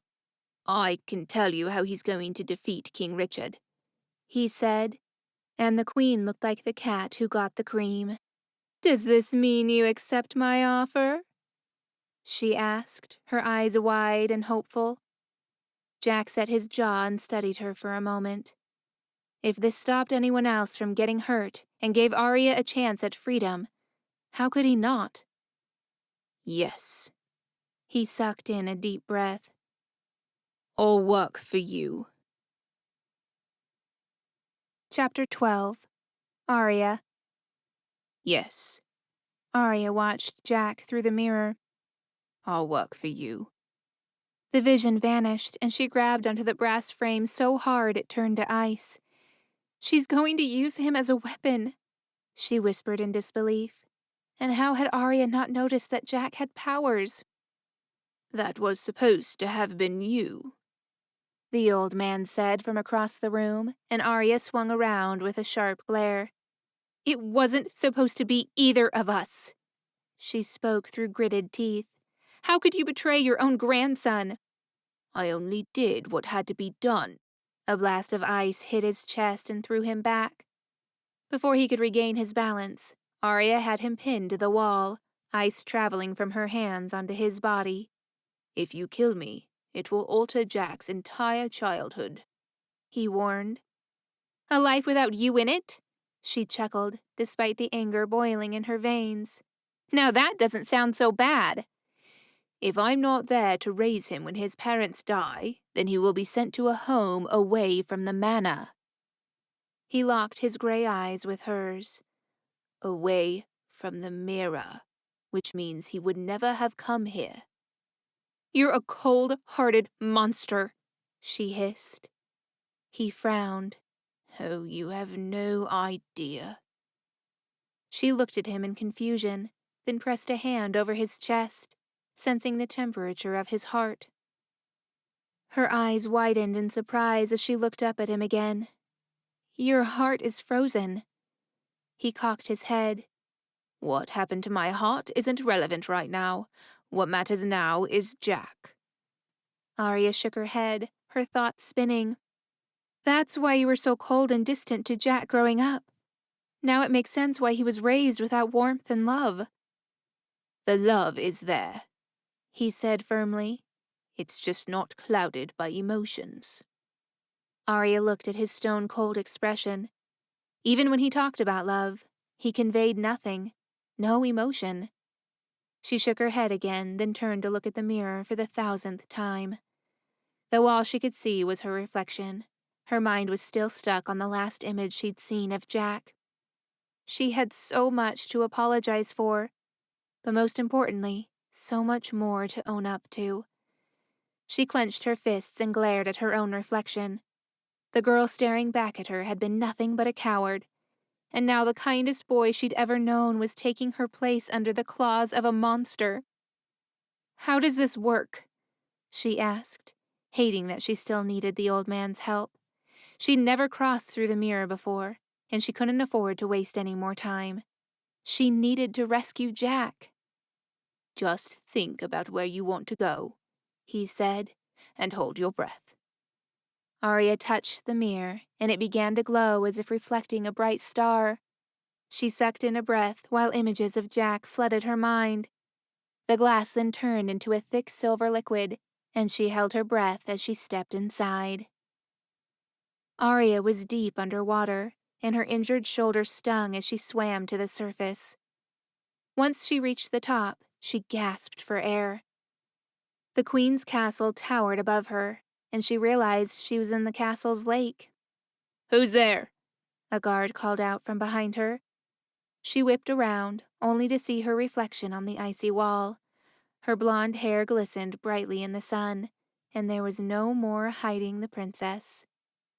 Before the guard could say another word, she stretched out her hand and threw him back with a blast of ice. He dropped to the ground, unconscious. Her shoulder burned, and she bit back the pain caused by the surge of power that came out of her. With her shoulders still injured, she swam to the edge with her good arm, then crawled out of the lake. She thought about hiding the guard by pushing him into the lake and let him drown, but then Jack's disapproving look surfaced from the back of her mind, and she rolled her eyes. "Fine," she grumbled to the Jack inside her head. "I'll try not to kill anyone." Ignoring the throbbing in her wound, she lifted the guard's limp body and dragged him behind the nearest bush. After taking his sword and his helmet, which covered her face, she stripped him out of his uniform and put it on herself. It was large on her petite frame, but it would have to do. As soon as she stepped inside the castle, the scent of lavender washed over her, flooding her mind with childhood memories. Her heart tightened in her chest, and she leaned against the wall, fighting back tears as memories of her and her sister playing in those halls rushed back to her mind. 2 guards appeared around the corner, and Arya stood up straight. They greeted her with a slight nod as they walked past, and Arya let out a long breath of relief when they disappeared from sight. But when she noticed more guards coming, she rushed into the kitchen. The laughter of the women as they cleaned the dirty dishes lifted Arya's heart a little, reminding her of the many times the maids would sneak her a piece of chocolate before supper. As soon as one of the servants noticed Arya standing there, she cleared her throat to signal the rest to stop talking. The lively chatter died to a deafening silence, but it was the frightened expression on the women's faces that filled Arya with concern. Why were they so afraid? "May we help you?" one of the women asked, while keeping her head down to avoid eye contact. Arya cleared her throat and deepened her voice, since she was still disguised in a guard's uniform. I'm looking for the Queen's new advisor, Jack. Before any of the women could answer, another guard stepped in from the back door with his helmet on and scanned around the room. You. He pointed to a young maid in the corner with glossy black braids. You're needed outside. He stepped aside to allow the young maid to walk past him. The girl kept her head down as she walked out the back door, but when the guard followed after her, it sent a chill down Arya's spine. Something wasn't right. What were these guards doing to the women? Arya stepped forward but was blocked by an older woman. Her face looked familiar. She had been the girl's handmaid growing up. It had only been a year, but she had aged so much. "I can take you to the new advisor," the woman offered, and a warm feeling rose in Arya as she heard her handmaid's voice after all this time. The dragon-slaying bedtime stories she used to read to Arya after her sister fell asleep surfaced in her mind. But Arya shook off the feeling and looked toward the back door again. "Who was that young woman?" Arya asked, her voice deep. "My niece, sir." No wonder her voice was shaky. As much as Arya needed to get to Jack, she felt a strong pull to save her maid's niece from the clutches of that guard. Arya walked around the woman and hurried out the back door. She looked to the right and spotted the guard leading the young woman into a plant tunnel near the garden. "Oh, no, you're not." Arya rushed after them, and by the time she rounded the corner, he already had the young woman pinned against the flowery arch. "Step away from the girl," Arya demanded, drawing her sword. When the guard didn't move, Arya took another step toward them. "I said, back away from the girl." The guard turned around, drawing his sword and swinging at Arya. The young maid screamed as Arya blocked his blade with a loud clang. She jumped back, giving herself more room to move. Her shoulder ached, but adrenaline coursed through her veins. "Get out of here," Arya said to the girl as the guard came at her again. She blocked his blows a second and third time. He was agile and skilled, but even with one good arm, she was still a better fighter. She grazed his hand, and when he dropped his sword, she kicked him in the stomach. As soon as he fell back, his helmet flew off and she towered over him, pushing her blade to his neck. But then he looked up, and their eyes met. "George?" He kicked her leg and she fell, her back slamming against the grass. She grimaced at the impact on her shoulder. The pain was so excruciating it made her stomach churn. "George, please don't," the young maid pleaded. Why hasn't she run away? "I have to kill him," George said. "Otherwise he could tell my mother you're alive." Arya opened her eyes only to find George raising his sword over her. "Wait!" Arya winced as she lifted her hand. The sword turned to ice and he jumped back, startled. The wave of shock that washed through him gave Arya just enough time to pull her helmet off and look up at him. "Arya?" he whispered in disbelief, and Arya flashed him a pained smile. "Arya?" The young maid stepped out of the shadow, and when the orange light of the sunset illuminated her face, Arya gasped. "Snow? Arya!" Her younger sister ran to her, then dropped to her knees and wrapped her arms around Arya's neck. Her shoulder ached, but she didn't care. Her sister was alive. "How did you—" Arya's voice shook as she pushed back the tears. "I thought you were dead." "A dwarf hid me," Snow explained, her voice muffled from having her face buried in Arya's neck. Arya only knew of one dwarf in the castle, the gardener. "He saved me from the fire, then kept me hidden here in the castle." "What about our parents?" Arya asked, running her fingers through her sister's soft braid. "Are they—" Snow pulled back, crying, and shook her head. Arya wiped the tears from her sister's porcelain cheeks. "Why didn't you leave this place?" "I'm not like you, Arya," she said, tears still sliding down her face. "I wouldn't know how to survive out there. I thought about going to the dwarf village, but—" Snow's expression fell, and Arya wiped her sister's tears, just as she used to when they were young. Though at 16, she still needed her big sister to comfort her. "The queen burned it down, I know." "I've been okay here," Snow assured her. "The maids have all been looking out for me. They bring me food," she smiled. "They even dyed my hair black so I fit in with them. And ever since George woke up, he's been looking after me too." George came to crouch next to Snow, and Arya flashed him a smile. "It's so good to see you, but how did you—" My mother thawed me after she conquered the kingdom, he said with a frown, but I haven't said anything to her about Snow. Your sister has been safe here with me. When he glanced at Snow and her porcelain cheeks turned red, Arya suddenly realized that was the same reaction she'd always had around George. Arya touched her sister's flushed cheeks. Why didn't you tell me you were in love with him? You know I would have never gone through with a wedding if I knew. I know. She looked at George and held his gaze for a long moment. But we agreed that it was best for the kingdom. You agreed? Arya punched George in the chest and he stumbled backward. And here I thought I was making the sacrifice. There she is, a guard yelled from the end of the plant tunnel, followed by more guards. Get the princess! Arya jumped to her feet and kicked up her sword. This way, George called out, but as they followed him, more guards appeared on the other end, trapping them in the tunnel. I know another way, Snow called out, cutting through the arch with George's sword and running across the garden. As they reached the willow tree, she kicked away the snow covering an iron door on the ground. George reached for the latch and pulled it open. Arya helped her sister down a ladder, then followed after her. Snow grabbed a torch from the wall with the fire still burning and waited for George to close and lock the latch. What is this place? George asked once his feet found the ground. Snow pointed the torch toward the dark hall.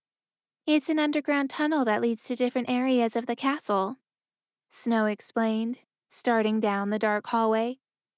This way will take us right to the woods outside the walls. I remember this tunnel, Arya said, her heart squeezing at the memory. Father took me this way that night. Then he told me to run and never look back. When they turned the last corner, the tunnel came to an end, leading into the woods. The blue sky had darkened to an indigo color, and Arya turned to George. Walk that trail to the end, she said, pointing into the woods. Then follow the signs to Sherwood Forest. Find Robin Hood. He will help you. Wait, you're not coming? Snow asked. Arya pulled her sister into a hug. I'll be right behind you, she promised as more snowflakes fell from the sky. But I need to go back for Jack. Chapter 13. Jack. Jack's heart panged as Arya's face flooded his mind. Would he ever see her again? And why had his grandfather betrayed him? He tugged on his shirt collar and bent his legs to loosen his pants, yet they continued to cling to him like a second skin. He caught his reflection in a mirror and eyed the red jacket with gold stitching. At a glance, he looked like a prince. He straightened his spine and stuck his thumbs in his pockets. Was this his life now? To be a royal advisor to the evil queen? He boggled over how he ended up in this predicament. And his powers. He looked at his hands. How had he not noticed before? How the freezing waters at Pirate Cove didn't feel cold to him, or the supernatural winds howling inside Belle's manor? It couldn't have been Arya because her powers were suppressed by the bracelet at that time. It was him. He'd done all those things. How could he return home to that boring world? Perhaps he could make a difference in this kingdom.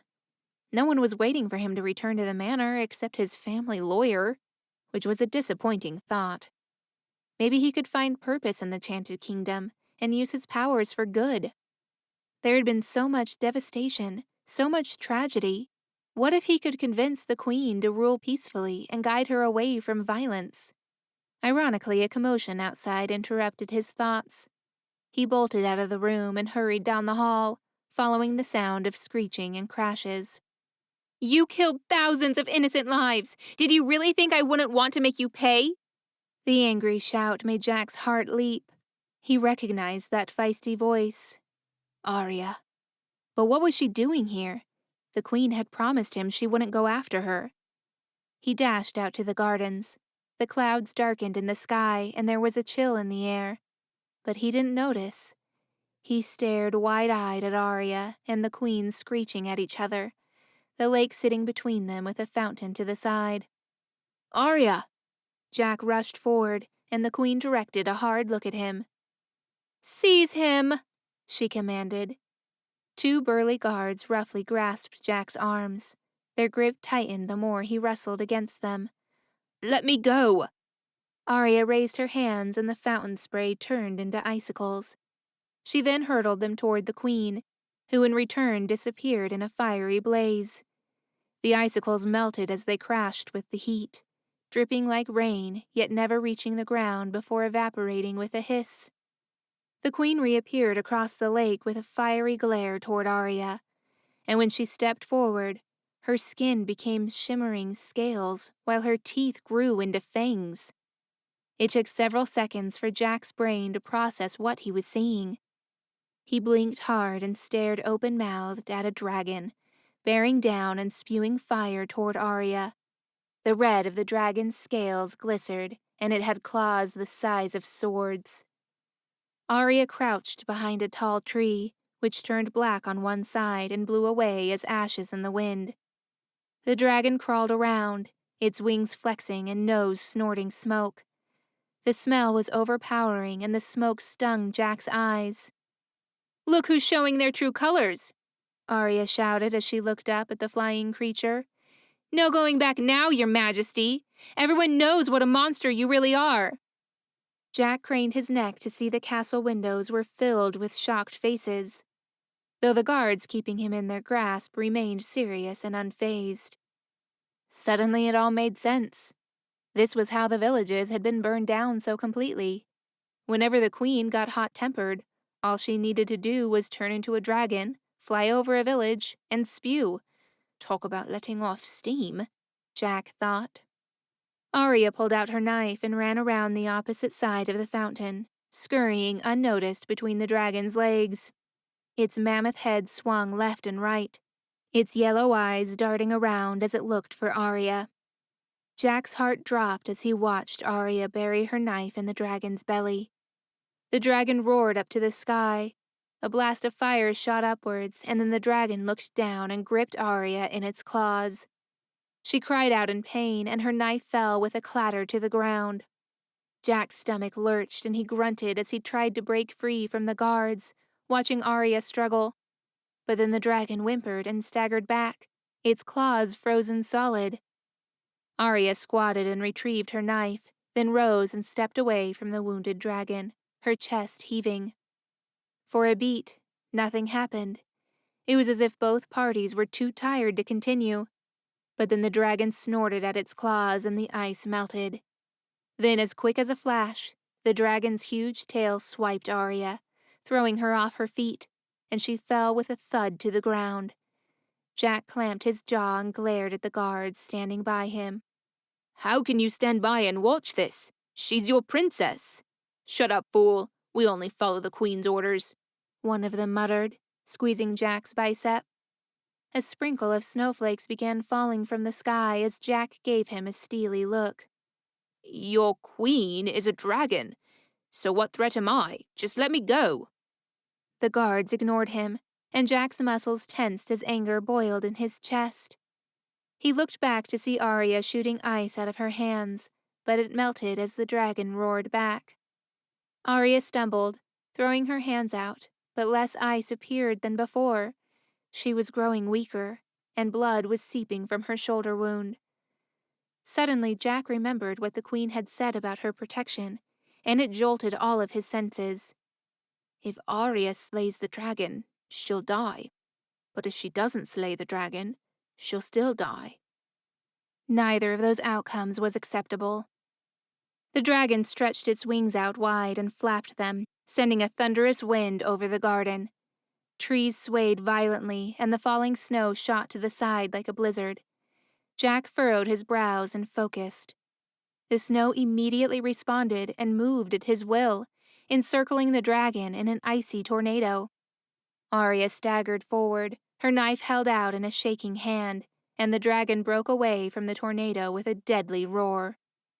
Arya jumped out of the way just in time as a blast of fire shot past. But she cried out again as she fell. This time, she did not get back up. This was it. Jack had to do something. He couldn't just stand and watch Arya die. He shut his eyes and homed in on the avalanche within his chest. He imagined it growing larger and larger until his body could not possibly contain it any longer. Every molecule of his being buzzed, and when he opened his eyes, everything looked bright, as if his sight had been dramatically improved. He opened his mouth and let out a tremendous roar, and the 2 guards flew back as if they had been hit by an invisible force. Jack raised his hands and summoned a violent snowstorm. The air grew thick and freezing, and the guards shivered as they laid on the ground, their lips turning blue. Jack stooped down and grasped a sword from one of the fallen guards then, and marched through the thick blizzard. Despite the frost and wind, Jack could see perfectly. The dragon looked around, disorientated, and jets of fire hissed in the storm. Arya lay panting on the ground. When their eyes met, she looked at Jack like this was the first time she was seeing him. But there was no time for Jack to brood on it, and for once, his brain didn't spiral into thoughts. He was more alive than ever. The wind, the snow, the ice, it was all connected to him now, and it fueled him with a confidence he had never known. He turned away from Arya and looked at the dragon. His reflection in her eyes showed that for the first time he was a real threat. Looking at the queen with a mixture of pity and coldness, he stepped closer until there was just a few feet between them. The queen hummed, and Jack peered at her resigned expression. A fiery tower shot up to the clouds, and a mighty roar made the ground rumble. Jack waved his sword, but the dragon's tail tossed him back, casting the sword out of his hands and into the scorched bushes. Jack got up and turned to retrieve it, but the dragon roared and flames blocked his path. His heart thumped so fast he could hear the beat drumming in his ears. He swallowed and followed his gut. He needed a weapon, but he had nothing close by. He rolled to the side to avoid another fiery blast, and mustered the snow to crystallize and harden, molding it into the finest sword he had ever seen. The weight of the handle was heavy, and sat smoothly in his right hand. He gave a final glance to Arya, and nodded as if offering her a farewell. Her eyes moistened as she stared at him. "It's all right," Jack mouthed. Then he ducked as her tail swung over his head. Jack summoned every ounce of his energy and focused on building the biggest storm he could over the dragon. The sky grew black, and the mixture of ash and snow turned the world black and white. And suddenly, it was black and white. Jack knew what he had to do. It had been right there all along. Somehow he was supposed to fall through the mirror. He needed to help Arya on her quest. He couldn't explain it in his head, yet it felt right. It was the reason why he never belonged in the manor, why he possessed the powers to overcome a dragon. This moment was his destiny, and he knew exactly what he had to do, whatever the cost.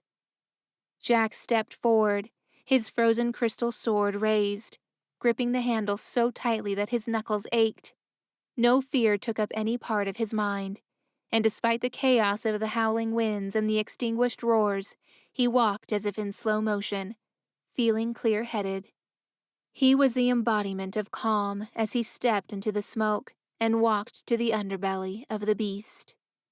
He shut his eyes and pictured Arya with her long hair blonde, wearing an ice-blue gown with a sheer lace shawl draped over her shoulders. A tiara made of diamonds sat over her forehead in a V, and she looked down, her dark lashes touching her cheeks. She would become queen of the Chanted Kingdom, and everyone would live in peace. The thought gave him the fuel to step forward and drive the sword deep into the beast's heart. A monstrous shriek ricocheted off the walls of the castle, followed by the squeal of a wounded animal. Jack staggered back, and the ice sword shattered into 1,000 pieces, falling to the ground. The dragon slumped onto the frozen lake and exhaled its final breath. Jack was empty. The snow stopped falling, and the dark clouds faded, giving way to the weak sunshine high in the sky. He turned and tried to smile at Arya as she stumbled toward him, but he couldn't. Instead, his knees buckled, and he fell hard on his back. He felt no pain, no fear, just peace and calm, like a cool spring morning. "Arya," he whispered as she fell at his side and pulled his head onto her lap. Her tears landed on his cheeks, but in his peaceful state, he could not understand why she was crying. The evil queen had been defeated. Arya could return to her castle and take back the throne. All was well. And with that final thought, Jack closed his eyes and took his last breath. Chapter 14. Arya. "It's Arya, our young princess." The hushed whispers spread through the crowds like a wave. "The evil queen is dead." Arya was barely conscious of the people gathering around her as she cradled Jack's lifeless body in her arms. "Jack!" She choked on his name. Her chest was so tight she could barely breathe. There was a shift in the air beside her as someone knelt down and gently placed a hand on her good shoulder. She looked up and spotted her sister with eyes full of tears. Her aching heart panged with a mixture of relief and sorrow to see her sister. "When we saw the dragon and all the fire, we had to come back. I'm so glad you're alive," she said, her voice shaky. But Arya wasn't glad. She was supposed to be the one to kill the queen and save the kingdom. All she had done was run away. She had become so wrapped up in her mission to escape, she didn't take a moment to stop and think about Jack, until it was too late. "He's gone, Snow," Arya cried, her voice raspy. "He's really gone." "He saved our kingdom," Snow whispered, and the heroic image of Jack slaying the dragon filled Arya's heart with pride. He really was a hero, her hero.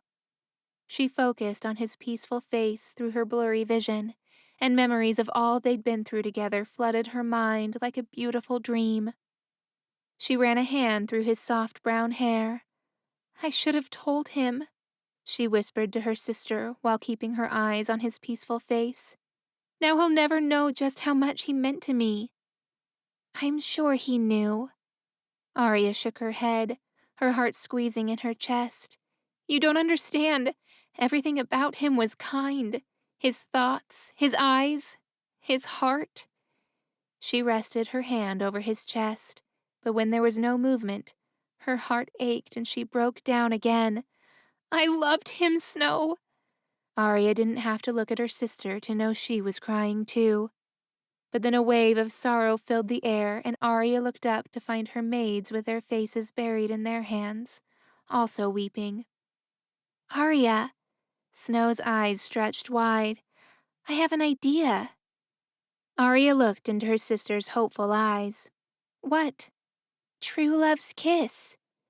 Snow looked at George, who had been standing across from them that whole time, then shifted her attention back to Arya. "It's the only thing more powerful than death." Arya's shoulders sagged. "Oh, Snow, that wouldn't work with me." "How do you know?" "Because," she looked at Jack again, "we don't have a story like everyone else." She mumbled the latter because she didn't expect anyone to understand. "You could at least try," George chimed in with a hollow voice. His face had turned ashen gray as if he was still reeling from the shock of losing his mother. "It's not like you could hurt him, and if he freezes, he'd just be preserved until the funeral." Snow glared at him for his bluntness, but he wasn't wrong.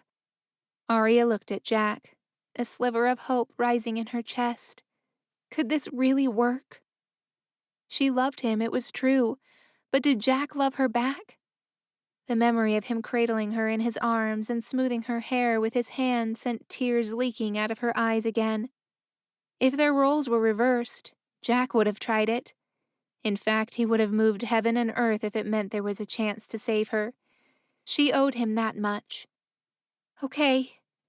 She sucked in a nervous breath, and her heart began to race. She cupped his cold cheeks with shaky hands, then closed her eyes. "Come back to me, Jack," she whispered only to him, then leaned in and touched her icy lips to his. She pulled back with her heart pounding in her chest. The silence around her was deafening. Then particles of ice began to cover his lifeless body like a wave covering the shore. Arya gasped, her eyes filling with tears as she watched the ice cover him completely. Nothing happened. She threw herself onto Snow's lap, sobbing. Her sister's arms wrapped around her so tight, as if she were trying to keep Arya together through sheer force. Arya's heart burned as she continued to cry. Even though the queen was gone and the kingdom would finally be restored to its rightful ruler, none of it mattered without Jack. She couldn't bear the emptiness. Arya, her sister's voice was barely above a whisper. Look. Arya sat up slowly, and when her eyes landed on Jack, she gasped. His frozen body began to glow white, the light growing stronger until she had to shield her eyes. Is this supposed to happen? Arya whispered to Snow, who looked just as confused.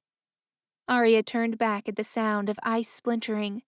A gust of cold wind encircled Jack's body and lifted him in the air. Millions of tiny ice fragments broke from his body and shattered like glass on the ground. Arya's heart raced as she stumbled to her feet and stared at Jack, who was so bright she could barely see his face. Snowflakes fell from the sky above Jack's body and swept around him, picking up speed, and the white glow faded just enough for Arya to see Jack's body covered in snowflakes. They fused together and sank into his skin. His muddy brown hair lightened to the purest shade of white. The whirlwind lowered him to his feet, and he opened his eyes. Arya stepped back, shaken. His eyes were gray with flecks of silver, and his gaze settled on her. The snowstorm evaporated, and the sun peeked through the clouds. Its rays landed on Jack. Arya hardly dared to breathe. He transformed into the most beautiful being she'd ever seen, and for a long moment, there was nothing but silence. Arya. Jack breathed her name, and the sweet sound of his voice sent her emotions reeling.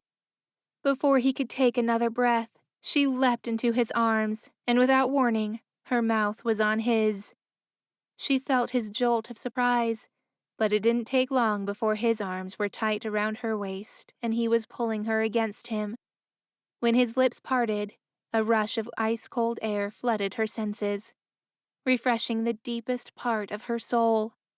He kissed her back, completely unyielding, and an electrifying sensation spread through her so quickly she ceased listening to her brain entirely. He lifted her up and spun her around, cinching her to him, then deepened the kiss in the most delicious way.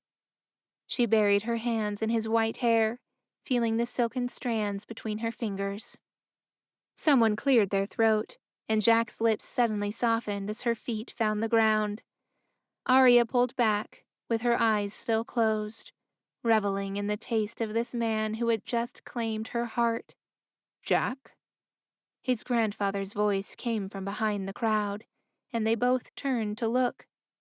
The people stepped aside to make way for the old man to approach. Grandfather, you're here. Jack's face lit up, his hands still entwined with Arya's. But Arya dropped Jack's hands and shot his grandfather a look so fierce she was surprised icicles didn't shoot out of them. How can he show his face here, after what he did?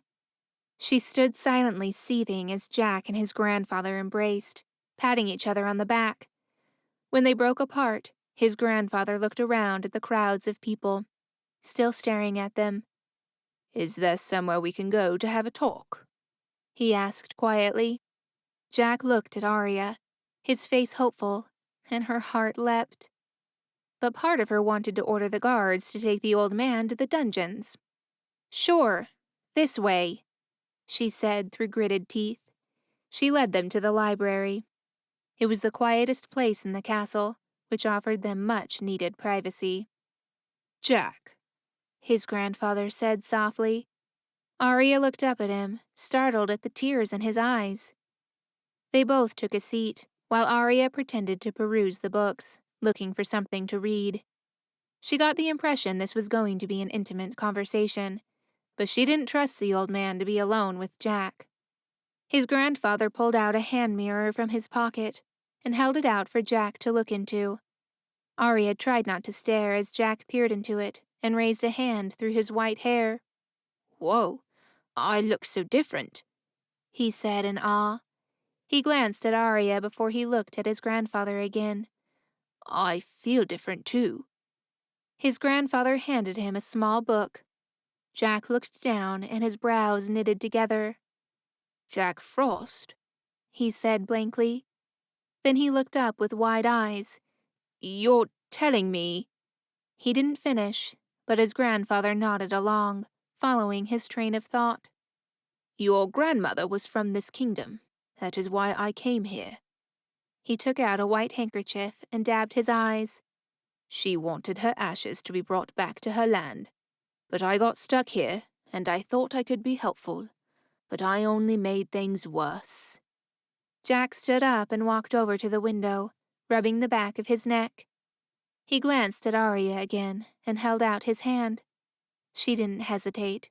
Feeling his skin against hers was addictive, and part of her was still wondering if this was just a dream. As if reading her thoughts, Jack gave her hand a reassuring squeeze. I'm from here, he whispered. Then he turned to look at his grandfather again and pulled Arya to stand close to him, his arm wrapped around her waist. Jack, his grandfather said, rising to his feet and tears running down his face. This time he didn't even attempt to dab them away. The reason I have been cold and distant with you all this time. I needed to prepare you to come here.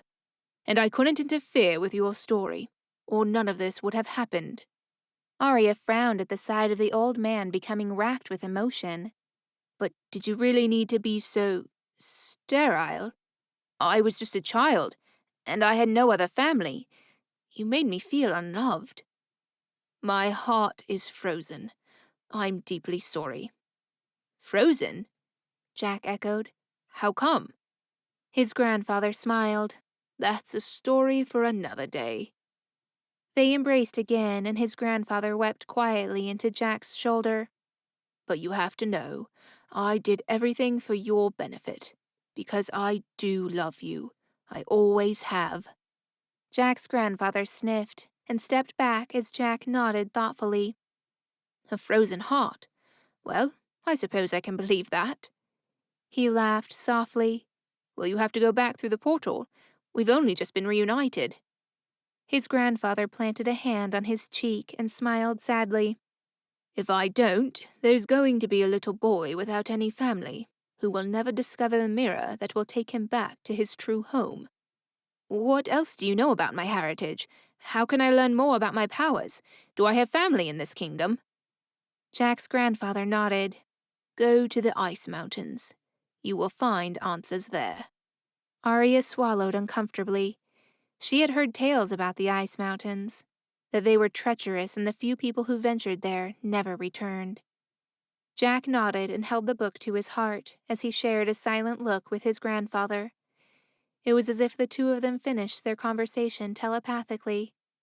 Then his grandfather broke the silence. May I speak with Arya for a moment? He put his hand on Jack's shoulder, and Jack hugged his grandfather one last time before walking out of the library. But not before he flashed Arya a smile that made her heart flutter. When he left, Arya turned to the old man. "Why did you lie to him?" Arya asked, giving him a skeptical look. "You said your heart was still frozen, but if that were the case, your emotions wouldn't have overwhelmed you just now." Beautiful and smart, I see. The old man smiled. And you are quite right. My heart thawed the moment I saw Jack die. He took a deep breath, as if bracing himself for a blow. It takes a lot to be a villain, Arya. More than we may bargain for sometimes. We? The old man watched her for a long moment. Then he pulled another book out of his pocket and handed it to Arya. It was entitled The Snow Queen. Arya looked up to meet his eyes again. "Is this—" "Your story, yes." She looked at the book again with eyes wide. "But Jack said he never read about me." Oh, but he did. He just never knew who you were. When the old man said nothing else, she finally understood what he was saying. I'm a villain. You weren't always, He clarified. but with the queen dead, someone has to step up and take the role. Why? Because that's how the happy endings are restored. He explained, and Arya looked up at him. Without evil to be conquered, true love won't blossom. Princesses won't need saving, and princes won't rescue. Take your sister, for example. He came to stand next to Arya by the window, and they both turned to look at snow in the castle grounds. George is not her Prince Charming. But they love each other, For now, he said, his voice just as crushed as Arya's heart. but it won't be strong enough to weather the storm, because he isn't her true love. Then who is? A brave soul that won't be afraid of his mother. The old man had a point. George could have stood up to his mother all this time, but he never did. He allowed Snow to live by hiding in the castle, but never actually freed her from that prison. So back in your cabin when you said I would be the one to restore the happy endings, you knew it would be like this, didn't you? When the old man didn't respond, she turned to face him. You knew Jack would kill the queen, and that I would have to take her place. I only hoped, He confessed. but I couldn't interfere. But you did, No, I played my part, he corrected. It's different. How so? If I had told you what needed to happen, you would have been driven to save him out of knowledge, not love. And when Jack killed the queen, that solidified his love for you. If neither of you had made those decisions on your own, driven by love, then that kiss wouldn't have transformed him, because it wouldn't have been true love's kiss. Arya looked at the book she was still holding, and her heart squeezed. Jack will never be okay with this. Grandfather placed an encouraging hand on her shoulder. You're the queen now, and being a good leader means forgoing your own happiness for the sake of your kingdom. You have the means to restore your kingdom to its purest condition, and to help your people find true love. The question then remains, how much are you willing to sacrifice? A tear slid down Arya's cheek and landed on the book. Do you really think I have what it takes to follow through with this?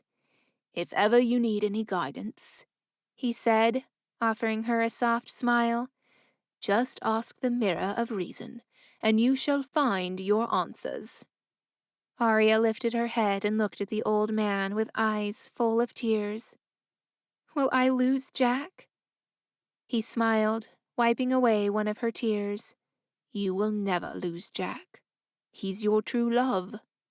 She sucked in a breath, then hid the book under her garment. I guess it's time for you to go then? He nodded. There's one more thing I need to ask you. He reached for Arya's hand and she looked at him, confused. He stole a quick glance toward the door to make sure Jack hadn't returned, then placed her hand over his chest. I need you to freeze my heart again. What? Arya tried pulling her hand away, but he firmed his grip and peered into her eyes. Arya, His jaw clenched as his eyes filled with tears. I already lost my wife, and when I go back, I will lose my daughter. If I have to bear that pain, I will not be strong enough for Jack. Please. He softened his grip, but kept his hand over hers. Freeze my heart. More tears slid down her face as she released her power onto his chest and into his heart. He grimaced as the ice particles hardened his heart, but within a few seconds he was able to breathe again. Arya pulled her hand away, recoiling from what she'd done.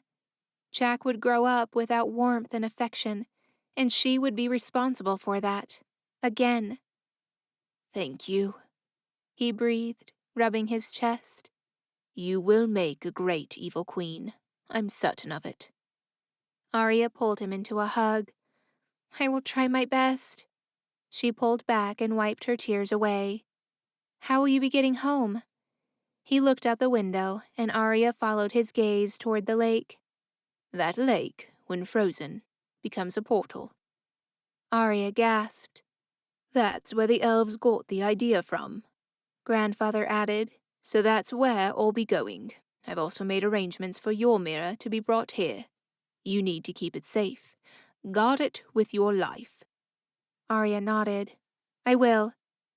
Once Grandfather left the library, Arya went to find Jack, who was talking with Snow and George in the hall. Arya! Snow's face lit up. He is delightful. Arya smiled at her sister's giddy expression. Yes, he is. As Arya made her way toward Jack, Snow grabbed George by the hand and pulled him away. Is he gone already? Jack asked with a frown. What did he want to talk to you about? Arya wrapped her arms around Jack's neck, then pressed her lips to his. It was warm and sweet, and in that moment that was all that mattered. When she pulled back, he was smiling again. I can get used to this, he joked.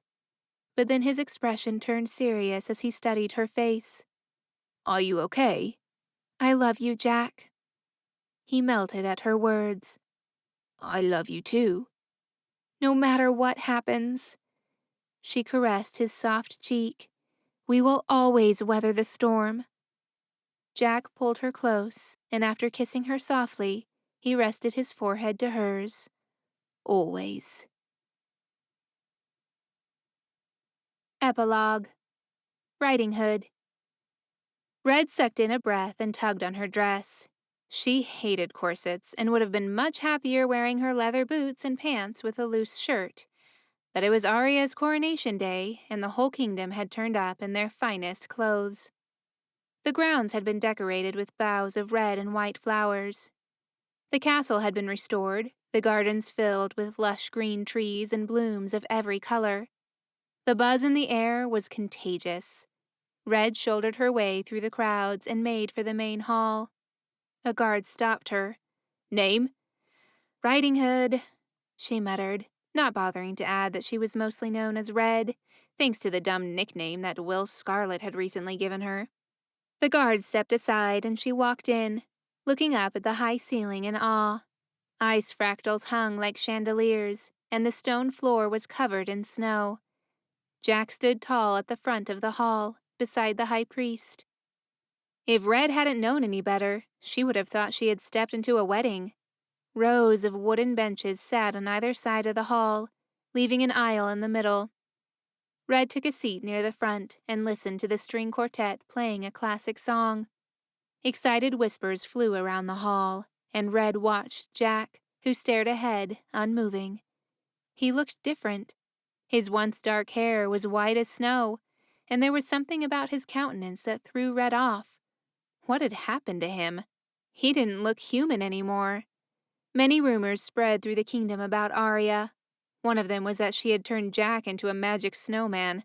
She laughed to herself at that one. But he had changed. Despite his serious stance, his eyes brightened and he broke into a broad grin. The song ended, and a happier one picked up. Everyone rose to their feet, and Red followed suit.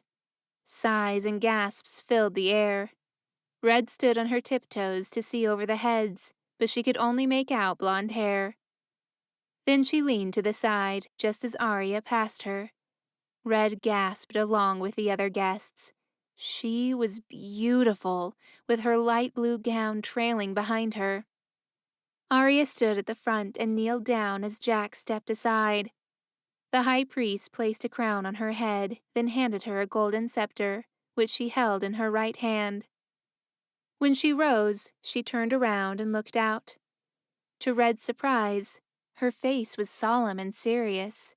There was not a hint of a smile on her red lips. All hail Queen Arya. May her days be long, and that she reign peacefully over the kingdom. The guests repeated the priest's words, then broke out into applause. Music played and a frosting of snow fell from the ceiling.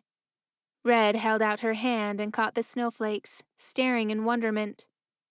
Moments later, at the castle courtyard, Huge banquet tables were laid out with all manner of food and drink. The guests filed into the courtyard and broke into excited chatter. Red took the opportunity to make her way out and catch up to Arya, who had already left with Jack. "Arya, wait!" Red joined Arya on the staircase. She turned and smiled, but it didn't reach her eyes. "Rye."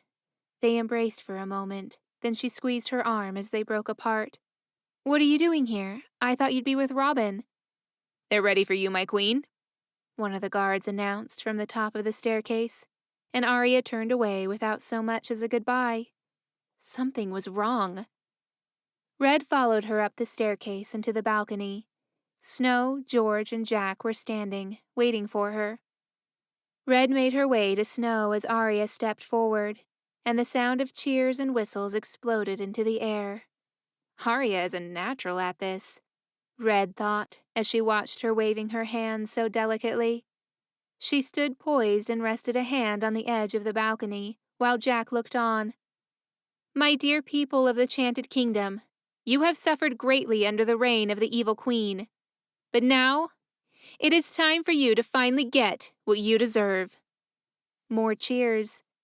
Arya edged next to George and put a hand on his shoulder. She leaned in and whispered something, and he responded with a puzzled look.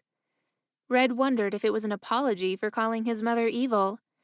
But then, without warning, Arya grasped his back and knocked him over the edge of the balcony. Snow gasped, grabbing Red's arm. The crowd fell into a horrified silence as the sound of George's screams were halted by a splash. Red leaned over the edge and watched in horror as the lake swallowed him up. Jack glanced at Arya in shock, but the new queen appeared unfazed. She threw out her hands and an icy blast hit the lake, freezing it whole. Snow fell to her knees and screamed like a banshee. Arya turned away, as if unable to look, but then she sucked in a breath and straightened her posture. "People of the Chanted Kingdom," Arya's voice boomed with authority, "the days of the evil queen may be over, but now it is time for the rule of the Snow Queen." This has been Queen of Snow, Fairytales Reimagined series, Book 1. Written by Laura Burton and Jessie Cal. Narrated by Emma Faye. Copyright 2021 by Laura Burton and Jessie Cal. Production copyright by Laura Burton and Jessie Cal.